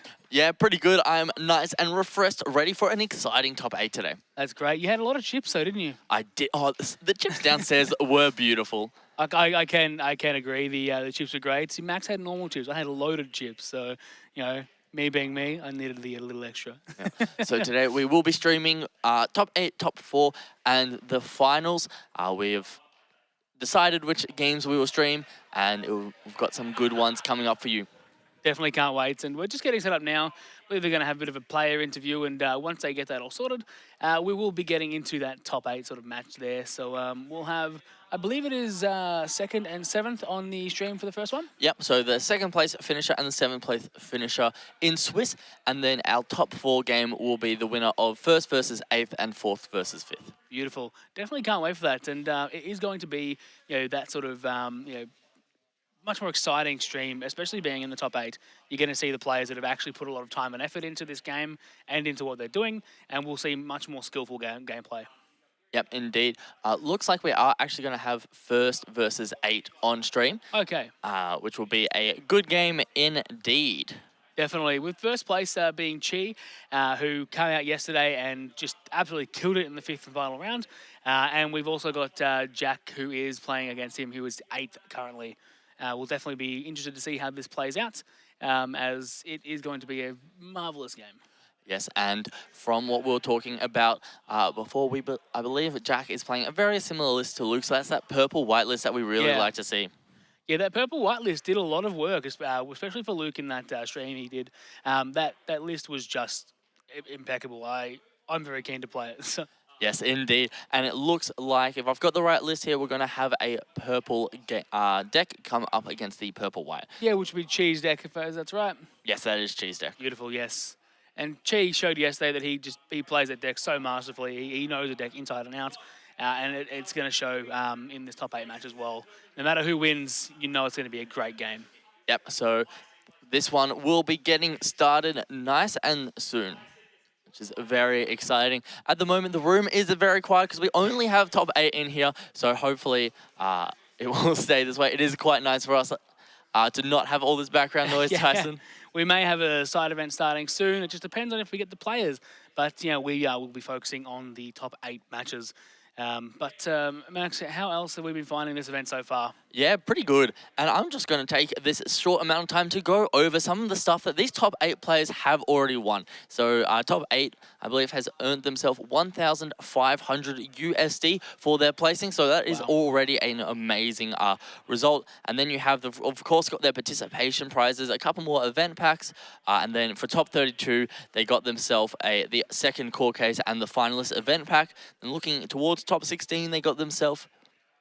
Yeah, we got themselves the playmat, and then if they win this one and they get top 4, they will also get that additional deck box. And then looking into if they make top 2, they get that 2nd place card, and then 1st place gets the whole lot. They get the winner playmat as well as the $10,000 prize. So even just winning this game will get you an additional $1,500 as top 4 gets $3,000 each. Which is an incredible amount of money as well. 3,000 US dollars. You probably look at it about 4,200 Australian actually, which is massive in a card game. I haven't seen that at all in the card games that I played. And I'm very excited to see how it pans out going forward, not only with this event but other events in the future. Yeah, most definitely. It's very exciting to see that this is just the launch event for Battle Spirits. There's one thing that I guess has been lost a little bit over the competitiveness, that all these players, they got their product on Friday or Saturday morning, so they had to build the decks with what they had access to. Yes, that's right. As well, which is very cool to see. So these players have done extremely well considering they just got their product on Friday, even though they've probably done some proxy testing before that. But to see such a large event for the essential pre-release for the game, I'm very excited to see what future events have to come. Definitely, 100%. And I just wanted to go on the back of that prize pool for the first place. They actually get it's a metal soul core, which is, it isn't red, but it is, a nice sort of silvery metal soul core. And I have seen it. It looks absolutely beautiful. The alternate art card you get as well. It's one of the 8-cost purple card that you get that's one of the box art as well. Absolutely beautiful. The entire top 8 distribution is it's amazing, and I wish I was there right now because it's it's brilliant. Yeah, it gets to this part of the event where we're jealous that we're not playing Yeah. because of all these amazing prizes that these players get. But I guess we've had a pretty amazing weekend sitting here and trying to entertain all of you guys at home. Exactly, it's been a wonderful weekend, and I'm very keen to see how it pans out going forward. Definitely. I think we'll just go a little bit longer to wait before we get into our first round of top 8. Yeah, I believe we're getting done some deck checks just to make sure everything is in order, and then we should be getting going, which I'll give it a couple of minutes and we should be right. But Max, why don't you run us through a couple of things with you know, how you're feeling with the card game itself, what you're looking to sort of play going forward. Yeah, definitely. So I'm definitely a massive white fan. I absolutely love that Numigard Fortress, the big white elephant. It is just such a powerful card. Being able to play it for essentially 4 when you only have that just like 1 white source plus the white Nexus, the one that looks like the Numigard itself, and being able to essentially say, I'm happy to block your attack, and then I gain 3 extra cards in hand, and I also gain 3 extra cores. It's essentially just a Starbirth draw times 2, plus also ramp 3. It's a very, very strong card. It's incredibly strong, and being able to ramp as well and just push your players forward in the next turn, it's a huge sort of factor into that one as well. We did find out as well throughout the weekend that's when you do remove cores from it, it does get its effect. Yes, it will still get its effect, but only when it's removed by an opponent, which is a little bit of a small clarification. So you can't play it and just go, I'm gonna move my car over and I'm gonna draw 3 cards. Unfortunately, you cannot do that, but it is still one of the strongest cards that we've seen here today, and I think it's nearly a 4 of in most players' decks that run white. Definitely, and what I've sort of been interested in is that red white list we saw earlier on yesterday when they had the 7-cost white card out that made everything unblockable that was white. Having 3 or 4 attacks that you couldn't block was just huge for that red player. Yeah, and hopefully they'll be able to do well and we'll be able to catch it on stream next round because I believe they are on the other side of the bracket. So if they do win their top 8 game, it will be the game that we'll be featuring next on stream. Definitely hope so. I'm very keen to see that one. Shouldn't be too much longer going forward though. I think they're just about done with deck checks, but not too sure how that's running now. Yeah, throughout the weekend though, we have seen each color get its, I guess, showcase its spotlight. However, yellow just wasn't as strong of a performer throughout these tournaments, and similarly with red. We only had red win 1 game on stream, and that's because of the white cards in the deck. That's right. We did have the 1 yellow player win on the first stream, but it wasn't. It didn't seem like it was played to the full effect that yellow can play, which wasn't on the player. It was just on the way that they drew, as we saw in their hands. And the red player as well was just having a rough time with their draws. It seemed that both players just sort of, I guess, as you'd say, bricked and were just trying to play the best they could with their hands. Yeah, definitely. It does go to show how even this early in a game, there's always that type of metagame that will form, and I think it's ended up being pretty much just purple versus white, and I'm still super keen that we at least have that 1 red deck with those diners in there to kind of push through those unblockable attacks. Yeah, definitely. Very keen to see that on next one if they do win their top 8 game. Does look like that we've got our people on top tables, so the stream table, just shuffling their decks now. So I reckon in the next couple of seconds we'll have that one transitioned over to get that one going. Yeah, definitely. But as you asked me earlier, Tyson, what are you looking forward to the most to play, or which card would you like to pull the most from the set? Honestly, I'm looking forward to playing everything after seeing this weekend. I just want everything. But if I'd say what I want to really play is more or less probably white, purple. Seeing how cool that was yesterday and what we're going to see today from Jack, it's very, very interesting. So we'll get going and seeing that. We do have Chi on the left and Jack on the right. It was Jack playing the white-purple and Chi playing, what was that, Max? Chi playing just straight purple with a couple of those classical splash cards such as the Burning Force and the Starbirth draw. That's right. And we did see Chi say yesterday that he had a couple of the tech cards for white because white was a very hard matchup for purple, but he managed to pull through on that last stream. Yeah, definitely. That was one of the games where we thought that white was going to be in the advantageous spot. However, Chi was able to show us how strong purple can be into white. So I'm definitely extremely excited to see how this game progresses. Definitely, so am I. Looks like we're just getting them all to cut their decks, and we should be ready to start in a moment. Yeah, cool. just double checking some things now. And it looks like these players are ready to get go. We've done the cutting and we are ready to start. Start playing. Start playing. Thank you for finishing my sentence. I just completely blanked there. We will have Chi on the left and Jack on the right, as we said. Looking at Chi's beautiful new Dragon Shield sleeves as well. I don't think we've pointed this out yet, but the playmat that we've got for the actual stream, it's a beautiful playmat. Just the way it's laid out, so simplistic, and with the Battle Spirit Saga, logo on the front, I love it. Yeah, it is a very beautiful playmat. So big congratulations to our tournament organizer, Scott, for organizing that for us for this event. And it looks like Jack has decided to mulligan his hand, and Chi has just gone, yep, I'm going to keep that and go to 5 cards in hand. Thank you, Jack.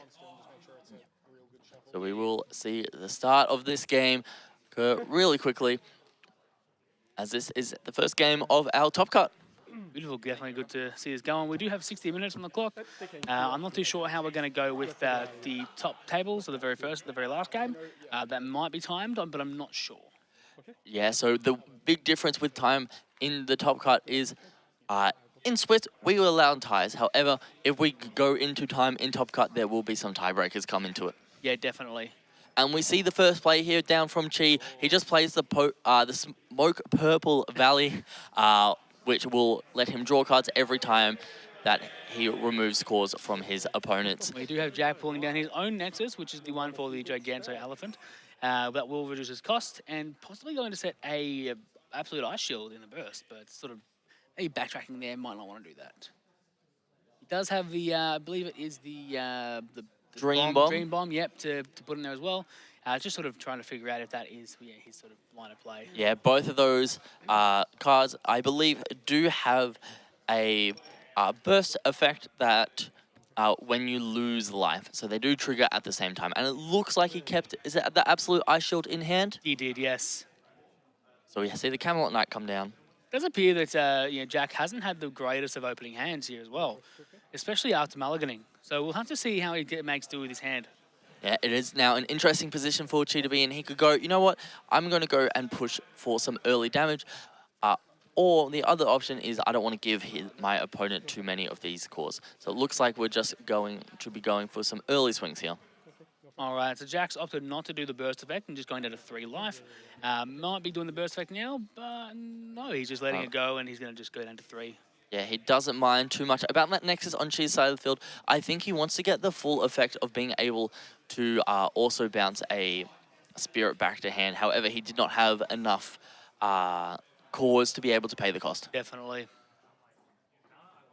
Possibly looking at next turn being able to do so, but he will make him go down to 2 life, which Absolute Ice Shield will be where you sort of want to be at, but it can also be a bit of a double-edged sword. Going into 2 life, Chi could have cards in hand to be able to push down and smack that through. Now seeing the Numigard come out for a reduced cost due to the Nexus, he will have 3 cores on that one, so it will be a level 2, am I right? Still level 1. You do need the 4th core for it to be a level 3. However, we are putting those extra cores on it, so this Dark Knight Mordred won't be able to remove a core on swing. Now, does it remove a core when it's rested, or is it just when it's on swing? That is a very good point. I will double check that one. All right, Chi playing the Knight that on play draws a card. Going to go swing in for that one. I believe that's the one that on Destroy draws a card. On Destroy? Okay. But to answer your question, it does not need to be exhausted for Dark Knight Mordred to remove cores. Okay, I see.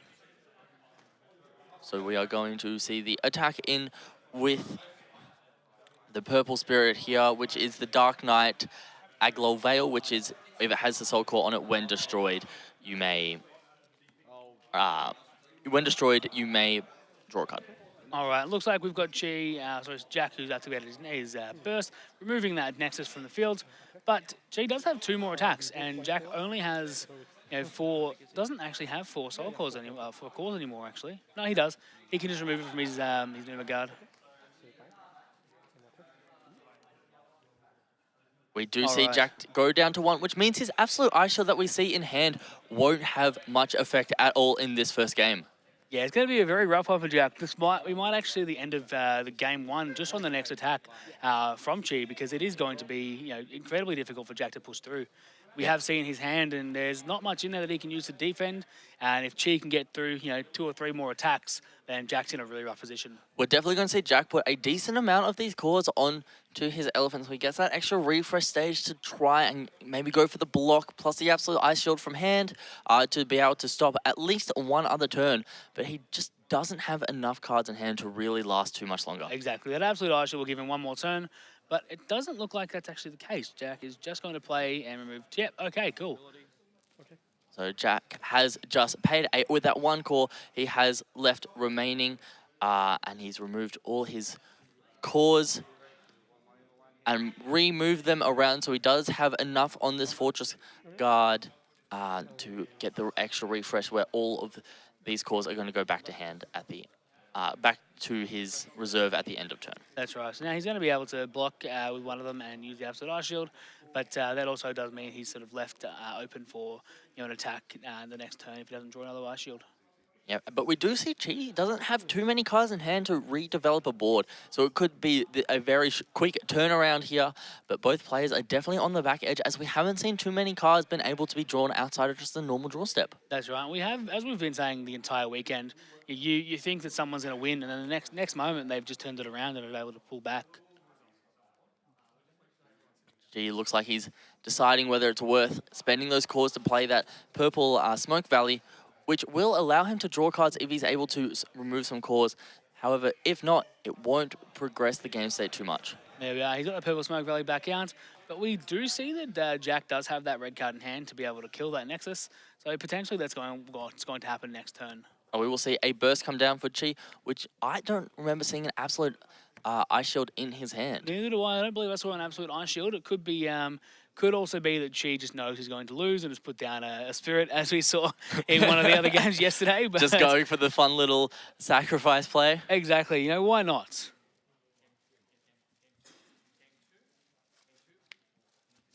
All right, Chi just sort of figuring out what's actually going to be happening here. He's just taking his time, which is completely understandable.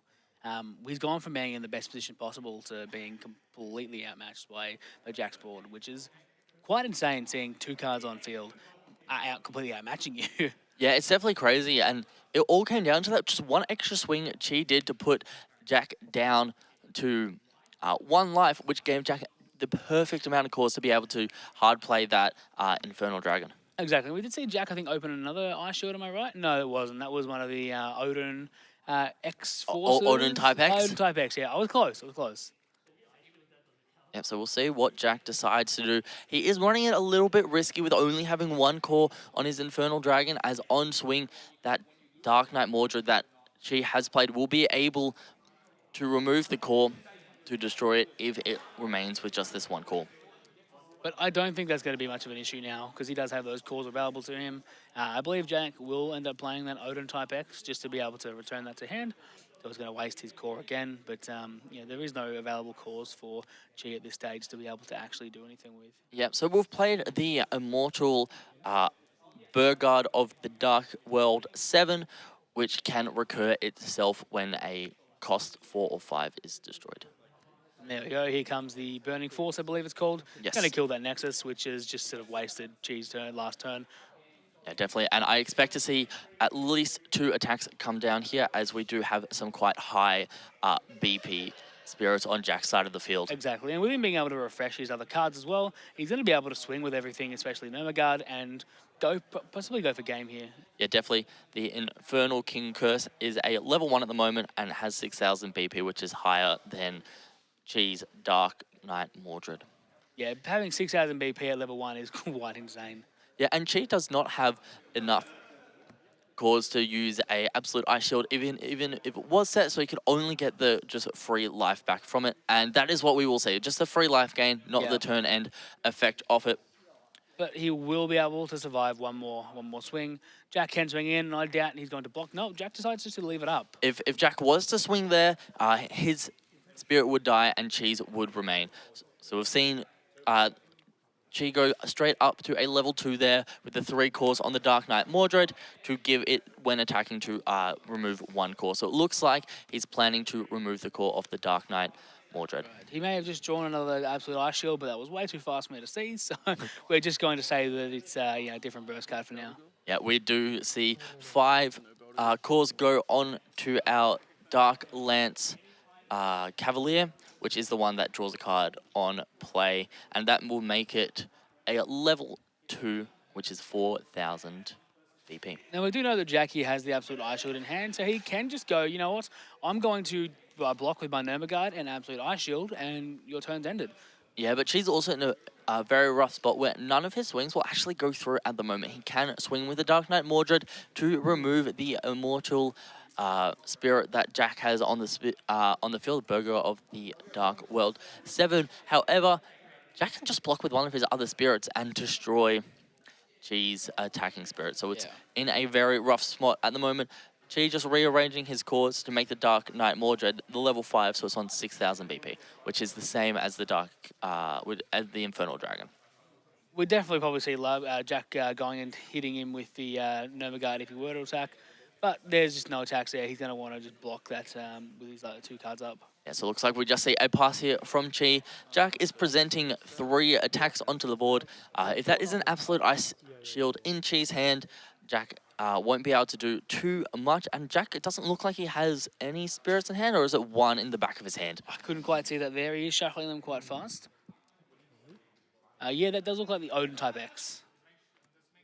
So that is the glass hollow bear coming down from Jack. So one that put in a lot of work for Luke yesterday. Definitely, it is one of the starter deck cards. The Hollow Beast Glass Bear.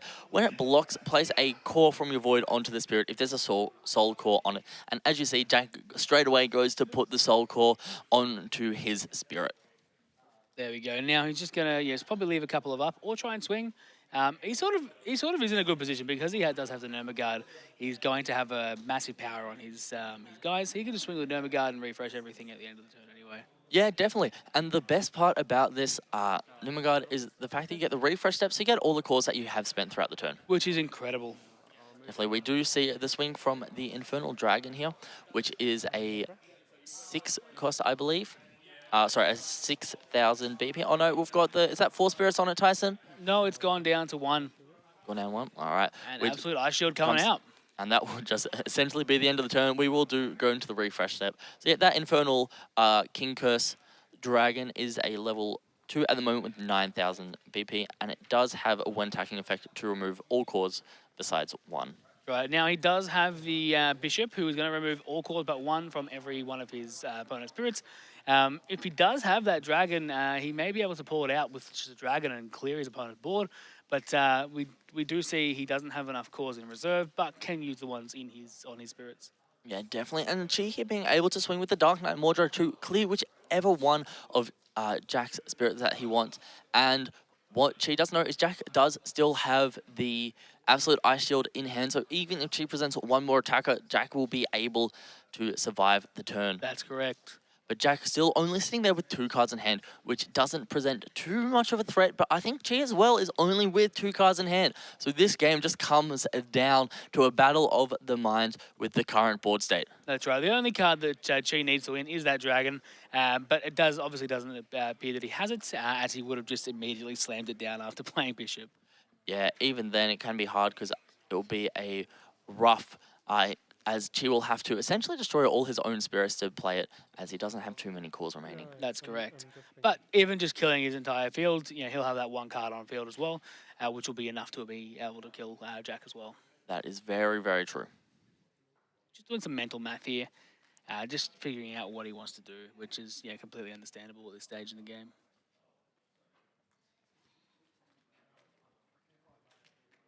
We do have a couple of people, funneling in from outside, looking like they're starting a side event, which is going to be great because we'll get some more people interested and just sticking around to have a great time. There we go. Yeah, Jesus definitely. over the swing. We will see the swing come down and the destruction of our Dark Infernal King Cursed Dragon on Jack's side of the field. And we definitely don't want to remove that marker from the Guard because he will gain 3 cards in hand and 3 more cores. And we will see the block come down from Jack. And it looks like Chi is buffing up one of his spirits. And Jack is going to play the Absolute Ice Shield. So now Chi knows that unfortunately he will not be able to win this turn, but he will be able to go and try and block a couple of Yeah, attacks. and I believe the power on the Mordred is 9,000 to Jack's 7,000 on the Numagard, and that is exactly what we're going to see. So we will see Jack be able to draw 3 cards and 3 more cores, which is one, quite two, incredible. 3 cores and 1, 2, 3 cards in hand. We have seen that Nexus there. It's the castle, as I like to call it. But he will be able to draw cards when his opponent rests things. We have seen a Pegasion come out in that hand as well. And possibly that is one of the Odin type X's. Yeah, definitely. And with G with only 2 cards remaining in hand, it does kind of come down to this point where if he doesn't have an out, Jack can just play 4 spirits down and win the game this turn. And Jack does have the amount of cards in hand to be able to do so, and the cores. Yep. And another Nurmagard is going to come down. So that was one of the cards drawn off the other Nurmagard to just show how powerful it is that the draw 3 cards effect. And Jack is playing very smart here, putting those 4 cards on the Nurmagard. So even if he doesn't kill Chi this turn, he will still be able to refresh all of his spirits and have a strong defensive turn. Exactly. Well, you do see he'll play the Pegasion now. I've got a good feeling he will. And probably the Odin type X, and we'll secure this game from there. So 2 for the Pegasion with that 1 call there. 3 more cards in hand. Here's another attacker, which looks like another one of the, I forget its name, but the one on the left Jack has with the Soul Core on it. The Hollow Beast. Hollow Beast, yes. Glass Bear.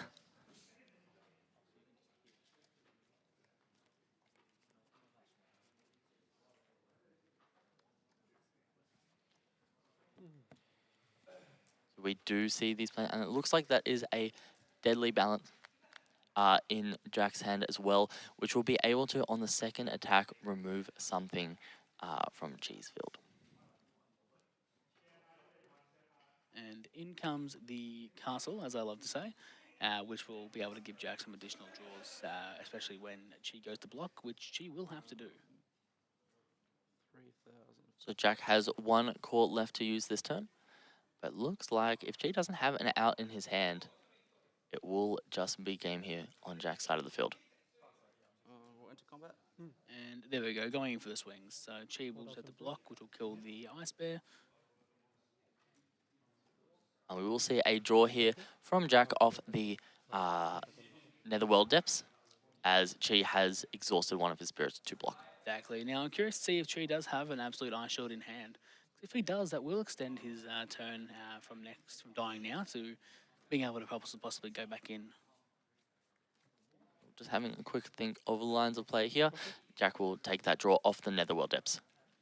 That looks like an absolute Ice Shield. That does look like an absolute Ice Shield. So even if Jack doesn't win this turn, as long as he has 1 blocker to remain, he will be able to survive another one of G's turns.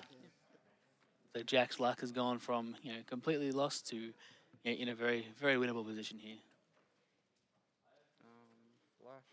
That's what I do love about this game. As I've seen, it has just gone from being able to completely lose to pulling it back with absolutely no hassle at all. Yeah, so we'll see the deadly balance for both of those spirits to be destroyed. A very heads-up play here from Jack. Giving his opponent only 1 more spirit to attack with and forcing him to block with the next couple of attacks will mean that Jack can still survive. Not really. So we will see the attack from Jack here with the Numagard, and Chi now has to decide whether to let this attack through or let his only spirit left die. And even if Chi lets these attack throughs or blocks, if he doesn't have an out to one of these next 2 attacks, it will be game here for Jack. Exactly. But we haven't been able to see Chi's hand for a while now, so we don't actually know what he has. Now we do. I definitely don't think we can run the clock down 40 minutes here. So. No, it will. This game will be wrapping up very soon. So it looks like it will be a pass on the flash step from Chi, and now Chi is just deciding whether to block or not. I think Chi just knows here that those 2 other cards on field are going to end up losing him the game. But we also may see Jack just pass as we have seen before, that attacking with all of your spirits can end up causing game because he does have a lot of cores available to him. He may just have that core thief. Yeah, definitely. It is an interesting situation to be in, as G doesn't. G is kind of sitting there thinking, which could get inside Jack's head a little bit. Just like, does he have the out? Is he thinking whether to use it now? Is he thinking whether to use it later? But it looks like we will just see the block and we'll see the draw from the Netherworld depths. Exactly. Now we're probably going to see Chi. That does look like a core thief in hand. Am I mistaken, Matt? No, it's a deadly balance in hand. So G will destroy his, and Jack will have to destroy one of his. If I was Jack, I would be looking to destroy the Numagard at this situation, as I don't see any card that Chi could have in hand, which would allow Jack to lose. And there we are. Jack now gets back his cores and will be able to get 3 additional cards in hand. Yeah, and as we said before, as long as Jack has one blocker on the field, we do see the Absolute Ice Shield in hand. Does have the suppression as well, so he's basically got essentially 2 Absolute Ice Shields. And another one, there we go. There's the other deadly balance here. That is interesting that Chi decides to use it on this attack and not on the next attack, as Jack is not going to be exhausting the Pegasus here, and Chi essentially has to top deck for game. You see, if Chi had done it on the next attack, Jack can just choose to destroy the last attack. Is that wow. game here for Chi off the top deck? He just drew into the Infernal Dark Dragon King, which removes... That is... Jack goes for the draw off the Numagard and just picks up his cards. That G is shaking his head there with the top deck of a century. That is the biggest top deck I've ever seen in my life to go into the first win for top 8. Now, we'll have to see, obviously, 2 more games to go, but... My God, that was an incredible first match. Yeah, that game was running so close. Jack was in an advantage for such a long position of the game until Chi comes down with the Infernal Dragon Dark Cursed Dragon. These names are really long and sometimes hard to pronounce correctly, which Jack was able to use to get advantage at the start of the game, and Chi comes in and uses it himself to win game 1. The 2 deadly balances in hand is really what won Jack the Chi the game, I believe, as being able to kill just 2 of his characters for absolutely no value basically to Jack. It was massive on his end. But the top deck, my man, the top deck. Yeah, Chi was definitely, he knew he could survive the turn, but he didn't know whether he could survive the game. And as we see there, Chi was just saved off top deck. I don't think any other card besides a removal would have it would have had to be a removal that was also a spirit. Exactly. We do have a couple in Chi's deck, which was that one, and we have the cards with when attacking spirits as well. But either one of those, if he didn't draw, it was just going to be game for Chi. Yes, it is a very rough one. And I think the only other reason it works is the Infernal King Cursed Dragon doesn't select something. It removes cores from all spirits, and that Pegacyclone did have armor red purple. So no other cards in Chi's deck would have actually been able to get around that effect. That is which true. is incredible to think about. The one card that Chi could have drawn into was the card he drew into to win that game. Oh, what a brilliant game. I'm very keen to see how this goes forward. We do know that obviously Chi was just baffled by the fact that he was able to win that game, but winning off of a top deck is even more hilarious. Yeah, and we can see that Chi is still shaking his head out of disbelief of winning that game. But we will be going into game 2 here, and it does look like the time that Chi took those last couple seconds to make sure he deadly balanced the right attacks.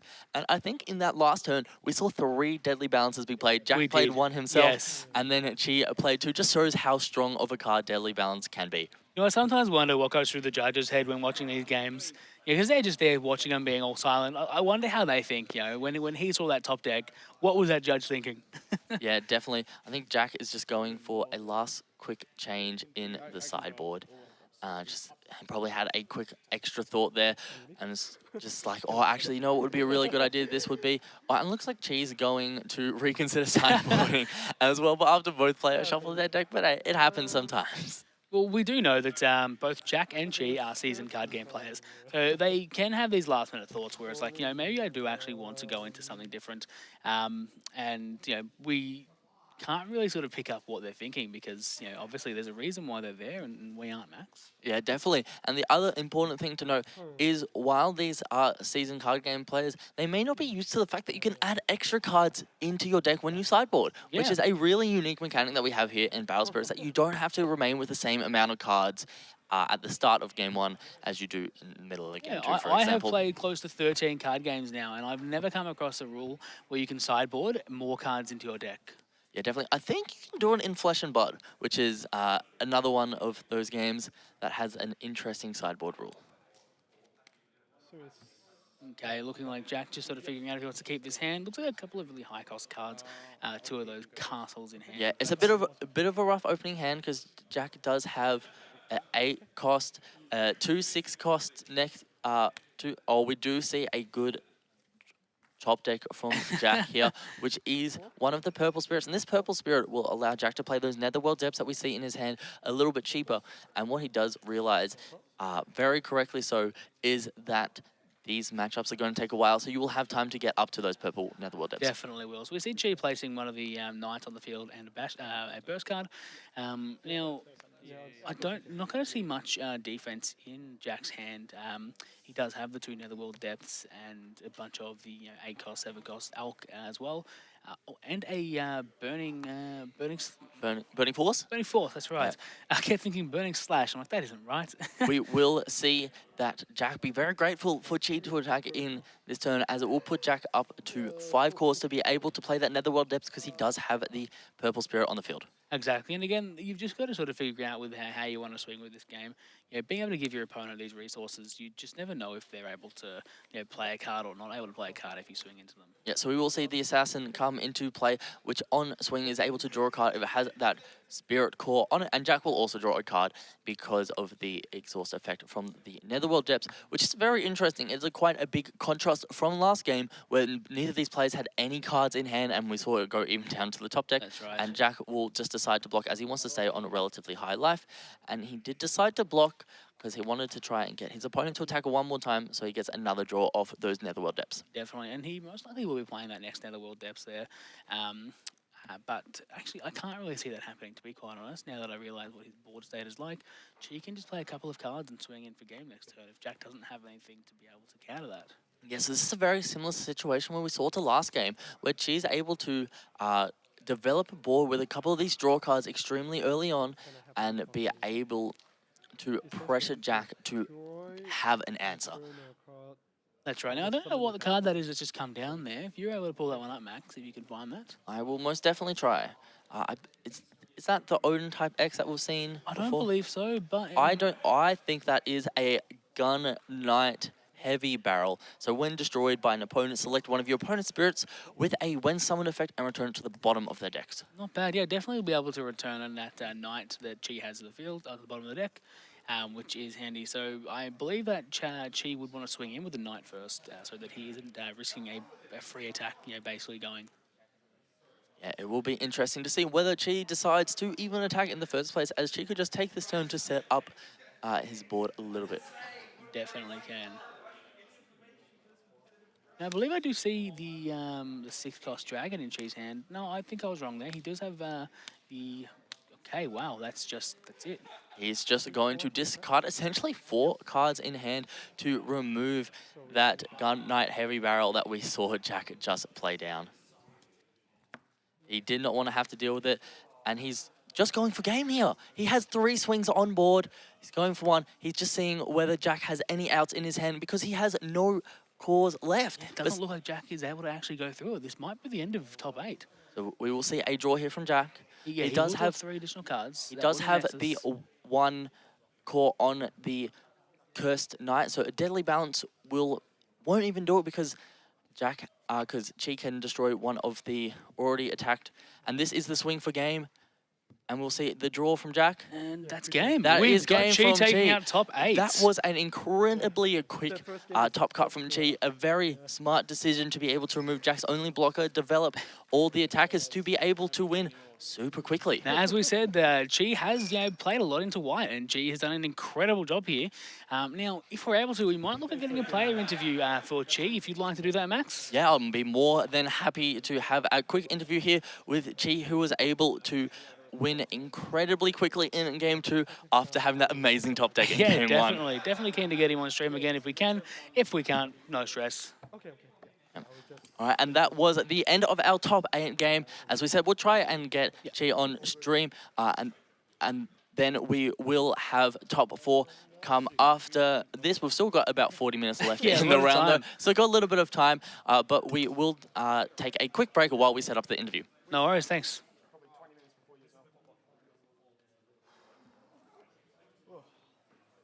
Hey guys, been so good? Enjoy the day.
Hey guys, we are back, and I'm here with the winner of our top 8 match, Chi. Yeah. Well, first of all, congratulations for winning your top 8 match Yeah, and thank into you. top 4. Yeah, thank you. So you had a purple matchup into white. I know you've said before that you had a lot of practice into it. Were you confident going into this round? Yeah, I'm pretty confident, but my opponents got a different build. He mixed some purple card in the deck. So in the first game, he got the Cursed Dragon, which I didn't expect at all. So I'm in a losing position. Then at the last round, the only card that I can draw is the Cursed Dragon. Then I drew it, then I win from that. Yeah, that's just pure luck. Yeah, how did it feel to top deck the only card, as you said, in your deck that was able to get you the win there in game 1? Yeah, it feels really good, but I feel really sorry for my opponent. Yeah. No, it was definitely a great game to watch. And those 2 deadly balances in your hand at the end of game 1 saved you at the Yeah. end there. So that was an amazing game to watch. And the game 2, you killed him on something like turn 3. That was incredibly quick. How did you see the line of play to get that win there?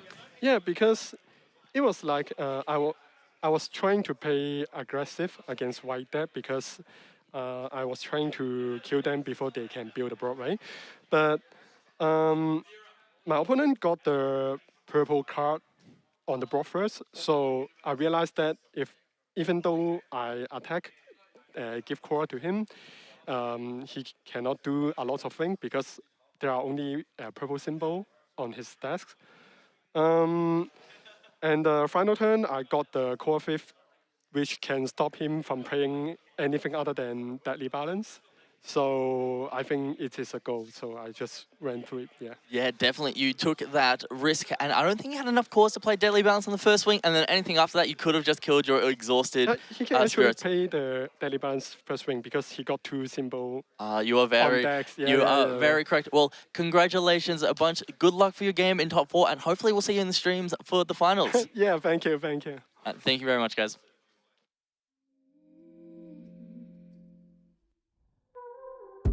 Master of the sun, memories falling on concrete.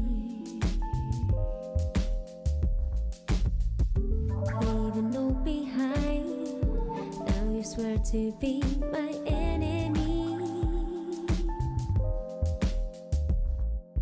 Victim of your cards, I'm running in the dark, avenger into nothing. Gone into the night, won't you come and hold my hand?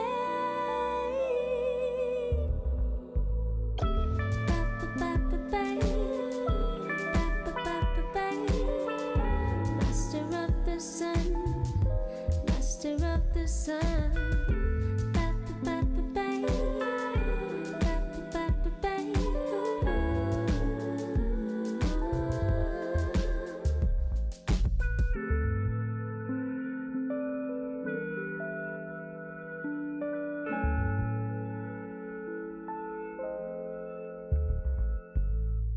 Master of the sun, memories falling on concrete. Leaving you behind, king of silence in this reverie. Victim of our cards, I'm running in the dark, avenger into nothing.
From the time our last album, that's what we've been doing on this time period, working on our beats. That's been working on our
All right, guys, we are back with the second round of Top Cut, top 4, and we'll be jumping into that very shortly. The players are just getting ready.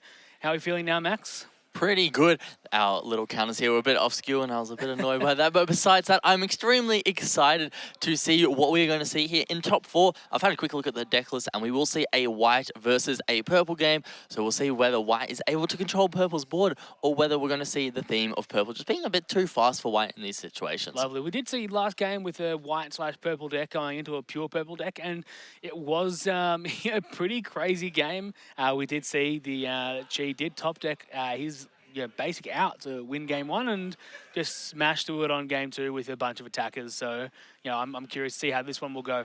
Yeah, definitely. That was an extremely good game. And I hope we get just as good of a game in top 4 here. And I believe we do have 2 friends from Hong Kong playing against each other in this finals. So if you see a lot of laughing, a lot of fun, just expect it. That'd be why, yeah. We do have Kun and Zhu who are playing each other. Couldn't tell you who on the left or right yet, but we'll find out later.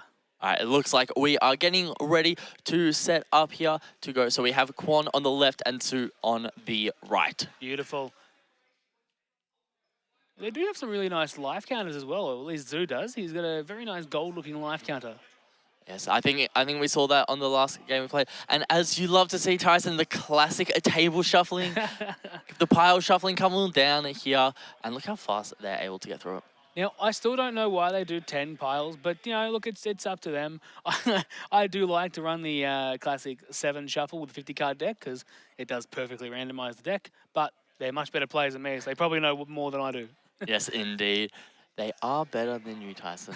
They're better than you, Max. Okay. I suppose I'll let that one go for now, but we will see a second pile shuffle coming down. But this is going to be an incredibly close game for top 4. It'll be very excited to see how it ends up, and we will be having these players play for some amazing prizes today. So all these top 4 players have earned themselves the deck box, which is what they didn't have going into top 8. But the winner of this game will be top 2. They'll be able to play in the grand finals for $10,000, but they will also get that second place card as well as the other stuff. So the top 16 playmat, the finalist event pack, as well as that deck box I mentioned, and the secondary core case. Which is absolutely amazing, that prizing there. And the first place prizing too is amazing, as we said earlier. But we will be having, obviously 2 friends from the same country playing each other, which will be a bit tough on them. Having to knock one of your friends out of a top 4 game is probably one of the hardest things you'd have to do as a player. Yeah, most definitely. But I think it is all fun and games for them at this point to see a large number of them do so well in this tournament. It must be exciting to see all of their testing together pay off. Definitely. I believe there is about 5 of these friends that are all playing each other in the top cut, which is a brilliant thing to see. So, it's awesome to know that, they're all together and having a great time. Yeah, definitely. It looks like they are just having a quick chat before we get started here. Both players have drawn their opening hands, so probably just double checking who's going first, who's going second, and how we're going to start here. But not to go on top of those prizes I previously mentioned. For being in top 4, they both earned themselves $3,000. The winner will go into top 2 and get a minimum of $6,000 there. Which is absolutely amazing. I know it is in USD, so converting that to Australian, you're going to get a fair bit more than what we've advertised. And the first place will be getting 10,000 USD, which roughly converts to about 14,500 Australian. So the amount of money that you'll be getting from this is incredible. Yeah, and we do see the start of the game here. So Quan went first. He was able to play that white Nexus down turn 1. And then we do see Tsu come down with that Dark Lancer Cavalier, which draws a card on play, which is such a strong offense. And we see Quan set a burst card here. We will be playing the Buffalo Bill.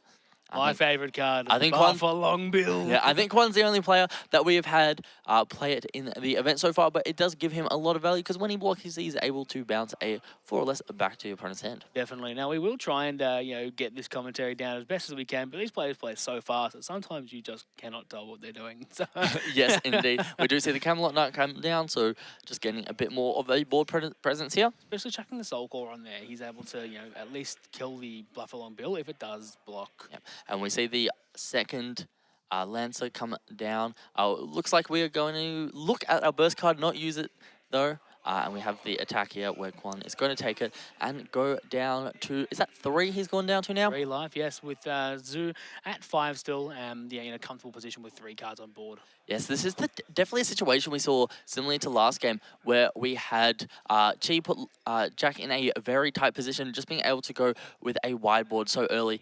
And I must assume that we have that absolute ice shield in Quan's life, but even then, Su's going to be able to go relatively wide this turn. Exactly, and with Su having the 3 cards on field, and Quan only having the Buffalo Bill and the Elephant, it's going to be a bit of a tough place to get this game going. Yes, indeed. It does look like we're just going to see a pass come down here from these 2 players. Yeah, all the cores on the Elephant, why not? Yep.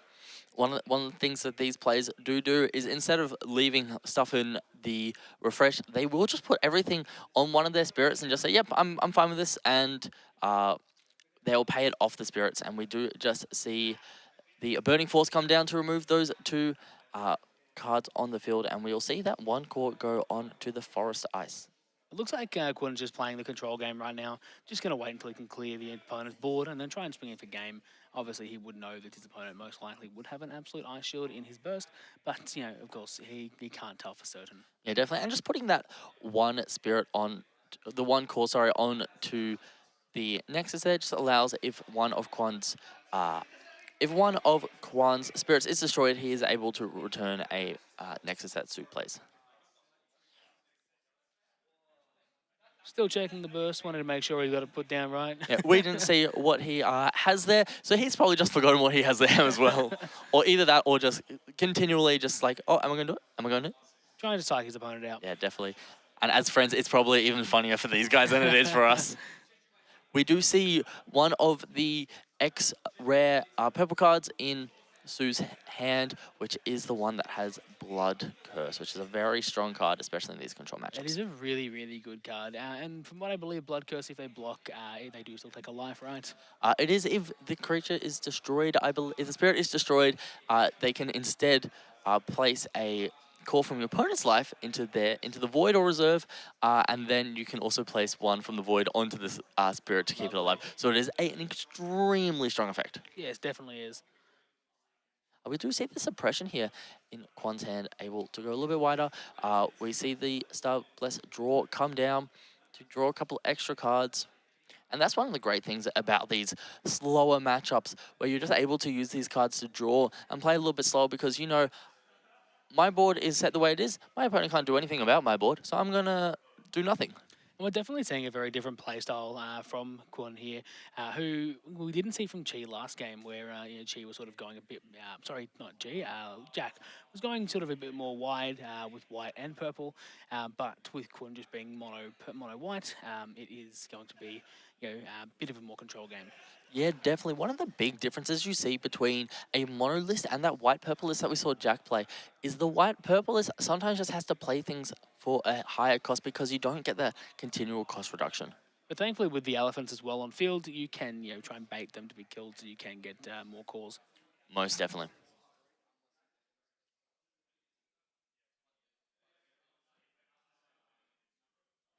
And Su just passing here, just opting to keep his cards up for blockers.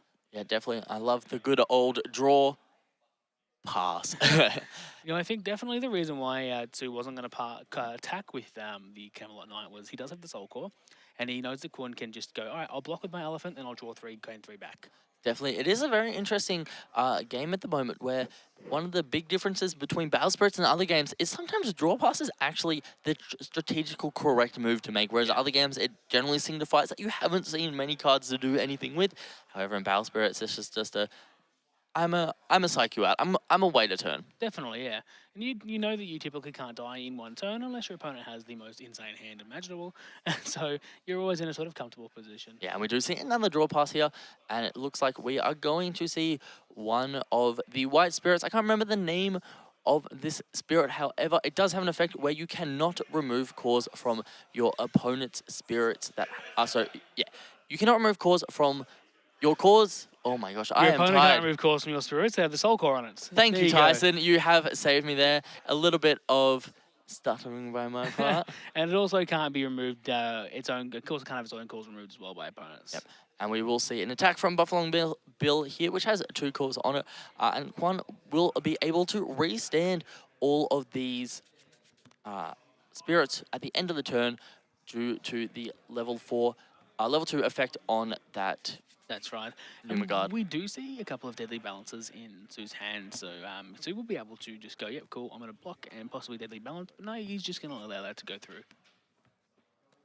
I'm fairly certain we did see Su play put the Absolute Ice Shield in the burst area, but I guess he's just sort of opting to go, no, I'm going to leave it up for now and go from there. We'll see another Camelot Knight come down from Su, and we will see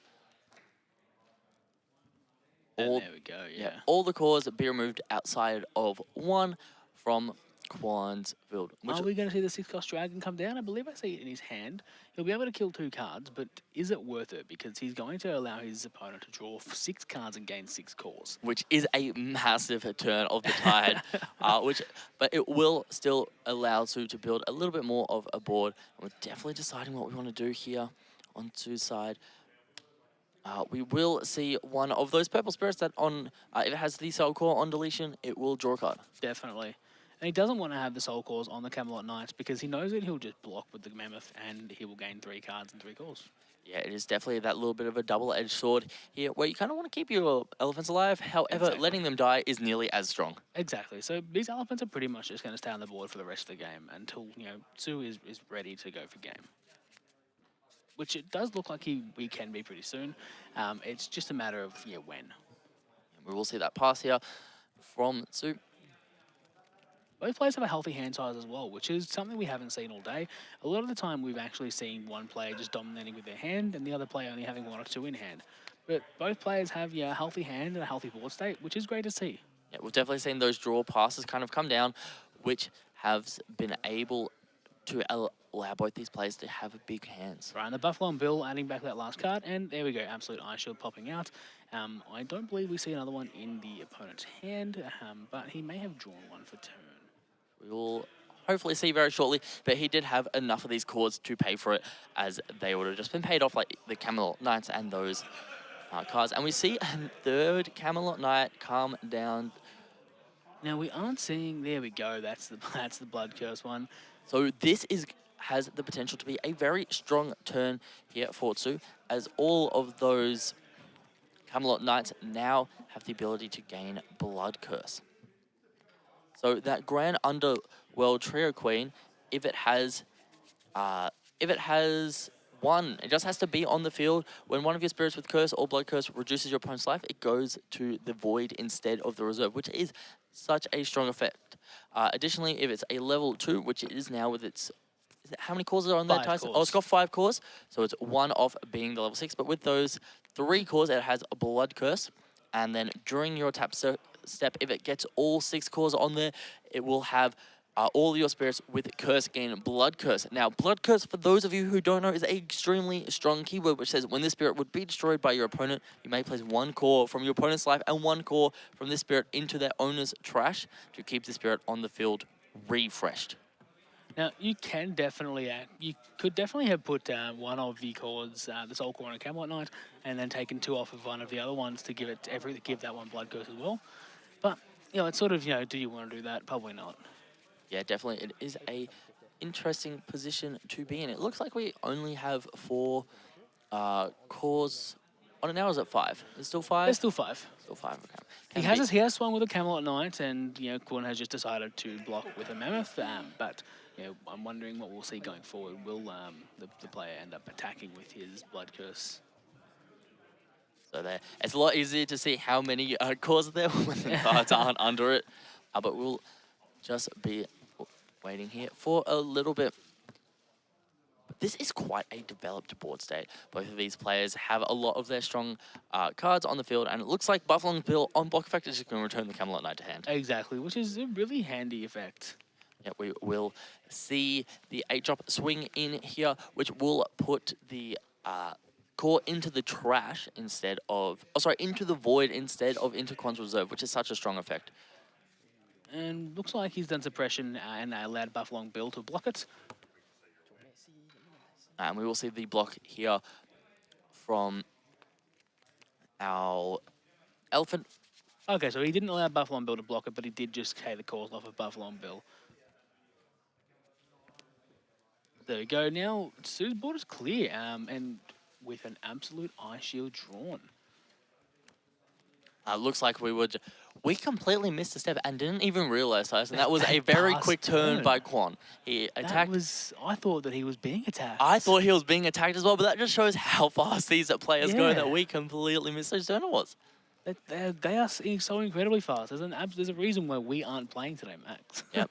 And there we go. This is where Sue could win the game. Quan is about to draw 6 cards, however, and gain 6 cores. 1, 2, 3, 4, 5, 6, and 1, 2, 3, 4, 5, 6. And if that is an absolute Ice Shield in the burst, it could be very bad here for Sue. Oh, yeah, it's a lot of cards in Quan's hand now. We are going for the Deadly Balance, so that will destroy Sue's last blocker on the field. And we will see how this game ends up. If I was Quan, I'd probably be activating that Absolute Ice Shield as probably in the second last attack, just so that he's able to get 2 cards rested. Yes, definitely. If this Grand Underworld Trio Queen Maduke is able to swing, that life is going to go into the void instead of into the reserve. However, I think Quan has enough cores to not have to worry about losing one. We will see another spirit come down here, which is the when destroyed, you get to draw a card. There we are. So just leaving himself with some more options if it is one of the Absolute Ice Shields. We do know that Quan has drawn an Absolute Ice Shield, so he will have that one in his thing. He is choosing not to use the burst. Oh no, he will use the burst. And it is the altered Absolute Ice Shield, which we love to see. Not bad at all. He probably realised that as he went to go to choose to do it, that his opponent will know that he has an Absolute Ice Shield there. So Yes, definitely. we do see another Absolute Ice Shield in Quan's hand, so he will be able to survive another turn. Yes, and we could see him develop a decent board set here. So this is the Mechanic Wing Duck. When one of your opponent's cards spouts it, you get to place a core from the void onto it. Very good card. He's playing the 8-cost Mecha Beast Fortress, am I not correct? That is the 8-cost Armored Dragon, I believe is its name, which has a very, very strong effect, which is if it's at its highest level, which is level 3, sorry, it needs 4 cores on it, which I believe we see 4 cores on it, Tyson. All of your spirits gain armor, red, purple, and white. And that is an incredible skill. He does have an Elk out as well, so he could actually go for the Elk block with suppression to survive another turn as well. So it looks like we'll I probably see at least one swing here to try to get that absolute ice shield. No, we will not. We will just see the pass. And if Quan does not take any damage during this turn, Elk will burn one, which means Su will not be able to get the absolute ice shield's full effect, but we will be able to ice shield to just gain the one back off Elk. And I'm sure at this stage in the game that Su will know that he's able to activate absolute ice shield off of the burn. It is still very valuable to get to force your opponent to only use absolute ice shield for its minimal effect rather than its full effect. That's right. I believe there's 8 or 9 cards in Quan's hand as well. If it looks like we are using Cursed Dragon, which will remove 1 from everything, so that will destroy the duck, and that will. Oh, okay. Ooh, that's not an absolute ice shield that we see there. That is the white. That is white burst effect with counter sword. Counter sword, yes. Counter sword, which is triggered off a on play effect being triggered, and you are able to return one of your opponent's spirits to the hand. And if you pay the cost, you are able to place a core from the void into life, which is what we see here from Quan. Yeah, and that's definitely an incredible effect there. We do have 4 attacks on the field here for Tsu. So it will be interesting to see whether he's able to get enough, but we will see just the block from the Elk. Yeah, will we see a suppression? That's the real question there. So there goes Tsu's Spirit, but he will be able to draw a card to replace it. And we will just see the pass. And burn a life. There should be a life burn from here. However, we may be wrong as... Oh, he doesn't have the core on it. He's not level 2, I believe. He did lose the core. That is why that we saw the Infernal King Dragon come down That's there right. to remove that core. Are we going to see another Buffalo Bill come down here, which on block is able to bounce something back to hand? Lovely. Big fan of Buffalo Bill. Buffalo Bill. It's such a funny name for a card. Buffalo Bill, bruh. They're just talking through what happened, I think, making sure that the life definitely was not meant to be burned, which is what we believe to be correct. Yeah, definitely. Now, we are sort of staring down a very threatening board from Gordon here. And going into the castle, as I like to call it, he will start drawing a lot more cards off of that as well. So going from, having 8 cards in hand, he can go from having 8 to 13 cards, quite easily. Yeah, we do see an attack come here. Absolute Ice Shield popping out, as we Absolute see. Ice Shield, paying for the Absolute Ice Shield as well. So that Armored Dragon was able to restand straight away. And we do see another one of those knights coming out. So when it's KO'd, it will draw a card.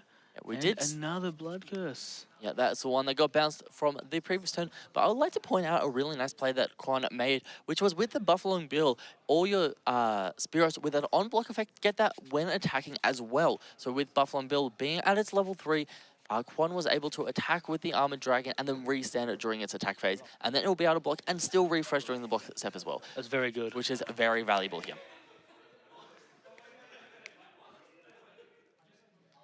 We see a lot of cores on this spirit here. I'm not going to try and remember how to pronounce the Underworld Trio Queen, which is able to give all of Su's spirits with Curse, Blood Curse, which is a very valuable effect to have.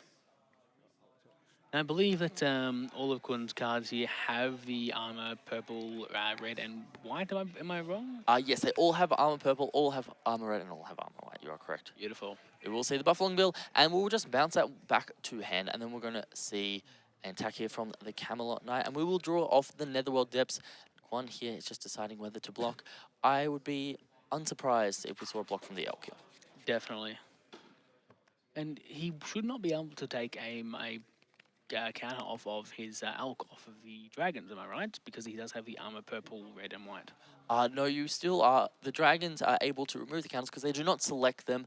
They just choose. Even when they're attacking?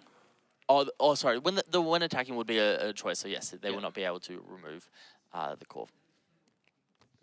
And doing suppression there, no worries. So it looks like we have the block here, suppression. Going to try and burn that last life as well. Having a little bit of a chat here. I do believe that the Trio Queen does have the level 3 effect active. Yes, it looks like it has its 6 cores, so it will be able to have its level 6 active, which is all of your spirits with curse gain blood curse.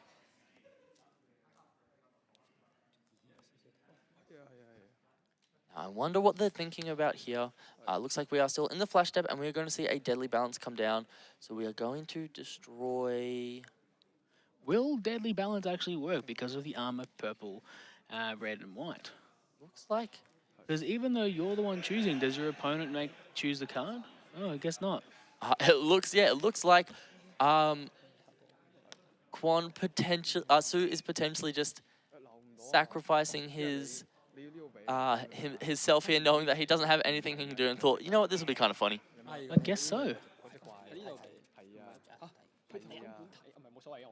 I am definitely a little bit confused by that play line here, but we will see how it plays out.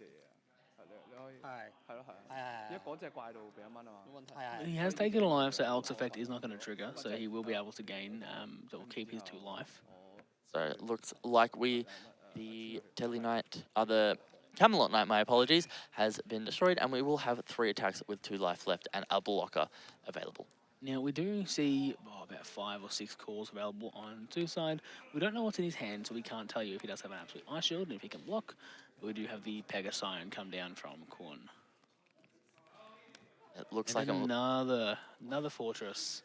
Now, this does mean if Su somehow has a way to remove Quan's first one, he does have to get through a second one as well. And this Buffalo Bill will mean that both of those costs are allowed to attack, and they will restand during the attack step as well. Which is incredible. And we'll see the swing from the Persilone. We'll just get the block, and Persilone will die. And then we'll see the swing from the Buffalo Bill. Yeah, my Buffalo Bill. Looks like we have a Core Theft in hand, which will be able to remove enough cores. Oh no, we will just see the pass. I guess because it does have the armor, that there's nothing that Su could do there. And that is game 1 of our top 4. Quan is 1 game away from making to our finals with a chance of winning $10,000 today. Definitely. You can really see the players having a great time, laughing with each other at the end of it. It just goes to show that even though they are playing for such a large amount of money, they can always have fun with each other and just make it an enjoyable experience. Yeah, they definitely are laughing over there. We can hear it a little bit from over here. We're just seeing them enjoying. And I found it quite moving to try and just scoop all of those large crystals back into the bowl there. It was quite enjoyable. We will see the sideboard cards coming in. I think that is 2 Star Blessed Jaws I see from Quan's side. Potentially, yes. Just a little bit more consistency for this fatigue matchup. Definitely. We do see Su with the couple of Star Blessed Jaws in his hand, but will he add them? Maybe, maybe not. But that last game was quite interesting, seeing Su go from such a powerful position to Quan being able to pull it back, especially with those Armored Knights or the Fortresses. Those were just an incredible card to put down. Yeah, definitely those big armor dragons that look like a turtle. I don't know why it's an armored dragon. It definitely looks like an armored turtle to me. The Armored Dragon Ship Enterprise was able to give armor red, purple, and white to all of Quan's spirits, which essentially just secured him the game once he was able to get the first one down there. Exactly. And just that Buffalo Bill is a card we haven't seen, I don't think, in any other players' decks besides Quan. But this is the second time it has come up incredibly clutch for him in these matchups. Definitely has. The Buffalo Bill has been a great card when we've seen Quan play. I'm a massive fan of it myself. Yeah, definitely. And we do see these players just quickly checking their sideboards before we get into this final game here. All I've got to say is I've been a massive fan of white this entire tournament, and after wanting to play yellow, I think I want to play white now. Yeah, white is definitely one of the coolest colors in the game at the moment, and I feel like we haven't seen too many white mirrors on stream. I haven't seen any. Yeah, which would be an incredibly painful matchup in some situations, but definitely happy to see these white versus purple matchups. And it seems like every time we've seen a white versus purple matchup, it has gone quite strongly one direction. It has. It's never been a two-way sort of street here. You haven't gone. It's never gone 2-1. It's always just been a swift 2-0 from the either white or purple player. You don't get anything else. Yeah, so it'll be interesting to see if Sue is able to make those adjustments required to get himself a chance to get in the finals. And the other thing to note is we only have 36 minutes left, which isn't too long for them to play out 2 games, because that's what's going to need to happen for Sue to be able to get the victory here. Yeah, essentially going halfway through time just for the one game is really, really hard on both of them. The shuffling is going to take a bit of time away as well, so we're going to see probably about a 35-minute start here, which will leave them with just, obviously 35 minutes to go. But hopefully they're able to play this game out and the third game, if there is one, with relative ease. Yeah, definitely is going to be a tight one, not just on time, but just on game. These players are both extremely accomplished and have shown that over the last 2 days with some of their cards being extremely well chosen. Once again, we saw that Armored Dragon ship Enterprise from Quan be extremely strong that first game. So we'll see how well it pays off, as well as that Buffalo Bill. Definitely love Buffalo Bill. I'm going to keep saying I love him. Yeah. So Quan did not mulligan, so he's able to draw that 5th card and is able to draw for turn as well. Looks like Sue also didn't mulligan as well, so we will see them with both 6 cards in hand. Yep, so we do see the Dark Overlord, Underlord 7 come down, and then the Pegasion come down as well, which is a pattern in turn 1 plays for both decks. And you know what? It is the box topper, Pegasion. It is the box topper indeed. We see the Dark Lance Cavalier come down, which means Sue's able to draw a card. And we're just moving our cores around a little bit. I believe that Sue is probably going to try and go for a more aggressive round here, knowing that his opponent is going to be able to build up that board later on in the game. Yeah, definitely. It is quite a strong strategy. Purple being able to go relatively wide, especially with all these spirits that draw cards. And we will just see let's put everything on the Pegasion and pass, which is actually quite a strong play, because this Pegasion is now at level 2. It's now at level 3, so it's got 7,000 BP, which is a lot stronger than either of the other 2 that Sue has on the field. So Sue will have to take a similar strategy if he wants either of these attacks to go through. So this goes to 7,000 at level 3? Yes, it does go to 7,000. You do need That's five cores on it to get it to level 3, but it is at 7,000. And it also has the secondary effect during your opponent's attack step. If this spirit has the soul core, which ours most certainly does, it can block your opponent's spirits with 2 or fewer cores on it while it's in rest mode. Yeah, what an incredible effect. And he's basically just going to be able to kill every single guy that Sue attacks with. So he's probably going to have to go and attack with a smaller one first. Yeah, so Sue's going to attack with a smaller one first, hoping to get the block down from Pegasion. Wow. But Quan does not want to block it, as he doesn't want Sue to get the free draw. He's just allowing the damage to go through. Very, very interesting. We'll see if we're going to see this last attack. We will just see the pass. Very interesting that Quan let that first attack through, but he must want all these cores for a big play, as we see a lot of 8 costs in Quan's hand at the moment. He must have bricked. He's probably just being like, you know what, I probably lost this game. Let's just go for it. We're going to see the Buffalo Bill come down. Buffalo Bill, brother. And we will see the pass. So Buffalo Bill has a really strong effect that when it blocks, it can bounce a cost 5 or less back to his opponent's hand. So it can essentially stop 2 attacks. And Buffalo Bill itself does have a lot of BP, with that being 3 cores, I believe, on the Buffalo Bill. Yes, 3 cores. 3 cores on the Buffalo Bill, which means it's 5,000 BP, which is quite hard to deal with.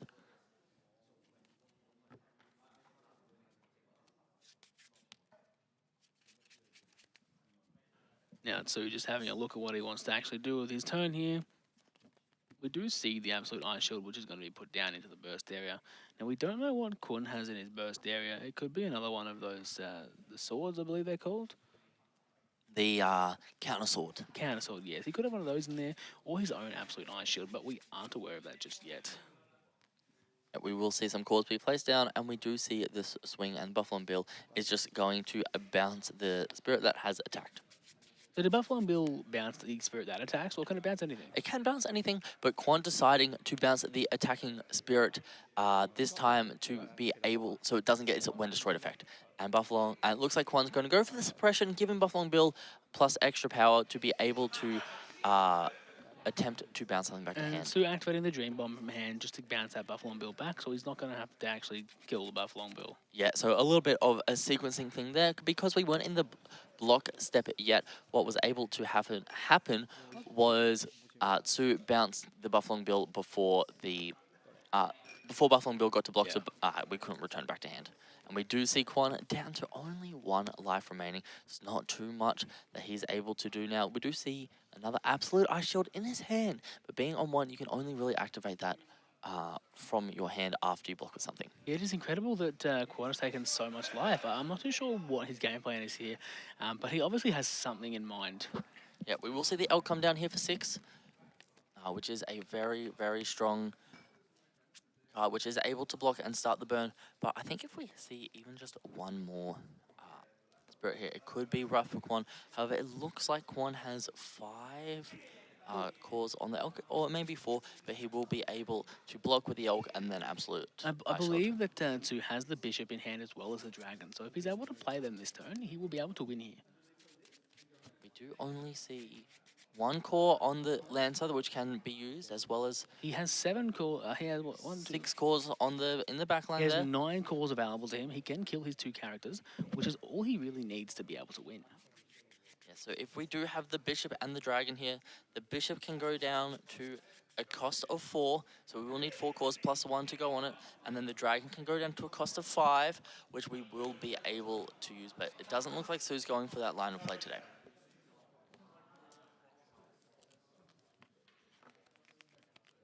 Now we can see Tsu putting on multiple cores on his cards. Now he will most likely block with the elk. Get a draw here from Sue, and are we going to go for... So before, we're just going a bit through the reaction, making sure that we get the absolute ice shield trigger first before we're able to draw that card off Sue, but it was a quick and easy resolution there. That's right. right. It looks like we are passing over to Quan's turn again to see whether he can survive another one. He is definitely on the back foot, but we do see some very strong cards in Quan's hand at the moment. Now, I do wonder if Tsu was able to play those, the bishop and the dragon. I'm not too sure how the cost of those are actually working at the moment, but they probably just couldn't play it. Yeah, I think it would have just been one core too short. Which is unfortunate because that was definitely the winning move. Yeah, we will see what Quan decides to do here. He has a lot of cores, but he doesn't have an ice shield in hand, which means if Sue is able to just go wider than Quan is able to block with, it will just be game over next turn. Exactly. So next turn, he will have that extra core. So Sue will be able to drop the bishop and the dragon, which is pretty much game. Definitely. We will, however, see the behemoth come down. This is the Armored Dragon Ship Enterprise, which does give all of Quan's spirits armor purple, armor red, and armor white. We'll see the bishop come down, which, remember, it doesn't select, and it looks like we're going to see this come down, and everything else will die. He has enough, and it remains, and we look like we're going to 2, 3. Looks like we're just going to see a swing here for game. There we go, and that is game 2 taken. So we'll go to game 3 now, which is awesome because we've had an incredibly fast game 2. We went from 36 minutes to 28. So we had not an 8-minute game 2. So we're going to see an incredible game 3. Yeah, definitely. And Sue here doing the exact line of play that you mentioned, Tyson, but just a turn later. And one of the best things about that is it does definitely counter this armor purple aspect that white does have to it, as Sue's doesn't select the cards, it is just removed from all of them. So you see, I mentioned that place. That means I should be up there with the best of them, Max. Maybe next time I'll come and I'll win the 10 grand. No, that's all good, Tyson. I will sit here commentating and watch you lose in the first round. Can't wait. But we do see the players just shuffling up once again. It doesn't look like we're going to adjust our sideboards at all, and we will have this last intense game of top 4. And we'll see who gets to go into the finals. Alrighty, there we are. Both players are on their first hands and getting started. So just a quick reminder of what these players have had to do to get here. We had 7 rounds of Swiss yesterday, and 5 rounds of Swiss yesterday with 2 rounds of Swiss this morning, and both these players have won their top 8 game. Definitely very hard games as well, especially going into the 6th and 7th round. And top 8 as well. You've got the top 8 players in the room, so you're going to have a tough time playing into them. Yeah, definitely. We see the Assassin come down here, which when it has the Soul Core on it, when it attacks, is able to draw a card.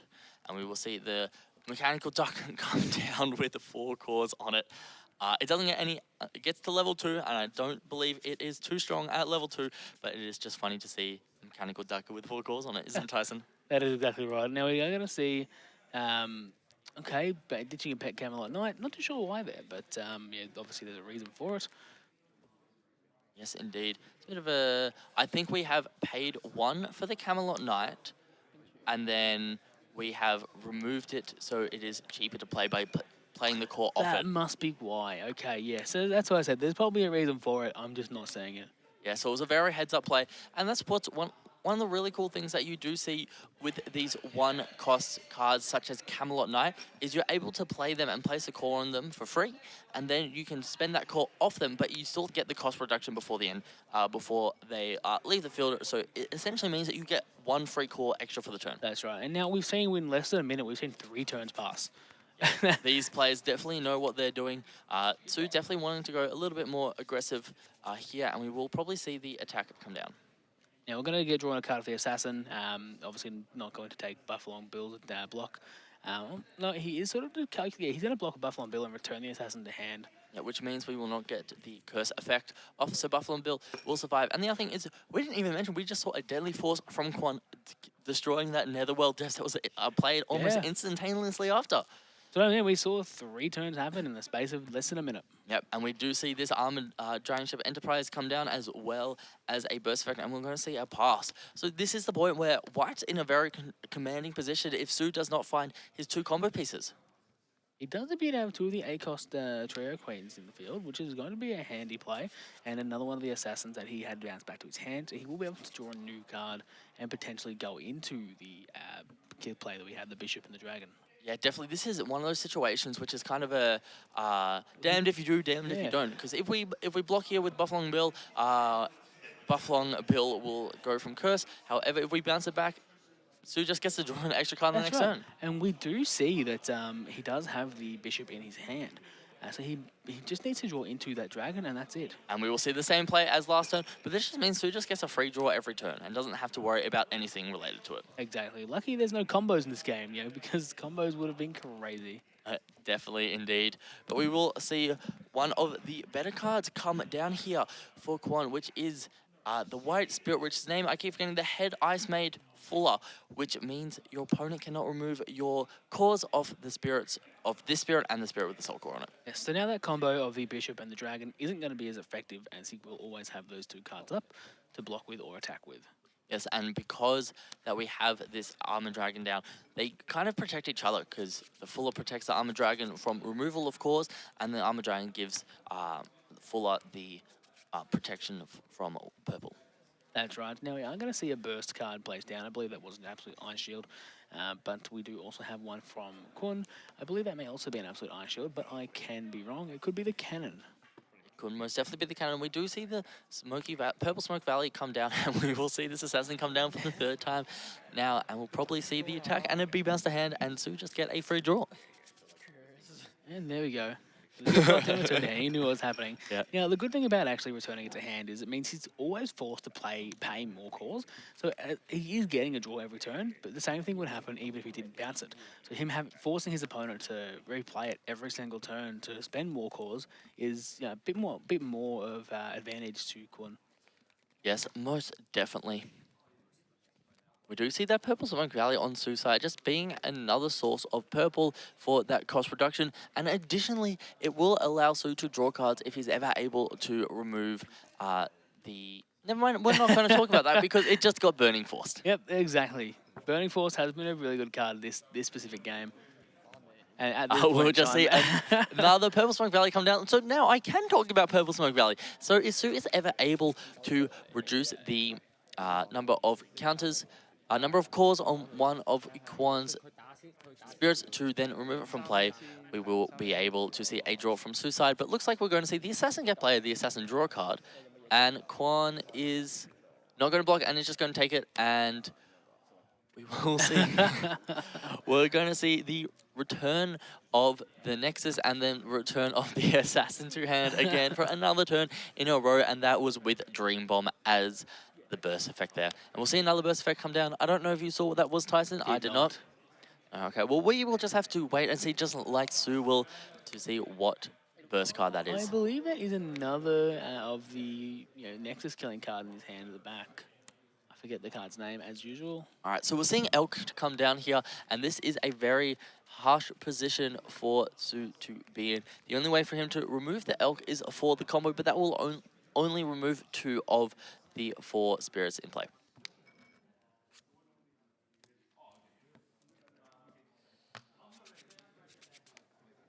Yeah, much a very, very big lead to Corn here with the 4 cards on the field, especially with the card being able to not remove calls from either of them. Yeah, definitely. At Sue's position right now, it looks like Sue just wants to get down these Nexuses to keep removing, and we've just seen a Burning Force come down, but it can't select anything, and Quan has reminded Sue of that, and Sue not trying to take it back. High sportsmanship, realized he's misplayed, and is going to keep playing on. That's it. You could definitely have been like looking at where Mate's going to take that back, but he's decided, you know what, no, I'm not going to do that. You know, we're in a very high situation game, and we want to make sure that we're playing to the best of our ability. Definitely, and that could be a big misstep here because Sue does not have enough cores unless he's willing to sacrifice his Dark Lancer to stop and get an absolute Ice Shield. So we'll see Buffalo Bill attack, and he has enough. He has enough cores on it for its level 3 effects to get its one attacking, and we will see one come down, and no trigger happen here. We will see the Armor Dragon come down and gets the refresh during the attack step. Is the card going to be an absolute Ice Shield? That's the real question. He does have a Dream Bomb in hand, though. That might be able to We will take it. We will show the absolute Ice Shield. We will get it back, and we will have the turn over to Sue. We still have a very, very strong lead from Quinn here. They both have, quite large hands, and but Quinn with the board presence he has is going to be a bit of a harder one for him to follow up on. Yeah, Sue's in a pretty rough spot with that Elk on field, and especially if we do see that to be an absolute Ice Shield in Quinn's hand. So if he does take the damage, the absolute Ice Shield will be able to put him back to a higher life, which means Elk will be able to burn one of Sue's very last damage, and we will see that Elk lock come into effect. Exactly, and that would also mean that Zoo won't be able to actually use the burst effect off of Dream Bomb either if he sets it, because he's just going to be forced. Definitely. We will see the Bishop come down, which will move all the markers besides one off of Elk and Buffalo Bill, and removing those markers off Elk means we will not see the burn today. And it looks like we're going to get the on-play effect from Star Blessed Draw, and we will pay these. He just wants to remove them. He's betting that there's an Infernal Dragon in Sue's hand, and Sue, he doesn't want Sue to get those extra cores. There is one, so yeah, he's playing these absolutely incredible games here. Placing that Starbirth Draw in just was nothing I would have ever guessed to happen here. And then removing your own spirits from play so your opponent gets less of an effect off one of their own cards is another incredible play here. And just having the armor purple, red, and white, and we do see, I believe that's 2 absolute Ice Shields in Quinn's hand. Both of them were alt hearts. Man, this man has been extremely lucky with his pulls then. We're just double checking the Bishop. We will see a summon of a Dark Lancer Cavalier. I believe so. Drawing a card. So Sue's just trying to find some pieces here. 3 blockers on the field, only 2 life. If he's able to get another absolute Ice Shield into play, he will be able to use it. But we do need to see. I don't believe that was an absolute Ice Shield, though. though. That was a Dream Bomb that he said. So Dream Bomb is another super good one to use, though, off of those life taken, because you are able to bounce the Nexus as well as bounce one of your opponent's spirits if you pay the cost. And I'm sure he will be able to pay the cost if he uses his call of his spirits. Because we're just sort of saying, yeah, he's going to swing in, draw a card off of the assassin. We're probably just saying, I won't block. Let's just do it. Try me. So Kun going down to 1. That's extremely risky here, but we will see go back over to Kun, and he may just say, you know what, I'm going to see whether I can push for game here. Exactly, and even still, if he's able to block, I think that's a dream bomb or a cannon. I think that was a Dream Bomb. I don't think it's going to do much here because he is on just that 1. He can Buffalo Bill and return the Cavalier to hand, so he's only got 1 block. And there we go. Okay, it's another one there. More laser protection. Yep, so we will see this extremely rough position from Suyu to be in. Because of that protection of white that the Armor Dragon does have, we will be able to probably see game happen here. If not, it's going to be very difficult. Not sure what happened there. Yeah, a bit confused about what happened there, but that's okay. It could have just been the swing from the Armor Dragon, but and then just a quick restep. Yes, yeah, most cool. likely. And it looks like we're going to swing in, and we're going to see what that... He does have the Burning Force in hand. But the Burning Force won't be able to But it affect won't it do because anything, it yeah. does have armor red. So yeah, there's nothing really that Tsu can do. He's gonna take the life. He will have the. He also has armor red, white, and purple, right? So he Yeah. won't even be able to do the Dream Bomb. So he won't be able to Dream Bomb, he won't be able to Deadly Clash, and just thinking whether there's effect, no effect, and we're going to swing in for game. Do we have anything? Just double checking And his hand. that is taking it, game. and that is game between these two close friends. They're not even celebrating, they're just having a very small chat. I don't think they realize that the game is over. Yeah. With Kwun taking it 2-1, we had an incredible game. You know, game 1, we did see Kwun go really, really hard into it. We didn't think that Tsu was able to, even combat the deck, but he did show that coming into game 2, he was able to pressure Kwun a lot. But in game 3, Kwun just had everything he needed. So. Yeah, definitely. That was a very close game, and we did see a 2-1 finish, which is something we were excited to have happen. So we will have Kwun advancing to the finals, where he has a chance to compete for $10,000. Definitely, big congrats to him. And even though if he doesn't win, he's still making a lot of money here with, what is it, a minimum of $5,000 or $6,000? $6,000 for second place. So he has come all the way to Australia for an amazing reward. Exactly, and the price it would be for airfares, this amount of money will have just paid for it completely. So absolute amazing work to Kwun and even Tsu as well. They've done a brilliant job making it a top 8. Yeah, so top 4 still gets $3,000 each. So Tsu has also made his money's worth for this trip. We will try to get a player interview for our top 4 winner. Yeah. We definitely aren't able to grab a top player interview, we've just been told, but that's okay. We'll get one for the finals. Yeah. Yeah, we'll have some interviews for you at the finals, but we'll take a short break now while we wait for the other top 4 match to conclude, and we will see you guys for the finals very shortly. Beautiful, thank you.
Let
me get some shit off my chest, man.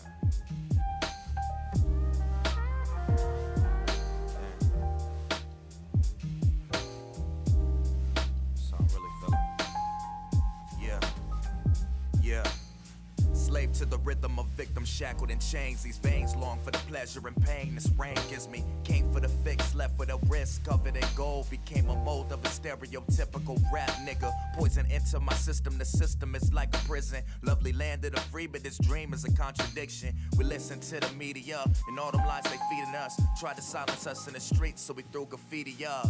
Peep the message, I'm restless, working these long hours. Saving up my bread to take back what's really ours. The fight for freedom, that revolution is started. These crooked cops shooting at black males like targets. See, this the world we live in. To take back what's given. And think the only way to progress is revert to killing. Spilling blood on the pavement like sacrifices and payment. Gathering clips of knowledge and aiming it at the system. Damn. Another black life gone, but they're resurrected in lyrics when I wrote this song. Young kings, beautiful queens slain in broad light. Got me thinking if my color's wrong, how can I do right? Yeah, should I fight or should I fucking fall? Will you watch me die or answer a dying call? I'm small, but I can cause a big impact. I just want us all to live in peace, why can't we have that?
Hello everyone, welcome back. I am here with Darren, who was unfortunate enough to just lose his game in top 4. First of all, congratulations Darren for making it this far. You had an incredible day 1 and you won your top 8 game and you made it to top 4. Yeah, thank you. Congratulations. So that last game, it was red versus purple if I'm correct? Yep. How did that one go for you? Went pretty good. I think the opponent was a very, very controlled kind of purple. So game 1, I just won by rushing him down, kind of just rushed red. And then game 2, a bit of a slower hand, so he just drags it out until Meduke, and Meduke does Meduke things. Yep. And so lost that one. And then last one, very close. We're basically just down to no cards, just drawing 1 card each, hitting each other until the end. And then went into overtime, and then even went into end of turn 3, both 1 life.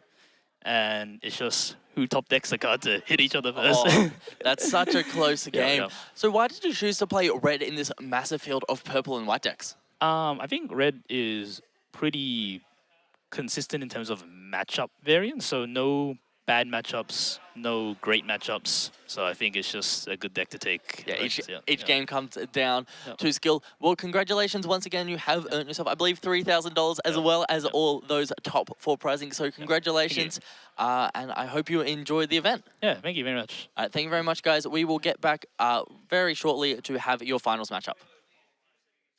Thanks.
And welcome back to our final round of Top Cut. We have the top 2 players about to duke it out. They're just setting up at the moment. And we will have a matchup of white and purple. Max, how are you finding this? It has been such an amazing event. And once again, I just want to give amazing shout out to those intros. That beautiful intro we saw before cutting to us is absolutely gorgeous. And it is an amazing way to start our finals matchup where we have Chi versus Kwon, which is white versus purple. 2 friends here playing it out for $10,000, which is both the best place to be in and also the worst. That's right. And we have seen Chi, who plays quite well into the white matchup, playing purple. And I'm very interested to see how this match pans out. As well as, the purple player who we saw last round on stream managed to really push it out against white. Yeah, it is definitely an interesting one. Most of the white matchups we've seen seen Kwon play against. Kwon's playing... Kwon's playing white, sorry, yes. Kwon is playing white. So most of the white matchups we've seen Chi play against has been those matchups where we haven't seen the Armored Dragon, but Kwon does run the Armored Dragon, which gives armor white, purple, and red. That's right. So we haven't seen them come into play against Chi. So I'm very curious to see how Chi will combat that. Yes, and as you see there, the $10,000 representative check for this finals tournament. And the top placing prizing. Yes, so these top players are playing for that beautiful check there. And as we see them pile shuffle the way, Tyson, you get one last pile shuffle to start this round. And we do see there will be a timer. We will have 60 minutes for the finals. But we have seen that all games have just gone completely, within the first 40 minutes. Yeah, especially with these 2 players, it has been relatively quick games that have occurred so far. So it could be the same, but it could also be a dragged out long grind fest. We'll just have to wait and see. That's correct. All right, starting up, we're going to be getting our cards drawn and starting our life. So I wonder who has gone first. We will Looks see. Like it will be Kwon maybe going first. We will see after the draw. I think Kwon has won the roll, and he gets to choose once he draws his hand.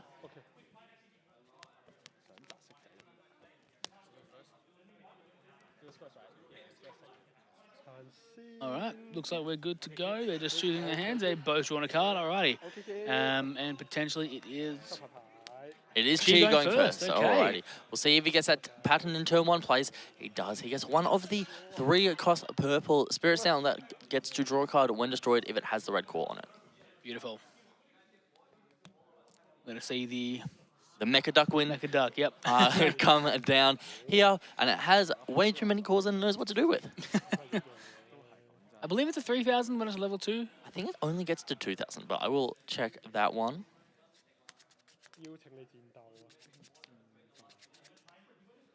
Alrighty, so Chi has decided to swing with his knight and has Camelot Knight on the field as well, with 3 cores on it. Yeah, it looks like we will be taking the hit, and that is a pass there from Kwon. Not swinging with the Camelot as it does not have curse, so we will not be able to remove the Mecha Duck.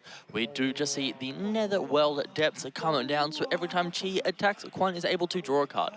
Now, will we be able to see Chi have a Burning Force in hand to kill that one? No, it will not be the case. He's just going to play his own Netherworld Depths as well as a Camelot Knight. So every time each thing attacks, we will see a draw there from Kwon off the Netherworld Depths. And we will see a taking of the life, and we see the Blast Bomb returning the Netherworld Depths to hand. We've definitely seen the Blast Bomb be a really impressive card in these last couple of Top Cut games. We hadn't seen it a lot in Swiss, but we are seeing it now, which has been massive value for all the players playing. They're just talking about that Mecha Wing Duck, which should be able to get a core, I believe, from the Void when a card is bounced back to hand.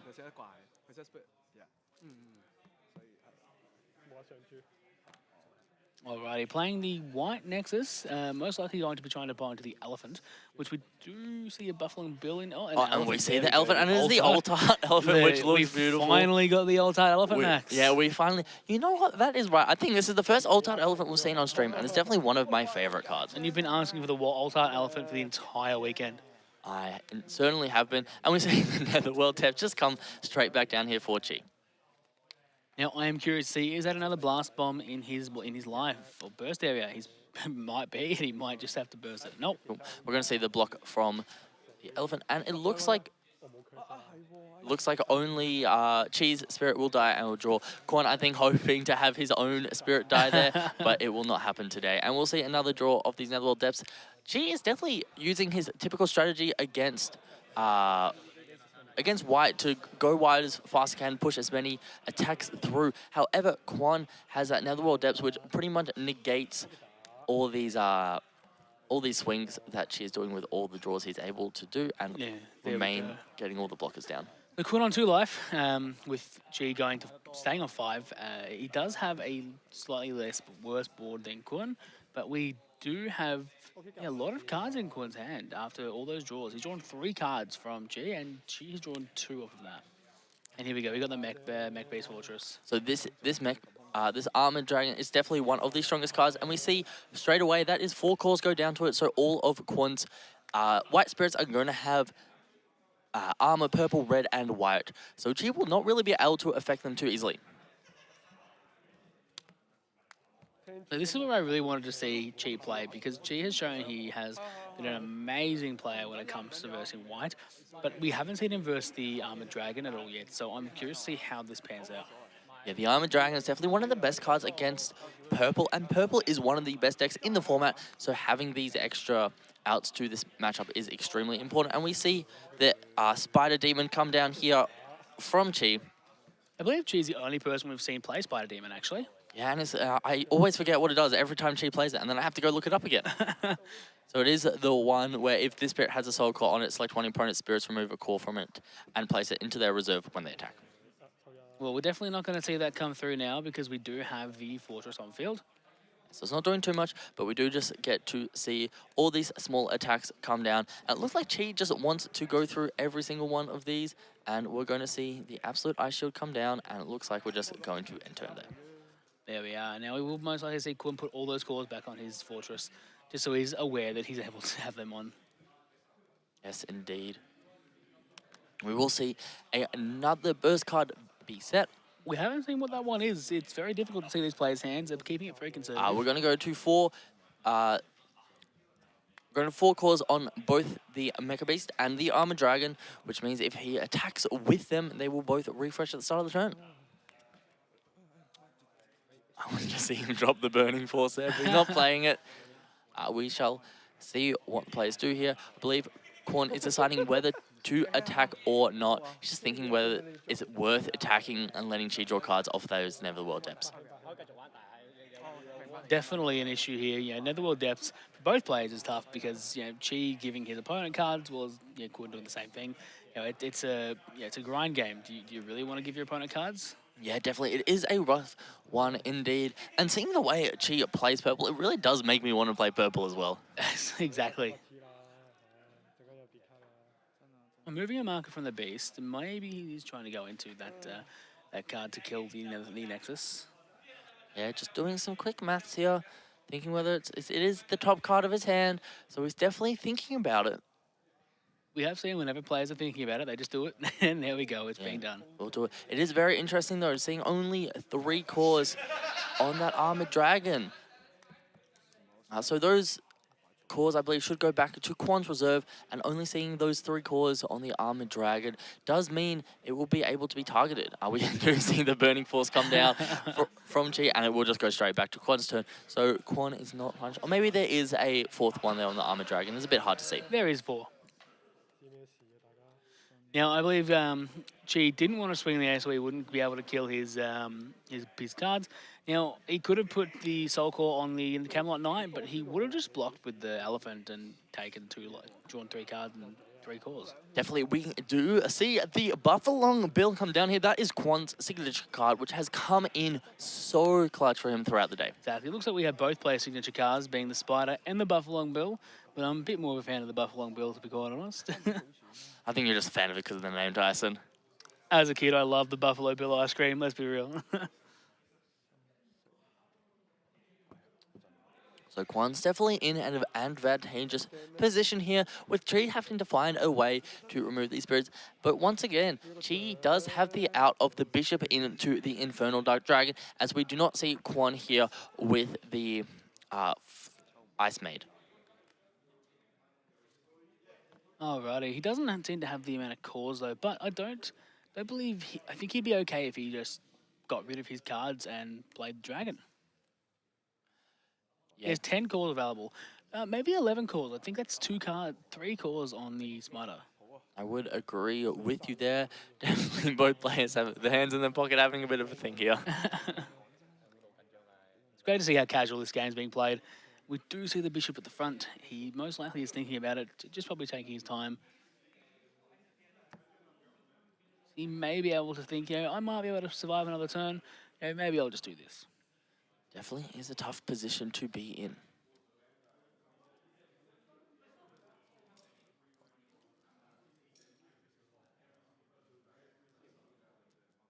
While we're waiting, I just again want to say these core trays have been an amazing addition to the prizing that we're getting from the Battle Spirit Saga team. Yeah, and even the life counters as well are beautiful. They hold perfectly those cores that you get within those starter decks. And we do see Chi here just develop 2 Nexuses, place another core onto his Camelot Knight and just pass home. Most likely just wants to start getting draws from them. He is at 4 life, I believe. It's a bit harder to see, but, yep, okay, here comes the card here. Here comes the Head Ice Made Fuller, which is essentially this lock that Quan loves to develop. It just means that no matter what, the Armored Dragon and the Fuller will not be able to be removed, no matter what she does. Exactly. Now, if Chi had played the Banshee and the I think Banshee. What am I thinking? The Bishop? Bishop, yes. Why am I thinking Banshee? If he had played the Bishop and the Dragon there, it could have cleared his board, but he also may have been thinking, you know what, I'm probably more wanting to set up for next turn, but now it's going to be a bit harder to go through.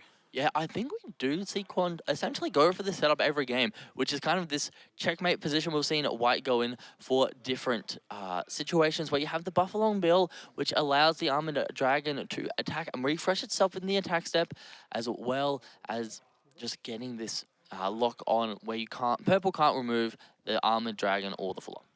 Now, Chi going down to 2 life. He does have a blocker, but Quan does have 2 attacks available. So he may be able to just take out game here. As the attack, we'll see the draw of the Netherworld draw, and she's not giving up until the very last moment, as there are all these cards. And it looks like this could very well be game draw off the Netherworld, and that is the game one. Very, very close game 1, to be quite honest. Both players at such a high advantage at peak points in the game, but yeah, Quan was able to just push that through with the lock that he developed. And Chi definitely did make the right play, I believe, playing those 2 Nexuses just to be able to set up for the next turn, but he wasn't aware that Quan was going to play that card. Yeah, it was definitely a checkmate situation set up by Quan, and it wasn't even a long checkmate. It was a mate in 1 situation where he was just able to develop the board and swing for game that turn. We do have the players sideboarding here. I think they would have practiced against each other, so they're 99% sure just going to make the quickest sideboards imaginable, and they're laughing about how quick they are able to do it, as they know exactly what opponent's decks are, they know exactly the list, the exact ratios, so it is going to be all about skill and none about the hiding of these cards and their tech choices. And I do believe that these opponents were the people playing each other in the final round of Swiss, actually. So it's quite poetic to see both of them play in the final round of Swiss and in the final round of Top Cut. Yeah, I think we had them on stream yesterday. We did not have these 2 on stream, but we did have both of them on stream at separate points. Yeah, so Chi was first place today in the Swiss, so he is going to try and defend first in Swiss to get to first in the tournament.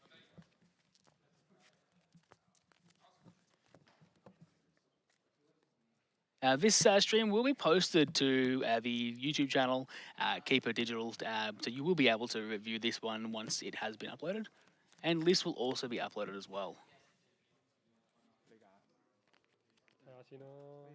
Alrighty, looks like we're both starting the game.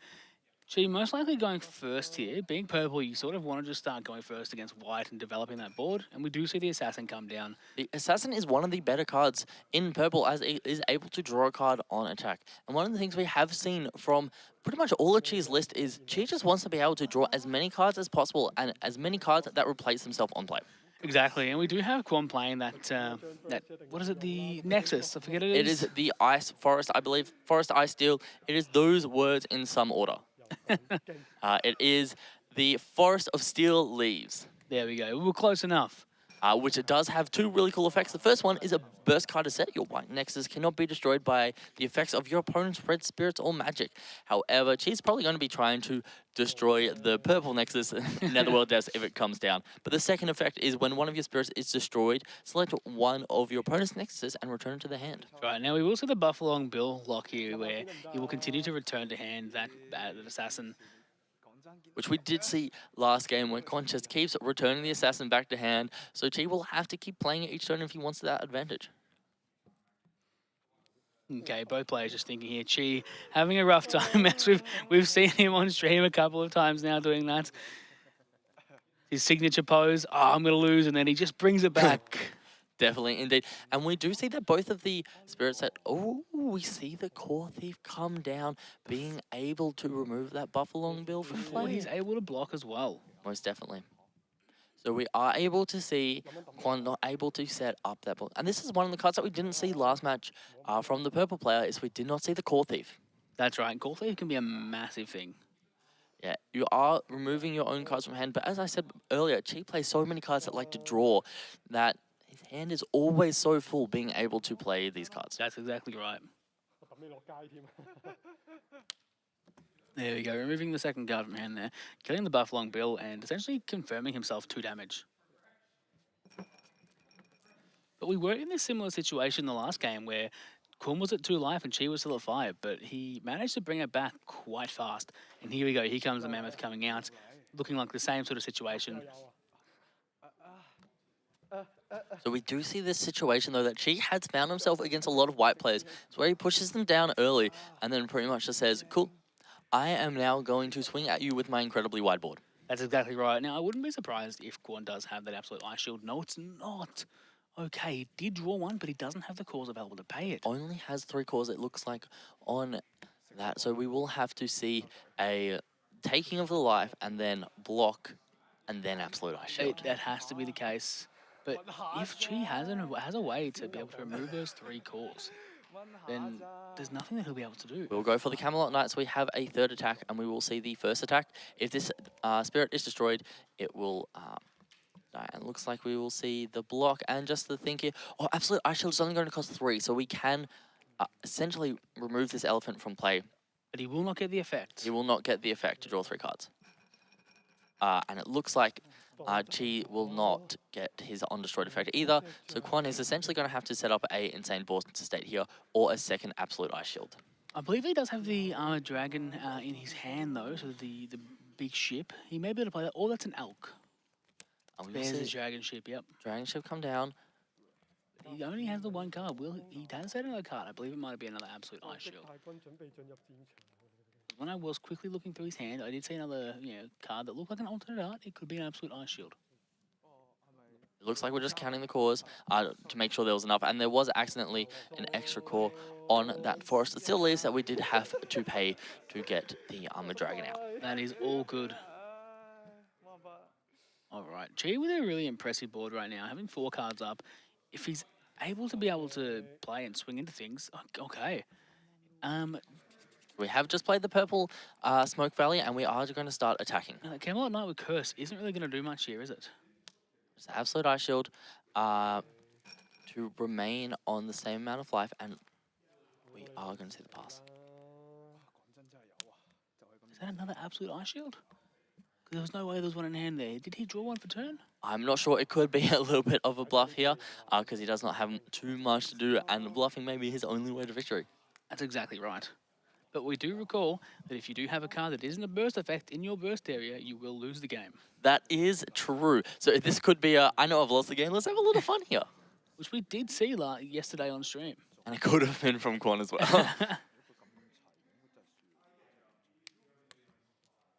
So Quan just looking at his discard where we do see 2 Absolute Ice Shields. We'll see the attack and the block there from the Elk. And now the Elk isn't going to be able to block next turn. He does have the Absolute Ice. Doesn't look like he might have the Absolute Ice Shield in his burst area. Take it. Nope, he doesn't. Okay. It is the Blast Bomb. Being able to return that Smoke Valley to hand, and then paying the cost to be able to return another attacker to hand. And this This Armor Dragon here is able to block twice. Is it really? Yes, it does refresh on block. Okay, I see. So there we go. He's able to survive there. Has he drawn another? It looks like suppression in hand. That can survive another turn. Quinn just keeps top decking cards. As we did see Chi do the exact same thing against Jack today. Yep, so we'll put one on there. Does cost 4 to get the elk down. And it looks like we're going to get... Here's the play. All right, so we have set up the lock here, and we are going for the pass. And it looks like Quan is going for the lock, and then do the elk sack. Are we going to be able to see 2 burns a turn? Potentially. We did see an absolute ice shield come out from Chi, though. With Quan just burning, the absolute ice shield doesn't give too much value here, as Quan's going to not want to attack at all, as he wants as many blockers as possible. That's exactly right. Chi only with 3 attacks here present on the board. All of Quan's spirits do have armor purple and white. Even though Chi got Quan down 2-1, it does seem like a very rough position to be in here for Chi, even though he's still on 5 cores. It was a very deep 5 cores. It was a very deep 5 cores. It was like the opposite of like a high pitch. Well, that's what being deep is. Not what it is. I was thinking of a voice break. It was the opposite of the break in the That's voice. right. Yeah. Just trying to figure out the attack order here, even if he wants to attack, but he's going to lose 2 life. Yeah, we could be quickly discussing here whether Curse does does select after armor white, purple, red. I am not sure though, so we'll have to see how it plays out here. He should still be able to do the bishop into the dragon, forge the 2 elks, and that will be able to get rid of those marker effects. But it's still a rough position he is in. Definitely, indeed. Just having a look what's in hand. I see another Lancer in hand to draw some cards, but not too much else. And Chi definitely seems like he's feeling the rough position. But he does have the Infernal King. He does definitely have it, but he doesn't have the bishop. That's bishop. right, bishop. Why do I keep thinking Banshee? We will see the dragon come down, and 1 elk will be removed. Oh no, one elk will be removed. Okay, so there's a little bit of ramp here for Chi, and that does mean that we will not see a single burn come down this turn. There we go. So Chi has secured himself, still being at 5 life. He will draw, and that's a block. Oh, he will not draw because it doesn't have the soul core on it. We'll see a second attack here, which I'm assuming will be blocked by this armored dragon, but we could see the suppression come down. Thinking whether to block with the head made fuller. Just wondering, okay, we're seeing 1 Infernal come down. Am I really scared of the combo coming down? Exactly. Have they just passed it? Yep, they've just scooped it. He's going to game 3. Yep, he's pretty much in this unwinnable situation and has decided, you know what, let's just go to the next game. Was the Armored Dragon able to block twice, though? The Armored Dragon was able to block twice. However, I think Chisel had enough attacks left that Quan would have had to lose that head made. And Quan wants to make sure he has enough time in Game 3 to be able to finish it. Yeah, it looks like they're just discussing how their game went, but they will be moving on to Game 3 very shortly. But that was a very quick game, too. It was a very quick game too. Chi does his patented play against white, which is develop a wide board very quickly and go into life and get as many cores down as quickly as possible. Try and make their ice shield not as valuable, as well as playing all these cards that draw cards. Exactly, and I've been very impressed with how Chi has played into white this entire weekend. He's shown that he can bring purple and just dominate the white matchup. Now we are going into the very, very last pile shuffle of the event, of the entire weekend, and it is slowed down a bit. It seems like they're sort of, let's take our time. Yeah, they are definitely taking their sweet time, just thinking about their lines of play that they can make in this final game here, where the winner will be getting $10,000, Tyson. And what an absolutely amazing prize that is. I'm very excited to see who will take this. It's anyone's game at this point, especially with the way both Quan and Chi have been playing. We cannot tell ourselves. We cannot speculate because it can be any of them. Definitely. We have seen Chi play extremely well into these white matchups, definitely taking that wide point of view, but Quan also setting up that checkmate against purple. Exactly. Now, we are seeing both players draw their first hands. It does look like Quan has the Pegasus in hand. He's taking the first hand when He's drawn the Absolute Ice Shield as well. And that is the ultimate Absolute Ice Shield, and we will see that Nexus come down. So that's the Forest that still leaves. There is a Burning Force, but he's going to play the Knight, which will draw the Cavalier, sorry, that will draw him a card on play, and we'll just start swinging, as we see Chi does. Yeah, it's definitely a very interesting one. Chi's very happy to take all these early swings because he's not worried about Quan swinging back at all. And we will see all these cores be placed onto Pegasus and a pass come down here. And again, that is the box topper Pegasion, Max, the one that you love the most. It is a very beautiful full foil, which is lovely to see. We do see the Bishop in Chi's hand, so if we do end up getting the Dragon out, we could see a game pretty fast. The other great thing about Chi's deck is all these cards, as I said, that have these draw effects. It essentially is just extra cycling, so we can see both the Dragon and the Bishop. That's right. Now, Chi opting not to attack with the Cavalier because he does know Pegasion will just block it and kill the card. We do see the big elephant come down, and that is a pass there. There we are. Obviously, Quan opting to not attack into him. He wants to keep him with as little cause as possible until he's ready to kill. It is definitely a rough spot for Quan to be in, not having too many of these cores available. And if Chi's able to go wide this turn, Quan essentially will have to sacrifice at least the Pegasus or the Elephant. But he will have an Absolute Ice Shield in his burst, so we do recall that one. Yes, the Absolute Ice Shield is there, but without enough cores to pay for it at the moment. That is true, but he can regain a life if possible, if he does need to. That is correct. He won't refresh with the Elephant, right? He needs to be on level 2 at least, am I correct? Yes, he needs to be on level 2, which is 4 cores. And the Pegasus cannot block while exhausted at the moment because we do need to see 2 cores on the Pegasus for that effect to be live. Lovely. There's definitely a right position then with all of this here. Another Cavalier, drawing another card, keeping his hand size up with Quan only with 4 cards in hand. And that is the Maduke in Chi's hand, which is one of the cards which can apply a lot of pressure in the late game. Especially with the blood curdle, blood curse? Blood curse. Yeah. Yeah, it is a very strong effect which essentially burns your opponent's life when they try and remove it. We've got another card coming out. Now, he can swing with the Camelot Knight and force a block and kill something if he has to, but it's not going to happen. He's just taking the life. See the block come down from the Pegasus. And that will die. There we are. We will see the attack come down from the Assassin. We will not see a draw because it does not have that Spirit Core, and I'm sure Quan really wants that Camelot Knight to attack so he can block it with the Elephant and get the full draw effect. I can imagine Chi just not attacking with it at all. Oh, we will see the block. And then we may see Quan go down to 1, but being forced to use the Ice Shield. We're going to see the Core Thief here to remove the marker. Oh, no, we're just going to see Core Thief to remove the... He hasn't used the Absolute... He couldn't use it, that's right. He didn't have enough. He did not have enough. What he's probably done, left. he's probably used the Core Thief to remove that marker so he doesn't have enough. Yeah, I think yes, that could very well be it, Tyson. But this could very well be the game. We could see the game end here. 5 life for Chi, 1 life for Quan, 1 burst card. I couldn't imagine him being able to continue getting out of this.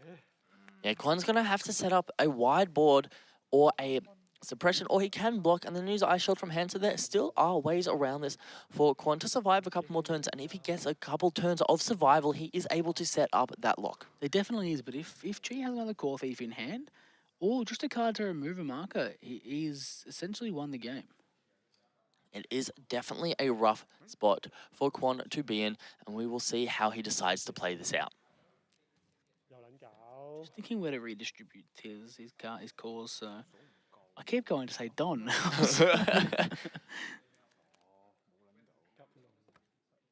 Oh, that looks like the Armor Dragon that we can see come down. So we'll see the 4 cores and we'll see the pass. So we do have Armor White and Purple. If Chi does have...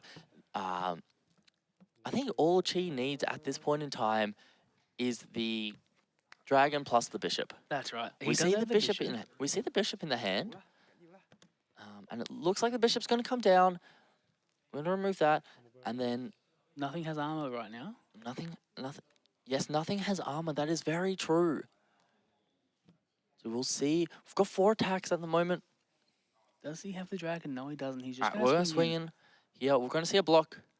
And we do see we see this swing in if we see a suppression here, it's going to be very strong for Quan, but we could see after the suppression something like a Drain Thief, a Core Thief come down. Definitely could see that. He does have the deadly balance in hand though that I saw. That is a very strong card. And with this block, if it is blocked by this, we will see the absolute there we Ice Shield from are. hand. Alrighty. So we will see the Camelot be able to destroy the Armored Dragon Enterprise there. Exactly, and obviously Deadly Balance wasn't going to do anything for him because at the end of the day, he was still going to just choose a card that was being attacked. Definitely. And we do see another Handmade Fuller come down to try and protect these spirits at the moment. But it is... He does have that red card that can kill it.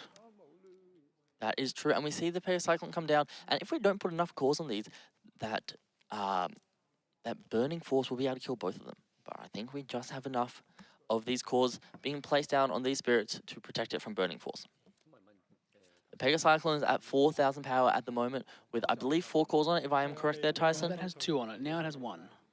Oh, the Pegacyclone, sorry, yep, Pegacyclone has 1, so it is in range for that Burning Force, and that, the Head Ice Maid has the 4 cores on it, so it is 5,000, it is out of range, but we still will see a close finish here. We do have the Blood Curse card as well that could be played down to potentially be able to kill take his last life. Yes, that is a very strong line of play. We'll see how it goes down. It looks like we see essentially a vanilla card come down just to try to go wider, and it looks like that is Chi's plan to say, I have 4 attackers on board, you have 3 blockers on board. Let's see how it goes down. Unless it's an absolute Ice Shield, I don't see how this is going to go. It could be one of those, the swords, the Cannonell sword, that will give him a life back, but we don't know for sure. He will have to use that from hand because if that card is in the burst, He'll take the life, and loss is a interruptive game effect, so you will not be able to gain the life back. True, yeah, that's it. This may just be it for Kun then. Oh, there we go. Okay.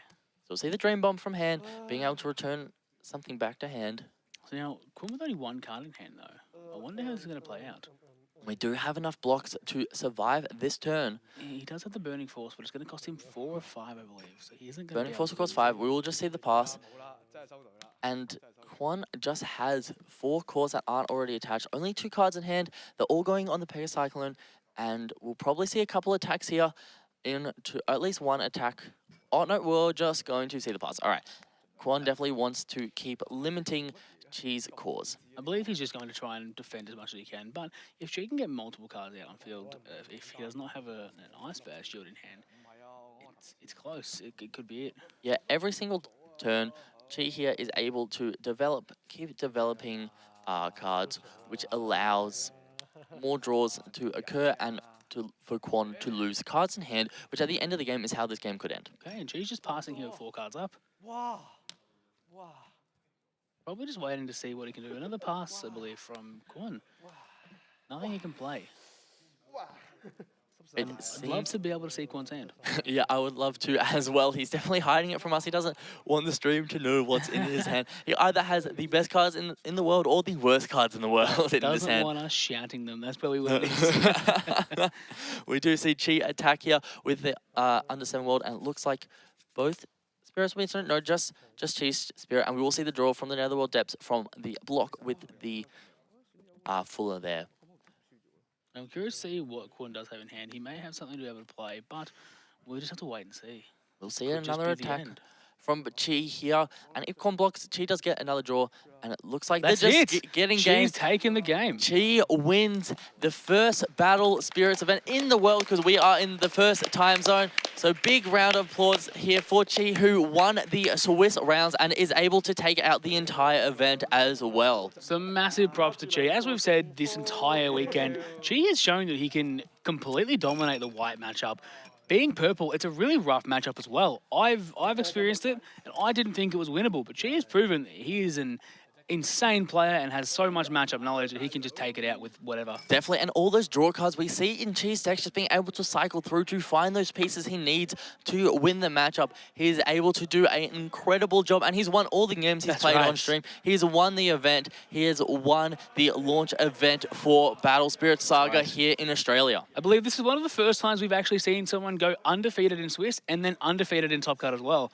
they typically lose in the finals. Yes, it is definitely true that sometimes people have the curse of the Swiss win, but that is not what we saw here today. We are definitely going to try and get another interview with Chi now that he has won the event. Right, I tell you what, that Swiss curse has happened to both of us, Max. It has happened to both of us, but it's good to see that it's not happened to Chi here.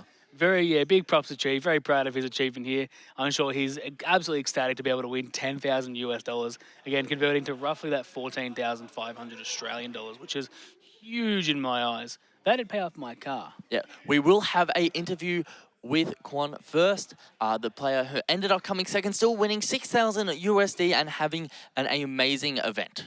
Beautiful. Now, Max, I'll get you to do those interviews because you are way better at them than me. So we'll bring them over quite shortly. All good. So we'll have a quick break and we'll get back very shortly with those interviews. Beautiful.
Give us a quick second, sorry. All right, I am back here with Kwon, who came second at our Battle Spirits launch event here. So first of all, congratulations, Kwon. You did amazing with your white control deck. Yeah, thank you. So just quickly, what was the idea behind the deck? You had a lot of purple hate in the deck. Did you do a lot of testing against purple and think it was a rough matchup? Yeah. I 死啦！個冰機英文係咩啊？唉，陰公咯！I add a free cost card. Yeah. You cannot remove the core. Yeah. If I put the so core. Yeah, you had a very, very strong deck there. Well, here is all your prizes for the event. We have your beautiful second place card here, the foil event pack, your full foil deck, some more of these event packs, a beautiful case here, and your top 4 deck box, as well as the mat. And then this contract represents your $6,000. So congratulations. Yeah, thank you. All right, we'll have another quick break and then have the interview with our winner. So thank you very much. Yeah, thank you.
Welcome back, everyone, and I'm here with Xing, our winner for the Battle Spirits launch event. So first of all, congratulations. You went and you won the Swiss, and then you came back and you won the Top Cut. So congratulations. Yeah, thank you.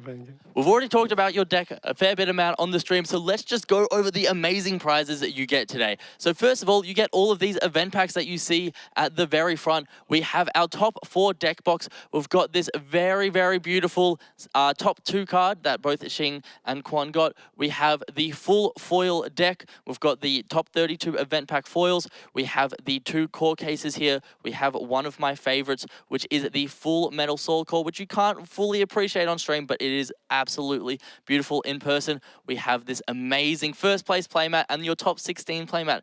And last but not least, Ooh.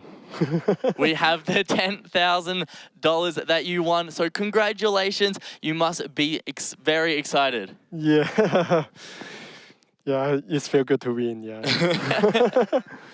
Well, congratulations. I hope you enjoyed everything. I hope you enjoyed the event, and I hope you don't have a long flight to catch tonight.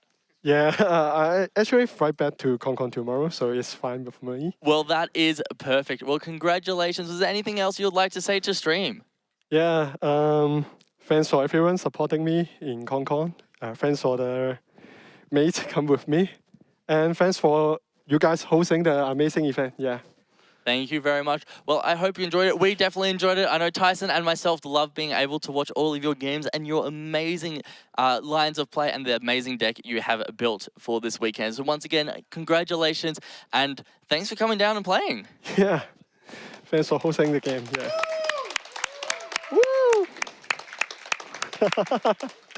And thank you everyone for watching the stream, and I hope you enjoyed it. Yeah, I enjoyed the event a lot. Thank you. Well, thank you very much, everyone.